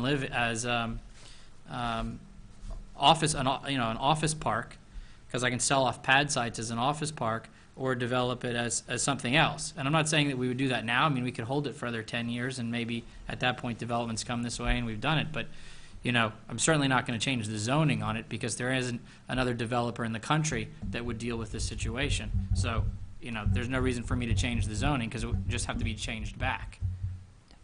Let me make a suggestion. What I'm hearing is that we need to have a position, we being the town council. We need to have a document, we need to have a position. And we need to give that to you, as I see it. And when I look at that and ask that question, by and large, if we develop that document and hand it to you, then your team at that point can look at it and say, okay, we can do this, we can't do that. And we can discuss those issues. To get to that point, I honestly don't need your team here.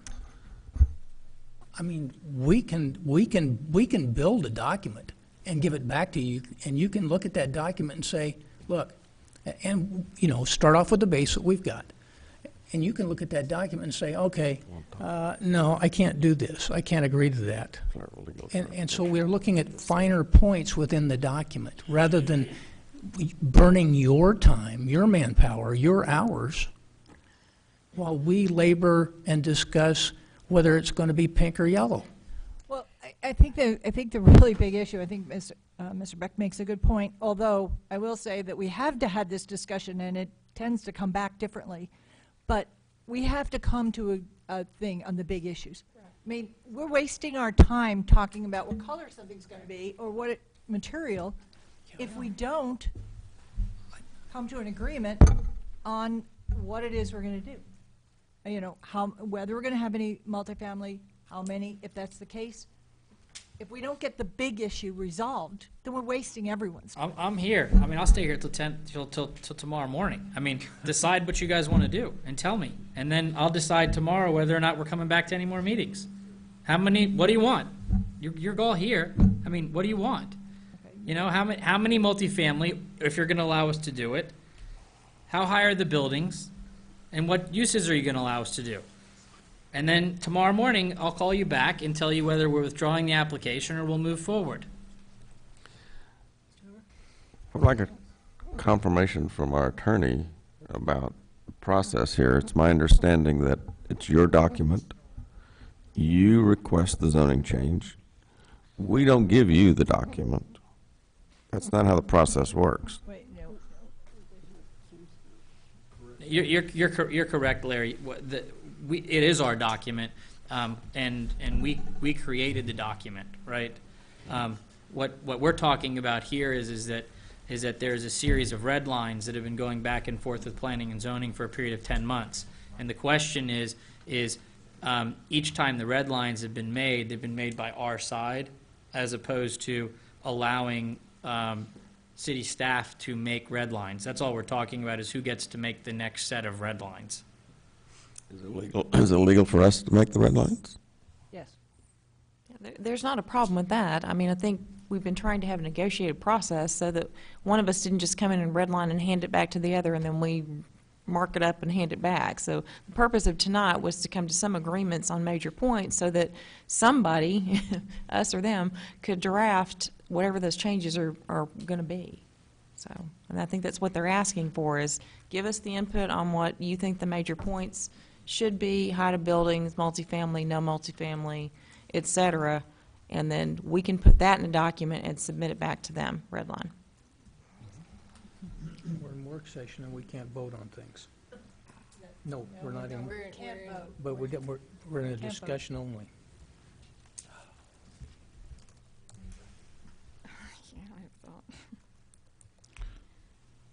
You can't Okay, vote, but you can build consensus.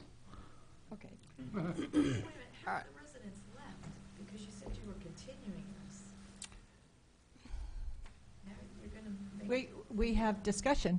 We are having a We're not discussion. voting. We've said We're that we were doing that. discussing. We will have an open is- session. What is going on right now? We are following our agenda process, which says that we are to discuss the zoning change. That is the agenda item that we're doing, and we are having that discussion. When I said we will continue it, we will not vote on this thing, the document, until we have a final document, a final written document.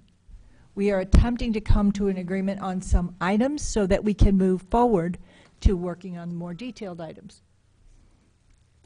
Is there a document that Sir- has, sir, excuse me, ma'am, but this is important, and it seems like the whole P&Z process has just been flushed down the toilet, and if you had just done that and said the P&Z isn't going to be involved in this, 3 months ago, 4 months ago, you would have had all of that time for you, the council, and Mike, to decide what was going to happen.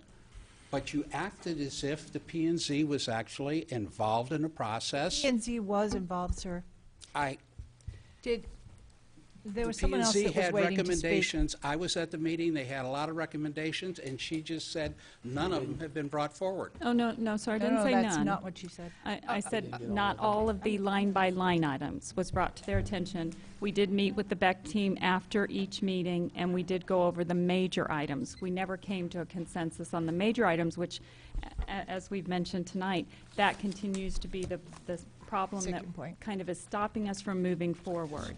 We need to be clear to the developer multifamily or not, height of buildings, as we've, staff approval, P&Z approval of site plans, these are the issues that we have not resolved, the large, the Right. big issues. Sir? Excuse me, I hope you don't interpret this as saying the same thing as we say every meeting, but I'd like a legal interpretation, if you could request it on this consensus building when the agenda item says discussion and no action. I would like a legal interpretation of that. Certainly. I believe Mr. Swetnam, Yes, I'm sorry, yes, Mr. yes. Swetnam.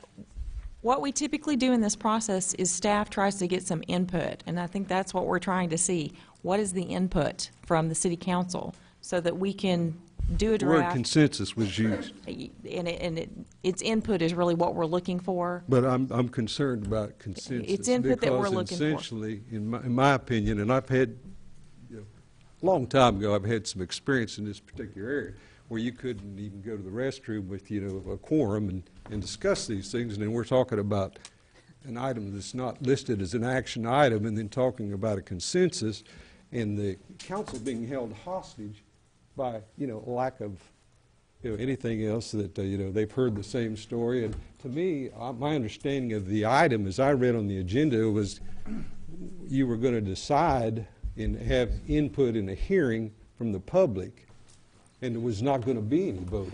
But in essence, if you form a consensus and this dialogue goes on, it's a done deal, in my opinion. Not at all.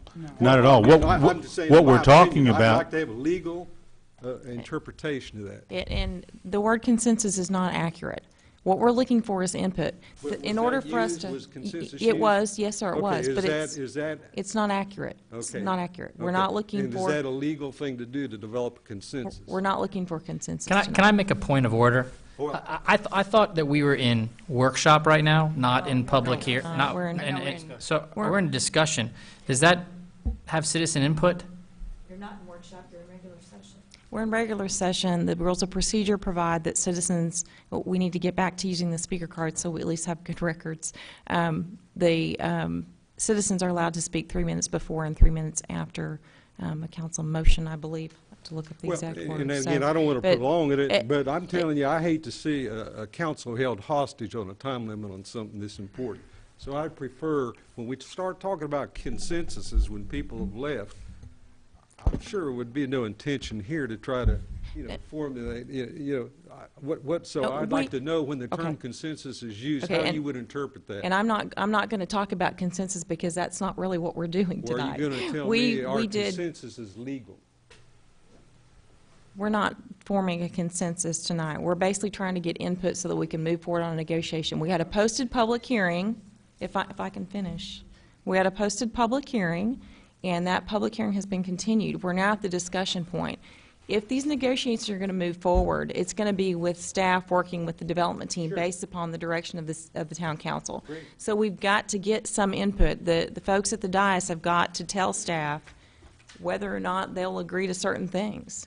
And we can hear that. We do this all the time in meetings. We talk and about I it don't so have that any we can problem get with that. direction and take that back and move forward. That's great, but So- when I hear consensus is concerned. And that was inaccurate. We're doing it, we're trying to get input so that we know even a range of where that's going to be. So your interpretation is that We're not seeing you a, can say straw votes or anything like that? no, sir. No, We're not okay. taking a consensus or a straw Go vote. ahead, Jeanette. All right, Madam Mayor, for a point of discussion, I would like to put out there, based on all of the input and based on the fact is that this is an opportunity for Trophy Club in many respects. And I know that you will not vote for me, but I'm going to tell you that we need some development for urban, if you want to call it urban development, apartments, if you want to call them that, in this particular development in order to make it viable. And I absolutely appreciate, I think it was Dean who said, you know what, the businesses in Trophy Club are not successful because they do not have consumers buying their product. And I can give you an example because there's a little dress shop right here in Trophy Club that I frequent often. And if these people don't have consumers coming in to buy their product, they're going to leave.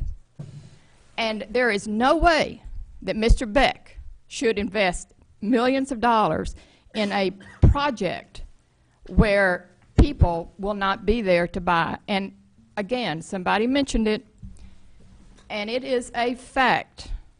Between DFW and Alliance Airport, there is enormous traffic going back and forth.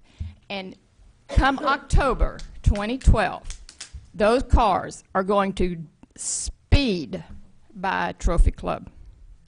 And we will be left. And these consumers in Regency, the businesses, they'll close down. And it doesn't make any difference what the cost of rental at Regency is. People don't want to open a business. So my point is, I think we, as the council, need to come to some kind of discussion. Legally, I don't know if this is right or wrong, but start talking about the fact is there's got to be apartments.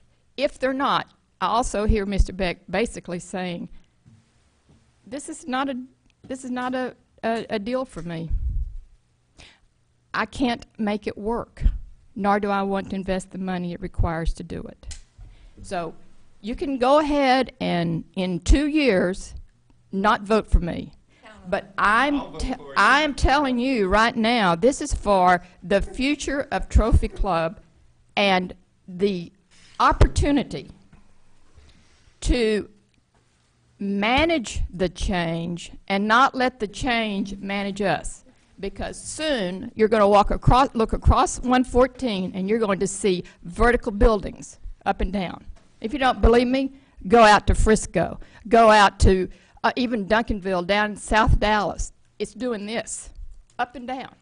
And pretty soon you're not going to know the difference between DFW and Alliance Airport.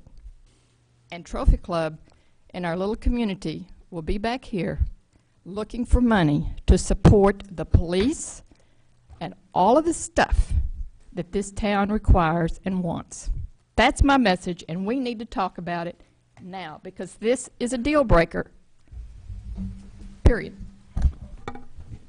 Thank you. You're welcome. Can I speak? I've already signed up and already spoke, so a couple other people went and did that. I just asked, I completely agree with Councilwoman Tiffany, and I'll vote for you. Thank you. He spent 10 months and $250,000 on to get to this point. I think you guys need to give him some boundary. If I got it right, you're not voting on anything tonight. You vote on January the 23rd. Give him some guidelines to go by tonight that he can redo the document, and y'all can vote on January the 23rd. Thank you. Thank you. I will stand next to Jeanette Tiffany and echo what she said. I'm going to vote to push this across the finish line, and I think we need some residential units. If it's only 200 or 300, that's okay. I'm willing to go with that.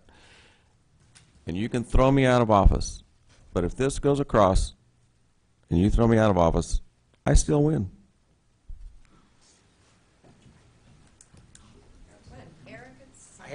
I hate to do this as the last thing, and because I know we're not trying to do public discussion. Wait. Excuse me. I did sign up, and it'll take give me 30 seconds. But there's someone that signed up before you, so let me just Sign up for both the public Okay. hearing and the regular session. Just a second. Just sit right there. And, okay. Okay. Don't. Pens out there. Oh, okay. Susan Edstrom.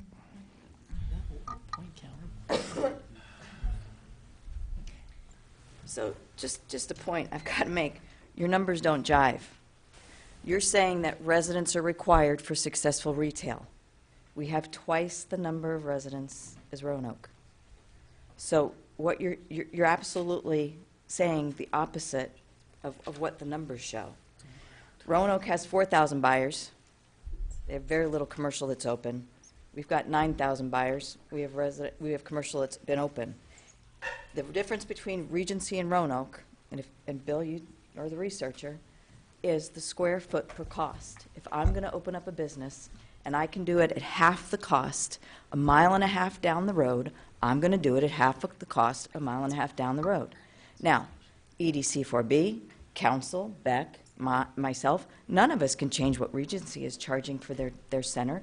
They believe that they are charging what they can get in the marketplace.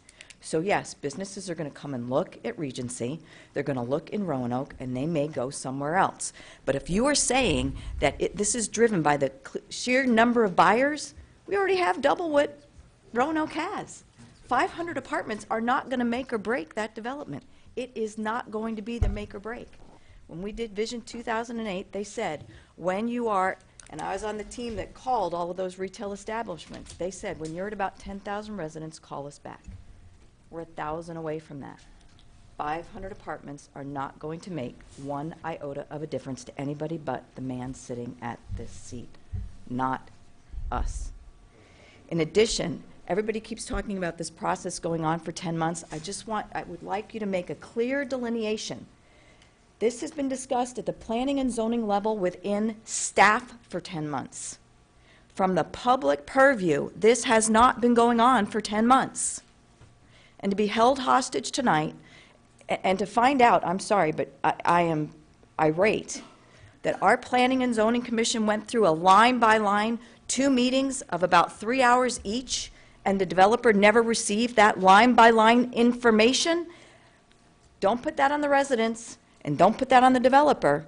That is a bad on somebody at the staff level, that information never made it down, because when the P&Z spoke to them on December 15th, they said they were disappointed that with all the input they gave them, nothing in that document changed except, I believe, maybe 3 items.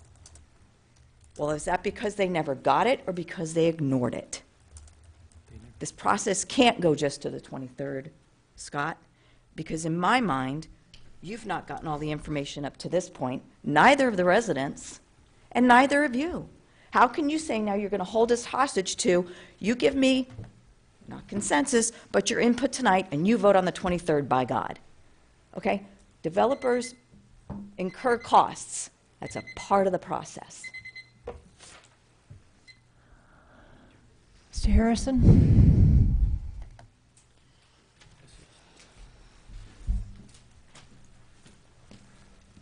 This should have been on Survivor. Fantastic. It's just really been really good at being here. Appreciate you putting up with our town for 10 months and $250,000. I suggest we convene the meeting, if we can, and all as residents and not y'all come back like Monday, come up with a deal that we think is acceptable or not acceptable, then give it to him. Because, I mean, I would like to see it. He didn't want to waste any more money. And look at this group. I mean, it's hard to bring a consistency together, and it shouldn't have taken nearly 10 months, but this has been great. But I think we should ask him to, not come next Monday, let's meet Monday, resolve it, and go forward. Who is that? Sir, Harrison. Oh, I'm sorry. Okay. T. Murray?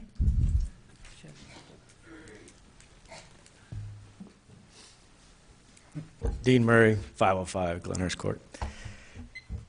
One of the best documents ever written in the entire world. The Constitution had 26 changes.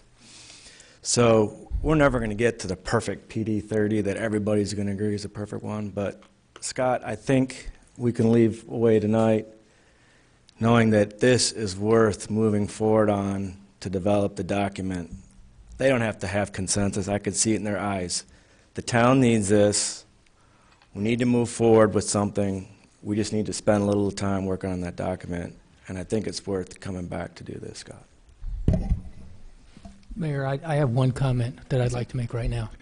Mr. Beck, I want to apologize to you because you didn't get, and your team didn't get, the information. And I was, in my mind, thinking that you had gotten it and failed to act. I apologize. That's not acceptable. Okay, excuse me, Mr. Armstrong, I have a list of people who are waiting to talk. And I'm going to go through this list, and then we're going to continue our discussion. But I will allow this, since we started. Peggy Sweeney?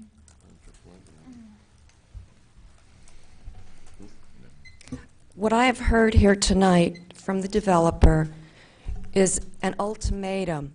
He's digging in his heels. He's either going to get his residential, rental, urban living development, or he's going to take all his toys and go home. I agree with Susan Edstrom. 500 people is not going to make an iota's worth of difference when you're talking about the populations that are already here in place. And I am absolutely stunned that 2,000 voting residents can present you with a document saying that we do not want urban living, apartments, lofts, whatever, and that you choose to ignore 2,000 residents. Thank you. Steve Parr? I'm sorry, I can't. Okay, you know, they put forward a proposal. I think the issue really is we're going to have some very strong leadership that you guys, this isn't going to work without multifamily living. I see it in all your eyes. I think you guys pretty much across the board believe it. The issue at hand is what's the right occupancy level and what's the right height. And so you got to make a decision in your heart of hearts and say, I'm willing to go 5 stories and I'm willing to go 400 or 300 or 200. Come to a reasonable amount that you guys think is, you know, you got to make a decision. This is A, going to get me thrown out of office, but B, it's the right thing to do. I'm going to go ahead and forward and do it because I do believe it's the right thing to do. But you guys have to come together in a reasonable amount of time and get that to these guys so they can put the numbers to it and say, you know what, 300 doesn't work for us. It's never going to work. We're going back to pads and Taco Bells and nail salons. Or they're going to look at it and say 500, it's going to be close, but we think we can run these numbers. But give them something that they can go on and they can put a number to, and they don't have to do A, B, C, and D with multi-different things to try to go figure out where you guys can dial in to make the most people happy. You're not going to make everybody happy. You're not going to make most people happy, but you got to do what's the right thing. And so move on with the discussion, and we'll try to get out of your way now. Thank you. Nick Sanders?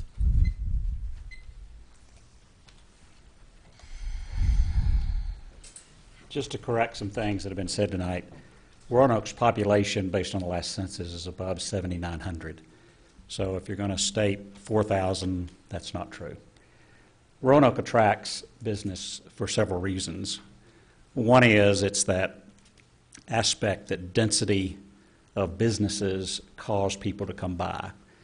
They have had an effective program to redo Oak Street. They've got restaurants there. The other thing they do is offer incentives. Fuzzy's Tacos, the outside patio was built with their EDC money.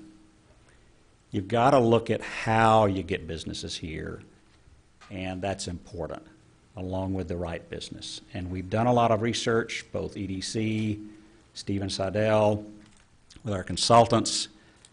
I think we have an opportunity to do something, and I support the development on that 26 acres.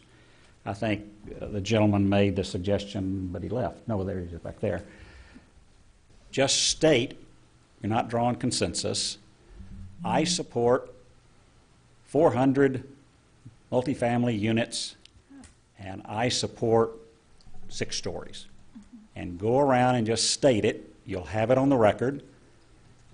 Somebody will analyze what that means and communicate it. Or Mr. Beck can communicate it for himself because he will have heard it.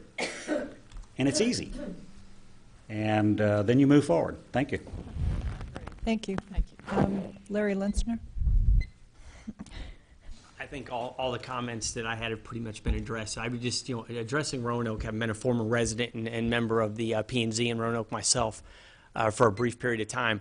Roanoke had a vision, and it was originally the rising star of the Metroplex, and I think we could all agree they've risen, and it was also the dining capital of Texas. And that vision has come forth with some dollars that they had, which unfortunately at this point our town doesn't have, besides our citizens, and it came forth with a focus in working and being a very developer-friendly area. I completely understand, and I want to stress 110%. I don't want a 10-story, 8-story, 9-story any building. I want to try to protect the residents who built those wonderful homes or bought those wonderful homes in Hogan's Glen and corresponding areas. I want this council to do everything possible to get away with the bare minimum of multifamily that's necessary, but understanding the dynamics, the market now, the fact that we need this development sooner versus later to help address the things coming down the road in our town without it all falling on the burden of our taxpayers. I'd like you to help come with a consensus and agree with everybody else. Let's come up with a number. Let's come up with some height requirements, and let's let Mr. Beck make a decision and let the residents make a decision if those things, are done. Now, the process situation with the P&Z stuff, I'm not sure how all that transpired, et cetera. I hate the fact that right now it's a decision that has to be made now without the P&Z's input, and they didn't have pictures, et cetera. But I'm hoping that this council will do the right thing with all the citizens, as you are the elected officials, to make these types of decisions. And being on an advisory board myself, I know exactly my position. I'm an advisor. Thank you. Thank you very much.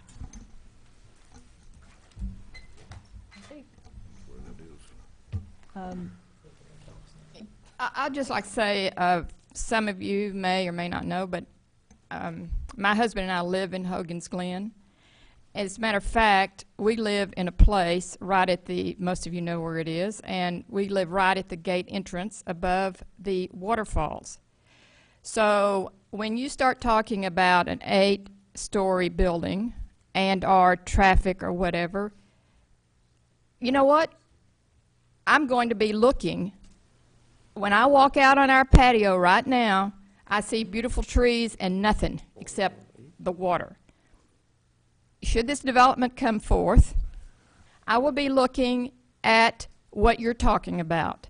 But you know what? The benefit to that is I'll be able to walk out my front door, through the gate, across Indian Creek, and into an environment that I can enjoy with both my family, friends, or whatever, and hopefully I can go over there for breakfast versus getting in the car, going to South Lake, eating at Corner Bakery or Central Market or wherever else, because it's kind of nice to go out Saturday morning and have breakfast somewhere. So I'm just saying to you that probably anybody in this room that I've seen, I will see more of this development than anyone. If you don't believe me, come out and stand on the back of my patio and you will see it.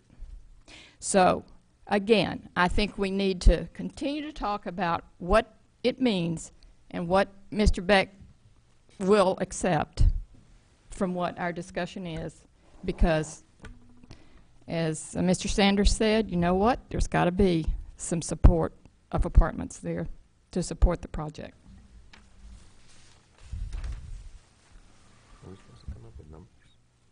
Glenn, do you have a comment? Well, down the line here. I think Mr. Beck was looking towards some action, and I obviously can't speak for the council. But I can say hypothetically, and you can give me a hypothetically answer if you want to respond that quickly. If we direct and say we're going to have 0 multifamily apartments, whatever you want to call it, will you all go forward with the project? Yes, no. Do you want to answer that tonight, or do you want to answer it tomorrow? I mean, this works 2 ways. I mean, No. So no with the project. So the project is a none. If I understood you correctly, if we say that this project can go forward, but with 0 any type of multifamily urban development, then what you're telling me is that you will pull the development. Is that correct? Correct. Okay. If we say 4 stories, tops, anywhere, except possibly a hotel at the southeast corner of the property. Yes, no. I would say that's probably right at the borderline of possibility. And we basically have to, I mean, you're going to have to give us kind of the height component, a multifamily component, and then we can take it back from an architectural perspective and see what can fit. Okay. From a density perspective.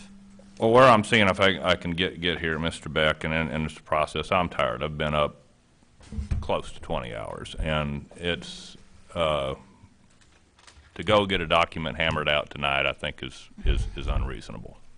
But we need, in my opinion, in a very short period of time, give you some.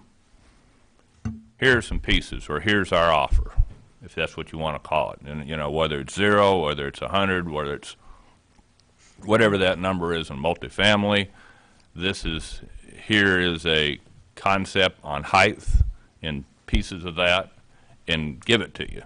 Because these are the major pieces, yays, nays, that seems to have upset our residents or confused and created all, what do I call this, the information that's sitting out here, and get some clarity on those pieces. Once we get that, then we can go to the next step and get the I's dotted and the T's crossed. But until we get that piece done, we're not going anywhere. And I mean, and you have to have enough peace to be able to make a logical decision. And then we're going to have to make a decision as a council as where do we want to, if you want to take that, if you want to say political risk, because I personally don't care. I mean, I'm here to serve the residents, and I've got, and the reason I got involved with the town was I thought because of what I do for a living, I could bring value to the town and help the town make logical, smart decisions. Be able to bring that information forward as it goes. Because basically, again, if we own the dirt, it'd be great. I haven't seen anybody willing to go up here and say, and Mr. Beck hasn't given a number, but let's say $5 million. If you know we got 100 people that's willing to kick up a, you know, $500,000 a piece to buy his land, you got to do that. Then y'all can do what you want to do on it. But like I said, the challenge is that if we don't do something, I mean, not here, but and where my emphasis is that the current zoning is bad for the town. But until we do something and until we can sit down and negotiate with Mr. Beck and get something different, it's not going to change. And like I said, either he's going to get frustrated or what, and when we're going to end up with stuff that we don't want. Just like we have a hotel that everybody doesn't want. But there wasn't the foresight in that process because people didn't know. I use this saying a lot, people don't know what they don't know. They thought they had what they envisioned was right. Well, it turned out it didn't. You know, and unfortunately the way that works is if it passes the filter, we can't, I mean, we can say we don't like it, and we can make them dot every I and cross every T, but if they're willing to go do that, it's going to happen. And it happened. And like I said, it's in the past. We can't change it. I pray every night that, you know, it kind of goes away or it gets a new facelift, but, you know, and maybe God will answer me someday. But that's life. I see 26 acres up there, and like I said, we have to make an economical choice. Mr. Linser, and I didn't get into this, and I certainly don't want to be in the soapbox, but again, from a construction engineering perspective, and this is not news to the council, we have a very aging infrastructure system in our town. Most of the streets here that haven't been replaced are beyond their shelf life. That's millions of dollars. We have a storm drain system that it was inadequately designed from day one, and that's millions. And when I'm saying millions, I'm talking $10, $20 million to go do it right. The more development that happens to the south, until we can get some type of joint proposal together to do with the Perot family that'll have to be a piece to control Turner Lake, Marshall Creek's going to continue to flood. Until we spend millions of dollars to go clean that out and go through a core process to be able to go widen that, to be able to channel that water directly to Grapevine Lake, we're going to have issues. It's not our water, but it comes here, and those are the things that we're going to have to deal with as a town. And you go put a calculator to that, and you don't have other pieces of economic resources to come in, you're looking at triple the tax rate, easily. And I said, where's the break point for the residents? You know, it's 50 cents, you know, now. Is it $1.50? Is it $2? Is it going to be, you know, so now you're in the equivalence of what the school charges. Is that acceptable to you town? Are you willing to live here? Can you compete? And then now you're looking at a town on economics that says, well, here's the house where the builders are going to go build and finish out with this type of tax rate. I'm not going to build there when I can build across the street. I can't afford the taxes. So we have to compete somewhere in that process. And how do you do it? And how do you find that balance of what the town and the citizens want, whether it's pools, whether it's community centers, libraries, more sports complexes, all that pieces, that all costs money. 75% or greater of our revenue comes from y'all. Ad valorem taxes. Roanoke, it's exactly the opposite. 75% of their revenue comes from sales tax. That's where the EDC has all the money. That's why the EDC can go do what they wanted to do. That's how that development happened. Yeah, Fuzzy's here. Nick talked about it. Here's a check. Build a patio. We want you here. We can't do that. We ain't got the money. So how do you overcome that stuff? So what I'd like to suggest is that we get together in a very short period of time and give the Beck team some pieces to those 4 little runs, and then let them go back and answer and say either yes, no, or counter. And let's either get to the point and go or no go. I think Mr. Beck is asking for those pieces now. You want them tonight? And you want to make that decision tonight? No, I want them tonight. We'll look at them. What I was asking is and I think that our prior mayor Sanders illustrated it appropriately. Is, you know, you can each kind of just say what's on each of your minds, and we'll kind of, you're not drawing consensus or anything, because you're just kind of telling us what each one of you think, and then we can kind of noodle on it ourselves and figure out what that means. Because ultimately, you're not allowed to talk amongst each other except for here. So you can't go do what you just said you were thinking of doing, because you're not allowed to go do that anyways. So at least this would be the first time that we've ever heard through all the planning and zoning meetings, and now obviously again this is your first time to be together, what ultimately you want. And then we can kind of take that under advisement, and we're trying to figure out process, we're trying to figure out height, we're trying to figure out multifamily. And we need to know those 3 things to then figure out whether or not it makes sense to do an additional meeting. Hopefully to Dean's comment, I hope it does make sense to have an additional meeting sometime at the beginning of next week, and then finish up a document based on those discussions, and have an additional meeting on the 23rd. Excuse me, I thought it was your responsibility to provide the document. Excuse me, sir. Throw me out. Okay, I mean, if you want me to, this again is, in my opinion, a very complex document, and when I go look at it from an engineering point run, is that 4, 5, 6 stories may work in some spots. I haven't studied the angles. I haven't looked at the heights and stuff like that to process. Be able to go give you a blank document and say anywhere, any spot. I can't do it tonight and run. I mean, if the other piece that I would look at and run, and this is, there's a balance between economic return and what you have invested in the property. I mean, you stated multiple times that you've got 0 debt on this property. So you've got a huge leg up than anybody else that's going to go buy the dirt and come in.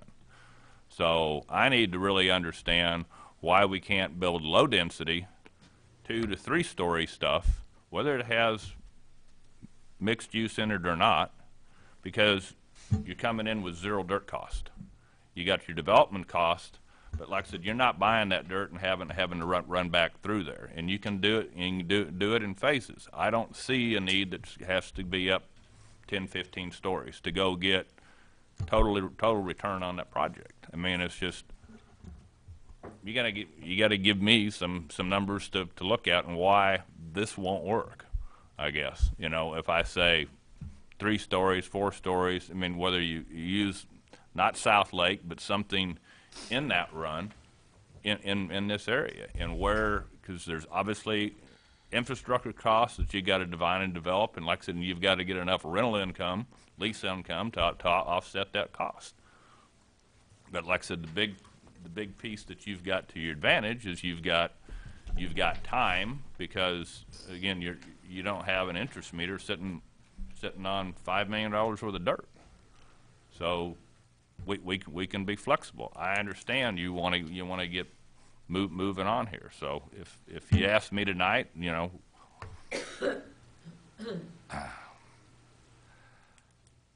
I personally don't understand the negativity on apartments or whatever you want to call them. If we design the specs into them that this is the finish out, this is the structure, this is the piece that locks you into a build rate that demands, you know, just to cover your cost of, you know, $1.50 to $1.75 to $2 a square foot run. If we do something like that on a lease rate there, you're looking at a finish out that's higher than probably most of the houses that are out here in town. And then you're telling me, well, we don't want rental units. Well, I don't know the number, but I bet there's probably 500 to 1,000 units in our town that are rental property. They're a house, but they're rent. What difference does it make? And you got a high-end piece, so I'm not doing a very good job answering the question. I would say 300 or less, 4 stories or less. You're doing an excellent job. I actually think that was perfect. I mean, in terms of answering the question, not necessarily whether it's perfect, whether it's the right number or not, but I appreciate you giving that answer. You want numbers from all of us? Discussion. Okay, I'll throw out numbers. I'll go 400 units and 6 stories. Thank you, Councilman Strother. I agree with many of the things you've said tonight, and that's really why I've remained pretty quiet. You've said it all for me. Thanks. I would go 250 to 300 units, 5 to 6 stories, including garages, because I know at one point that PD had garages expanding atop the hotel, or top that number. So I would just say that maxed out at 6, please. And I do agree. We have got to do something in this community, or woe is us when the property valuations flatten out, and they will. They're going to plateau because we will not have any more land to put them on. So with that, that's my comments. Oh, I've said it. I'll say 300 again. I might go 400. And in addition to that, I would do 6 stories. Hey, remember, I'm looking out of my patio, and maybe if it stays at 6, I won't see him. I don't know. Go ahead. Go ahead. Okay. I wanted to put, there's a couple of things I'd just like to point out. We talk about traffic, and as I mentioned earlier, traffic's going to be there. You know, whether we do something, remember this is right on the border of our town. You know, one of the things a lot of people do is they build the water tanks or build something on the border. So somebody else is looking at it. And I'm not saying that somebody else is looking at it because it's a highway, but the point being, it's not in the middle of our town. And it is an opportunity to really have something that will ensure our future, that will help us to move forward. I have worked so hard ever since I got in office. I have met with people in all over the state. We've gone to Austin and met with the governor's economic development. I've met with other mayors all the time. It is so hard to get anyone to be interested in building a trophy club.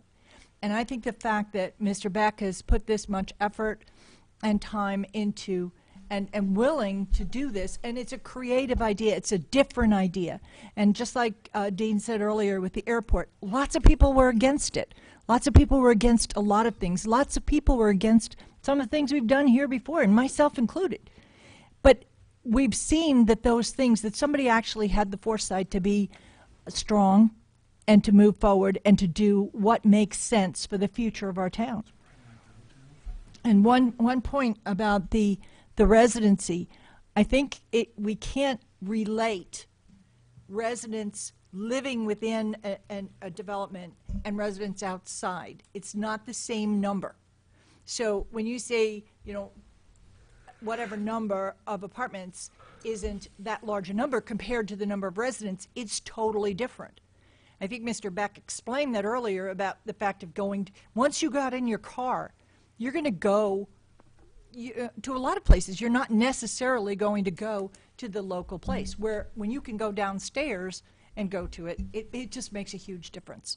So I do think that there is a need for what we described, and we need to make sure that our document very carefully protects that we are talking high-end, that we are talking quality, and that we are talking aesthetics, and we are talking the things that we as a community hold dear, that we believe in, and just like the lake, the parks, the walking, all of those things are part of what we think, what we feel about this community and what we value in this community.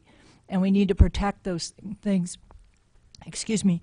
And we do need to, I mean, so many people have questioned our tax rate, and you know, we've had citizens come forward and choose to spend money. We've chosen to build the parks, to do the things we have, and I tremendously respect our citizens for doing that. But we also have to make sure that we can afford over time to take care of those things and to pay for them. And I think this is a means of helping us. So I will say that I would go with approximately 350, and I would go with 6 stories max. Mr. Rose? Let's walk around the property. On the east side, Lake Forest Village, backing up to residence. 2-story. Along Indian Creek. Yes, that's your street. If we stick with the no parking along that area, I mean no parking, that the building would have to be against the street. You want to look at a 3-story building up there going straight up off the 2-story. If we come off of the street, set of parking, 3-story. Trophy Club Drive, I think you're looking at off the street there, 4-story. Now, that's the outer ring. Next ring in, 4-story. Center section, hotel, business buildings, 6-story. Number of apartments. As previously talked about, I will tell you. That's up. Business building and hotel was what story? 6 in the center. Okay. In the center. Now, when I talk about in the center, that I'm talking about U-shapes. I'm not talking about circles. If you want to put that 6-story building, as far as I'm concerned, out there on the freeway, I'm happy. Okay. Okay? Number of apartments. High dollar apartments. And when I talk high dollar, we haven't got into the document yet. I'm going to be talking about concrete and steel floors. Okay? High dollar stuff. I don't have a number. Everybody's heads up. I don't have a number because that number is going to depend upon any one of those buildings you put in there, whether it goes in business or goes in apartments over retail. So I don't have a number for you. You can look at that project. You can figure out how you want to lay your buildings in there. Look at your density, and you can give me a number that you can put in there. But like I say, the number that goes in there is well going to depend upon whether you look at that and that building goes business or goes residential, business, apartment. And with the apartments, can they have enclosed garages in their multi-story parking structure? Just a question at this point.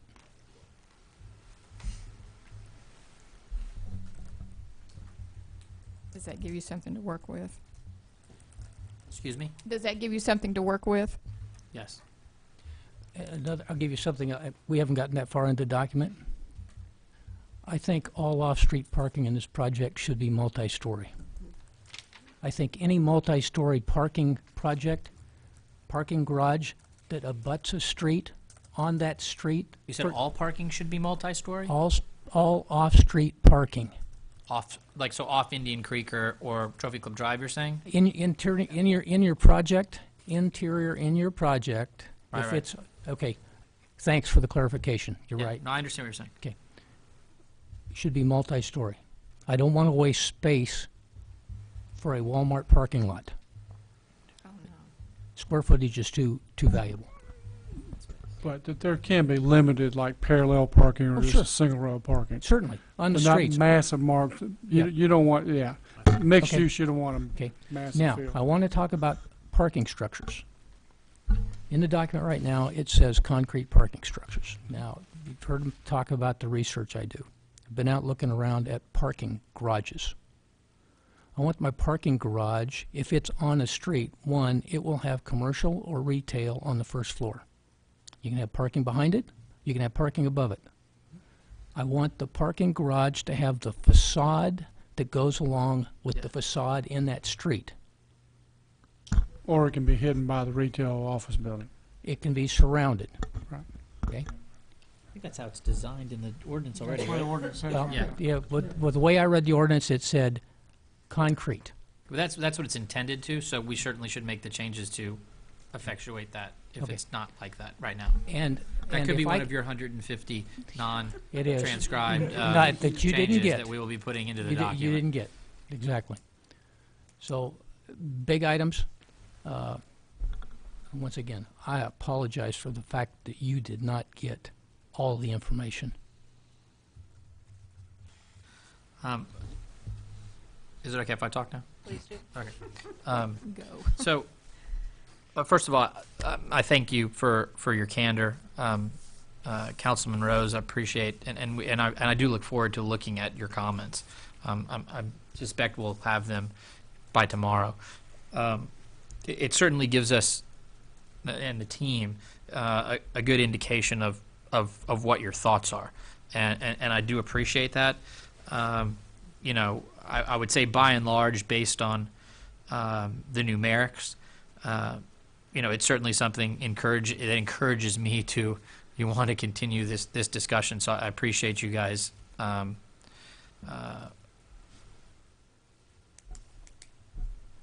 you know, having that candor with me, and you know what I guess my recommendation would be is that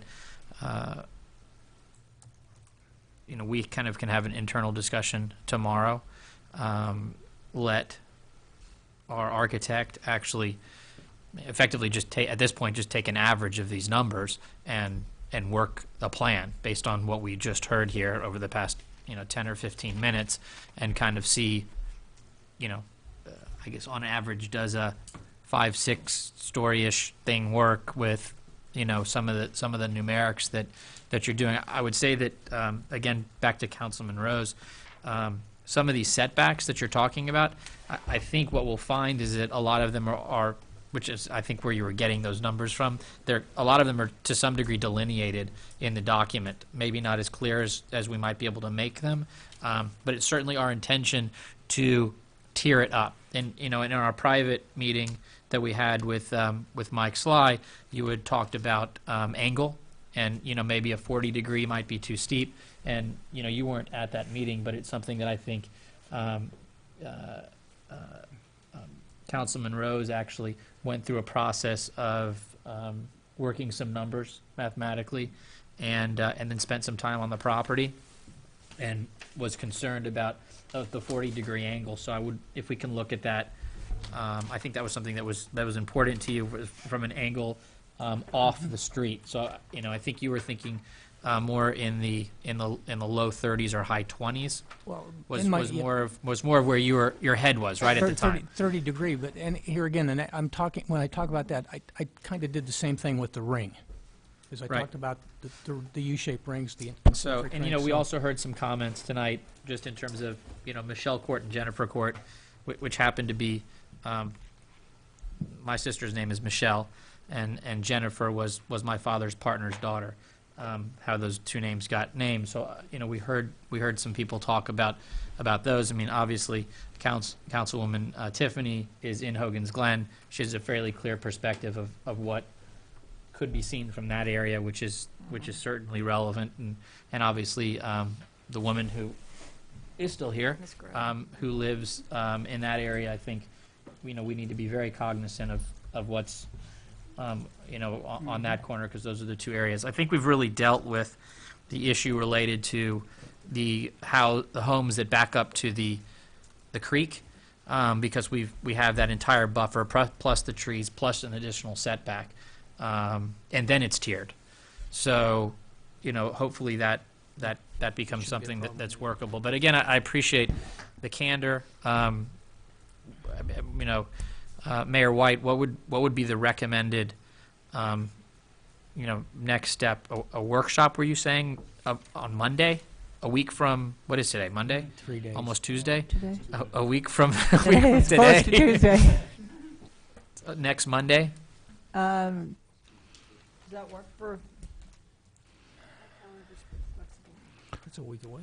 It's a holiday, but it's not one for the town. What holiday is it? It's Martin Luther King. Oh, Martin Luther King Day. Well, I was thinking of going away, but I won't, if that's the case. Shall we tentatively try to plan that, a workshop for that day? I definitely can make that meeting on Monday. My office is actually closed that day. It's a holiday for my office. I want to make sure we take the time to do it, to go through it carefully. No, I think is that a city council meeting with everything, or it's just a workshop where it'll be a workshop. Anybody can attend, but it's just this basically. Yes. Correct. I think so. We're not having people expecting to be, for a public. But they can hearing. observe the entire time, right. which is great. This is our workshop. I think that, and perhaps you can poll and see whether we can handle it in a day or handle We'll it. coordinate the logistics. I mean, if And we then could, from if a we could meet, document if we could meet during the afternoon. What then I would recommend is, Carolyn, myself, and Bill can speak between now and then and figure out how to try to incorporate various items that were discussed this evening in the document, in addition to possibly these 150 pieces, in addition to any other things that we may or may not have seen. Maybe tabling off to the side anything that have been, Carolyn, maybe anything that has been talked about that we can't seem to agree between now and Monday, so that when we actually get here on Monday, it's effectively a fresh document that has at least considered all of the components. We'll have that. I don't know, Bill, I assume you're available for us to kind of talk between now and then and work with Carolyn and team. And, The only other thing I guess I'd suggest, if it hasn't happened, because I didn't seem to get clarity there, is it does seem that P&Z did have several specific comments, and I'm not sure if that got directly to you or not. That was one of the things I agree. We need to Their look through concerns and 100% stuff of like- all of the pieces, We need to give you all the pieces that and we then have bring a today. whole list that everybody can see what didn't go into the document that everybody talked about. So we can, that way, theoretically, they have their input in the document to see if we can get it to the next step. And if we can't, if we agree to disagree, then so be it. We can't build the project. It's your dirt and your money. Right. And one thing I just want to again reiterate, which, there aren't many people left here tonight, but hopefully you can continue to communicate this with the residents, is that the process only begins at an approval of a zoning change. That's not when it ends and there's no more discussion. That's when the process begins, and then we actually start spending what should have been already, significant amount of money, but we'll start being significant amount of money, significant dollars, significant citizen input, and you got to build that consensus in order to have a successful project. And so that's what we're still anticipating doing, post actually knowing. I think we've made some great strides in knowing what can be something that can be approved, and then you start talking to the citizens and finding out specifically what they want it to look like. And it's at that point that we will be getting it right. I mean, getting Correct. it right. Yeah, However right. you hear me say that, R-I-G-H-T. That's is that 12-month very, process. very important. I mean, And it's going to take a year That's to get it correct. right. That's what I want people to really understand, because I, again, heard from several say, get this right. And if it's going to take us 12 months to do it, then we need to do it. And having the input and the Look, there's two agreement things so for us forth, from a Beck. being right. You know, I just want to say there's two things for us from a Beck Properties perspective, from our family perspective. Number one, we want to get it right because, you know, just from the standpoint of our company, we get to show things that we've done right. Okay? So, you know, we consider the developments that we've done since we bought the 1,500 acres as things that we point to that we're proud of, right? And we'd want the same thing for this. And the second thing is that, you know, Margie said, well, what's Plan B? Well, you know, you try not to have it wrong so you don't have to have a Plan B, which is one of the things that we do really with most of our projects, actually, is we don't do spec building. So, you know, we're not going to build this thing until it's pre-leased substantially, that it cash flows. So what you find in a lot of other peripheral areas, and certainly stuff that got done over the past, you know, 7 years, is people went ahead because the financing was available and just built and said, if we build it, they will come, and then the market collapsed, right? But if you've already pre-leased, it really doesn't matter because they're already there before you even break ground. A lot of times you don't have the benefit of being able to do that because you've got debt on the property. Most of the projects that we're involved in, we don't do anything with debt on it. If we're buying vacant land, there's no debt on the project. So this is not an anomaly for us, it's just an anomaly for most people as it relates to how they develop projects. The debt only comes after it's pre-leased. I think that's a really important point, because what you were saying about the spec, because when we've gone around and looked at some of these types of mixed use, we've found that in many cases the residential actually was quite successful and quite beautiful, but the retail part wasn't that successful. But if you are not going to build until you've pre-leased the commercial, that solves that problem. Yeah, I mean, typically, what you're able to do, I mean, just kind of giving you the insight into kind of how we do things. The cost basis that you have in the property, plus the pre-leases, right, allow you not to have to put additional equity or much additional equity into the project. So, if you don't pre-lease it, then you've got to basically put a bunch of additional capital in, as well as have a ton of debt, which if the market goes bad, then you got problems. Then you got the problems that, you know, everybody in the town could potentially be nervous of, right? But when you build it this way, you know, it mitigates a lot of those risks and causes you to have a situation where you don't have, you know, bad outcomes. You take your time. Do we have any other specific issues that we need to address this evening, or do you have enough to move? No, I think I You're mean, good? we have enough. I mean, you know, if that's acceptable to you in terms of from a process perspective, that we'll work collectively with staff to try to have a document that's in a workable format for that Monday meeting. I suspect it'll be kind of a 6-ish type meeting till whenever to go through. Monday, it's not like a Monday afternoon meeting. I mean, for me, it can be any time. 9 o'clock to 9 o'clock in the morning till. Oh, I mean, that's even better. I don't. My point is, if it's Martin Luther King Day and people are off, right? I mean, I'm perfectly willing to come out here, you know, as a regular working business day and start at 9 a.m. and just kind of break for lunch and continue moving forward.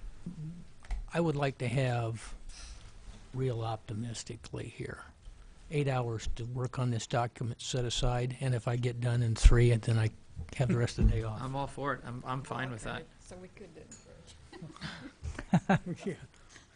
He's going to give his stuff tomorrow. Okay, Mike, will you work that out? I will. Thank you. Okay. Ms. Edstrom would like to speak. Yes, I'm just wondering, are we done here? Okay.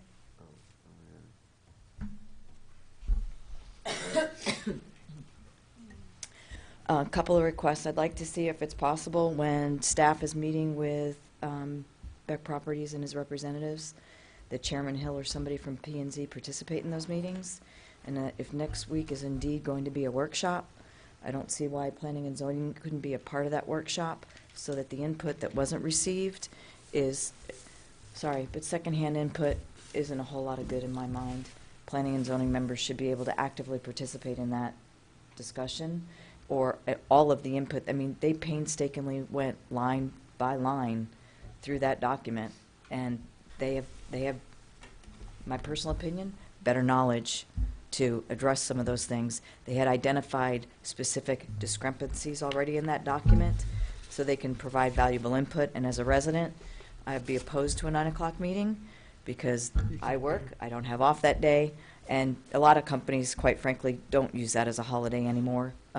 Schools do, for the most part, government entities, but most offices don't. And I think that it's in your best interest to do it at a time when public at least has the opportunity to attend. Thank you. Okay. Okay, we'll work through that. We off to the next item?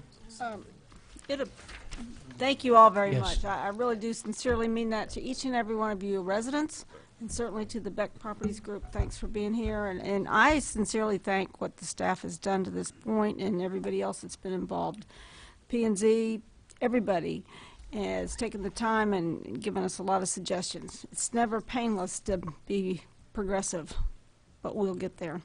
And I thank you very much. And I just would really like to remind the community, what would the Highlands area of our community look like if we had not allowed that development to occur?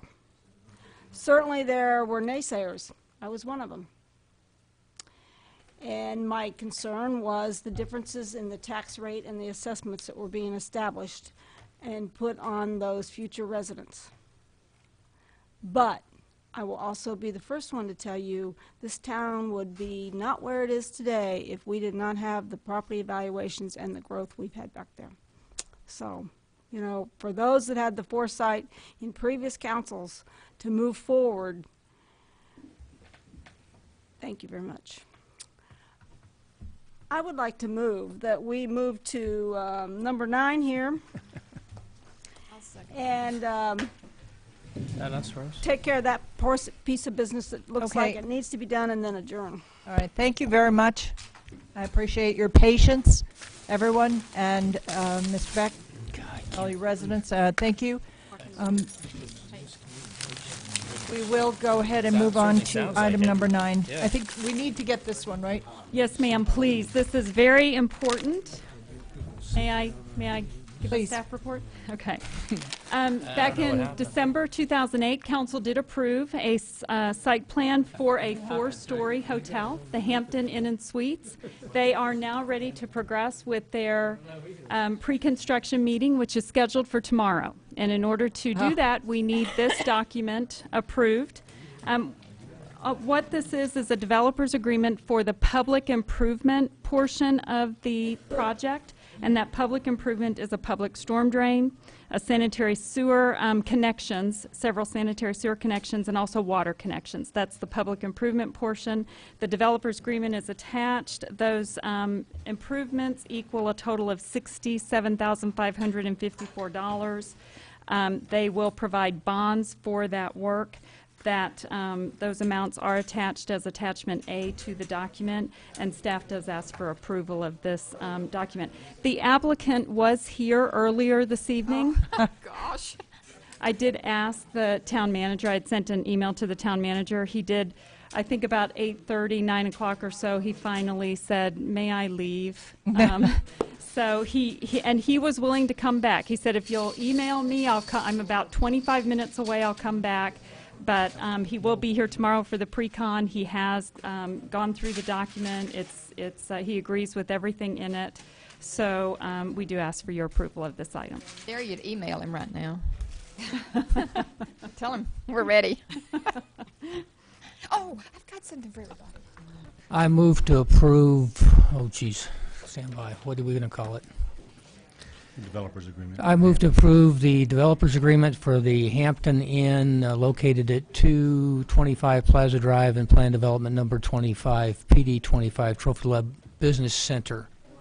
Second.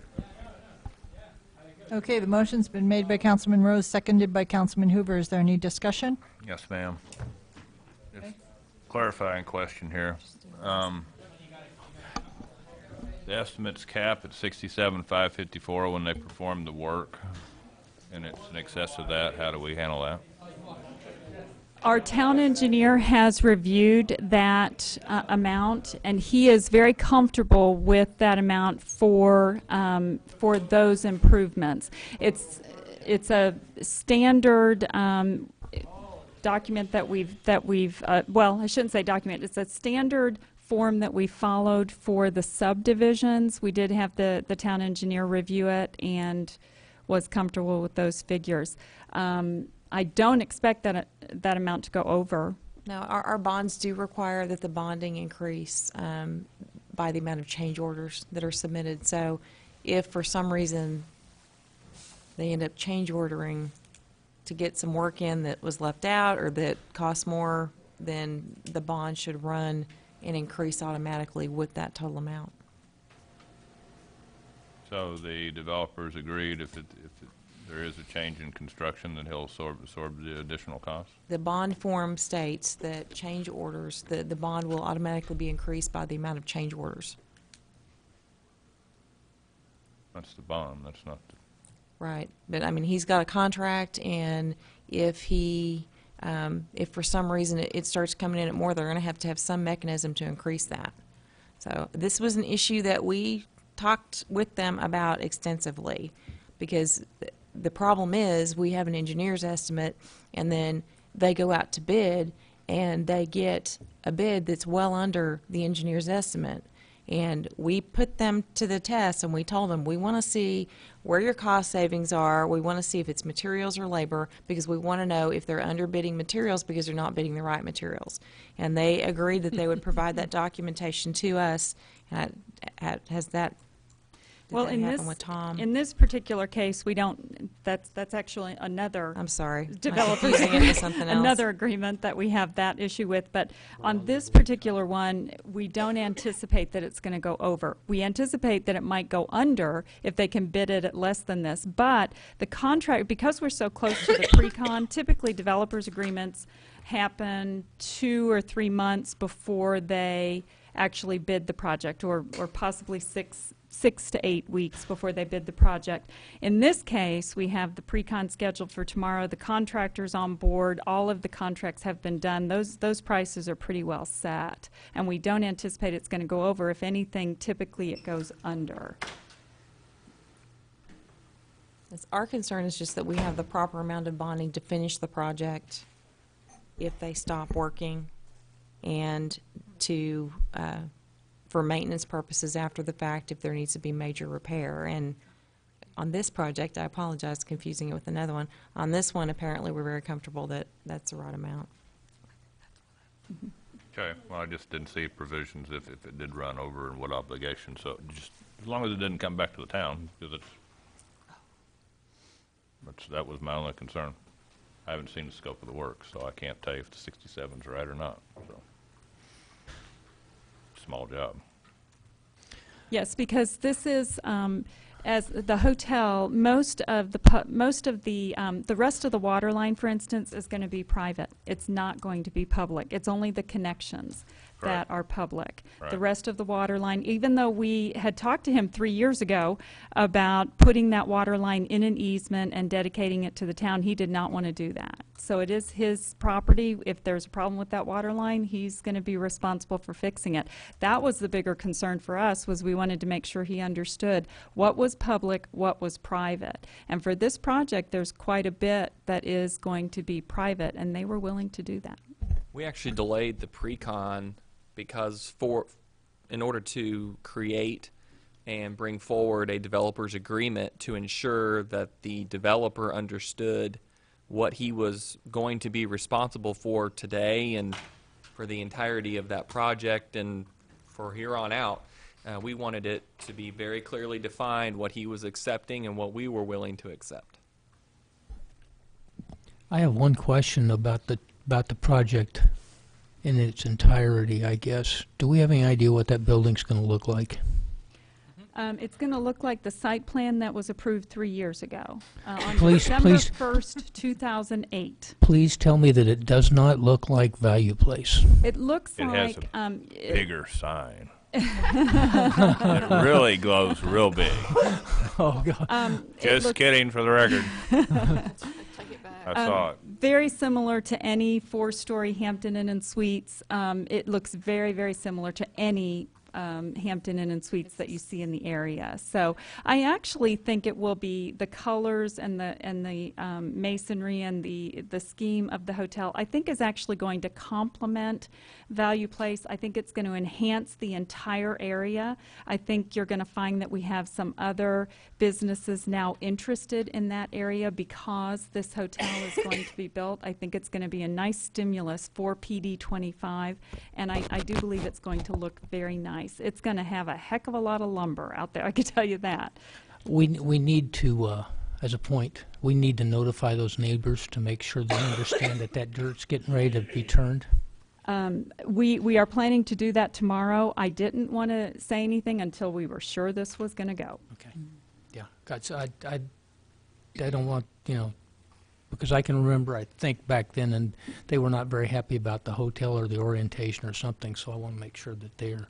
Right. Well, they had originally, if you'll remember, the applicant had come in asking for a zoning change to build a 5-story hotel and orient it to Trophy Wood Drive. That was a zoning change typical to what Mr. Beck is asking for. That had to go through P&Z and council. It was a zoning change. All of the residents were notified. They were very against it. Eventually, that did not get approved. So he went with the 4-story facing Plaza Drive, where the backside is to the residents, and so he built what was allowed by zoning. Okay. Thank you. We need a vote. Are you finished asking questions? Yeah, I'm sorry. Okay. I'm sorry. Does anyone else have any questions? All right, all those in favor? It's unanimous. Okay. I move we adjourn. I would like to suggest that we drop the rest of the agenda. Are we okay with that, Mike? I'll Is there anything second. that we need to Go back to We need to table the other item. Can we just go back to get consent, perhaps? We have the consent Okay. that we skipped, so we don't forget that. Oh, Sure. All right, the consent agenda. Oh, does anyone want to make a motion regarding the consent agenda? I'd love to approve it without stopping here for just a second, but I got to ask a question about number 4. So I would move that we approve consent agenda number 5 and 6 as they are and come back to number 4. second. Okay, the motion's been made and seconded. All those in favor? 4 minutes. In the minutes on the 12th, and I'm sorry, I don't have them, they're way down here.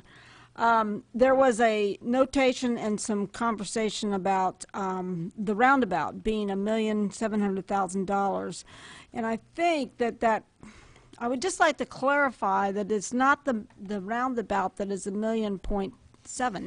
It is the roundabout, the work on Durango down to Durango, and some drainage and some other issues there, and I just would really like to clarify that. Or do you think the attachment verifies that?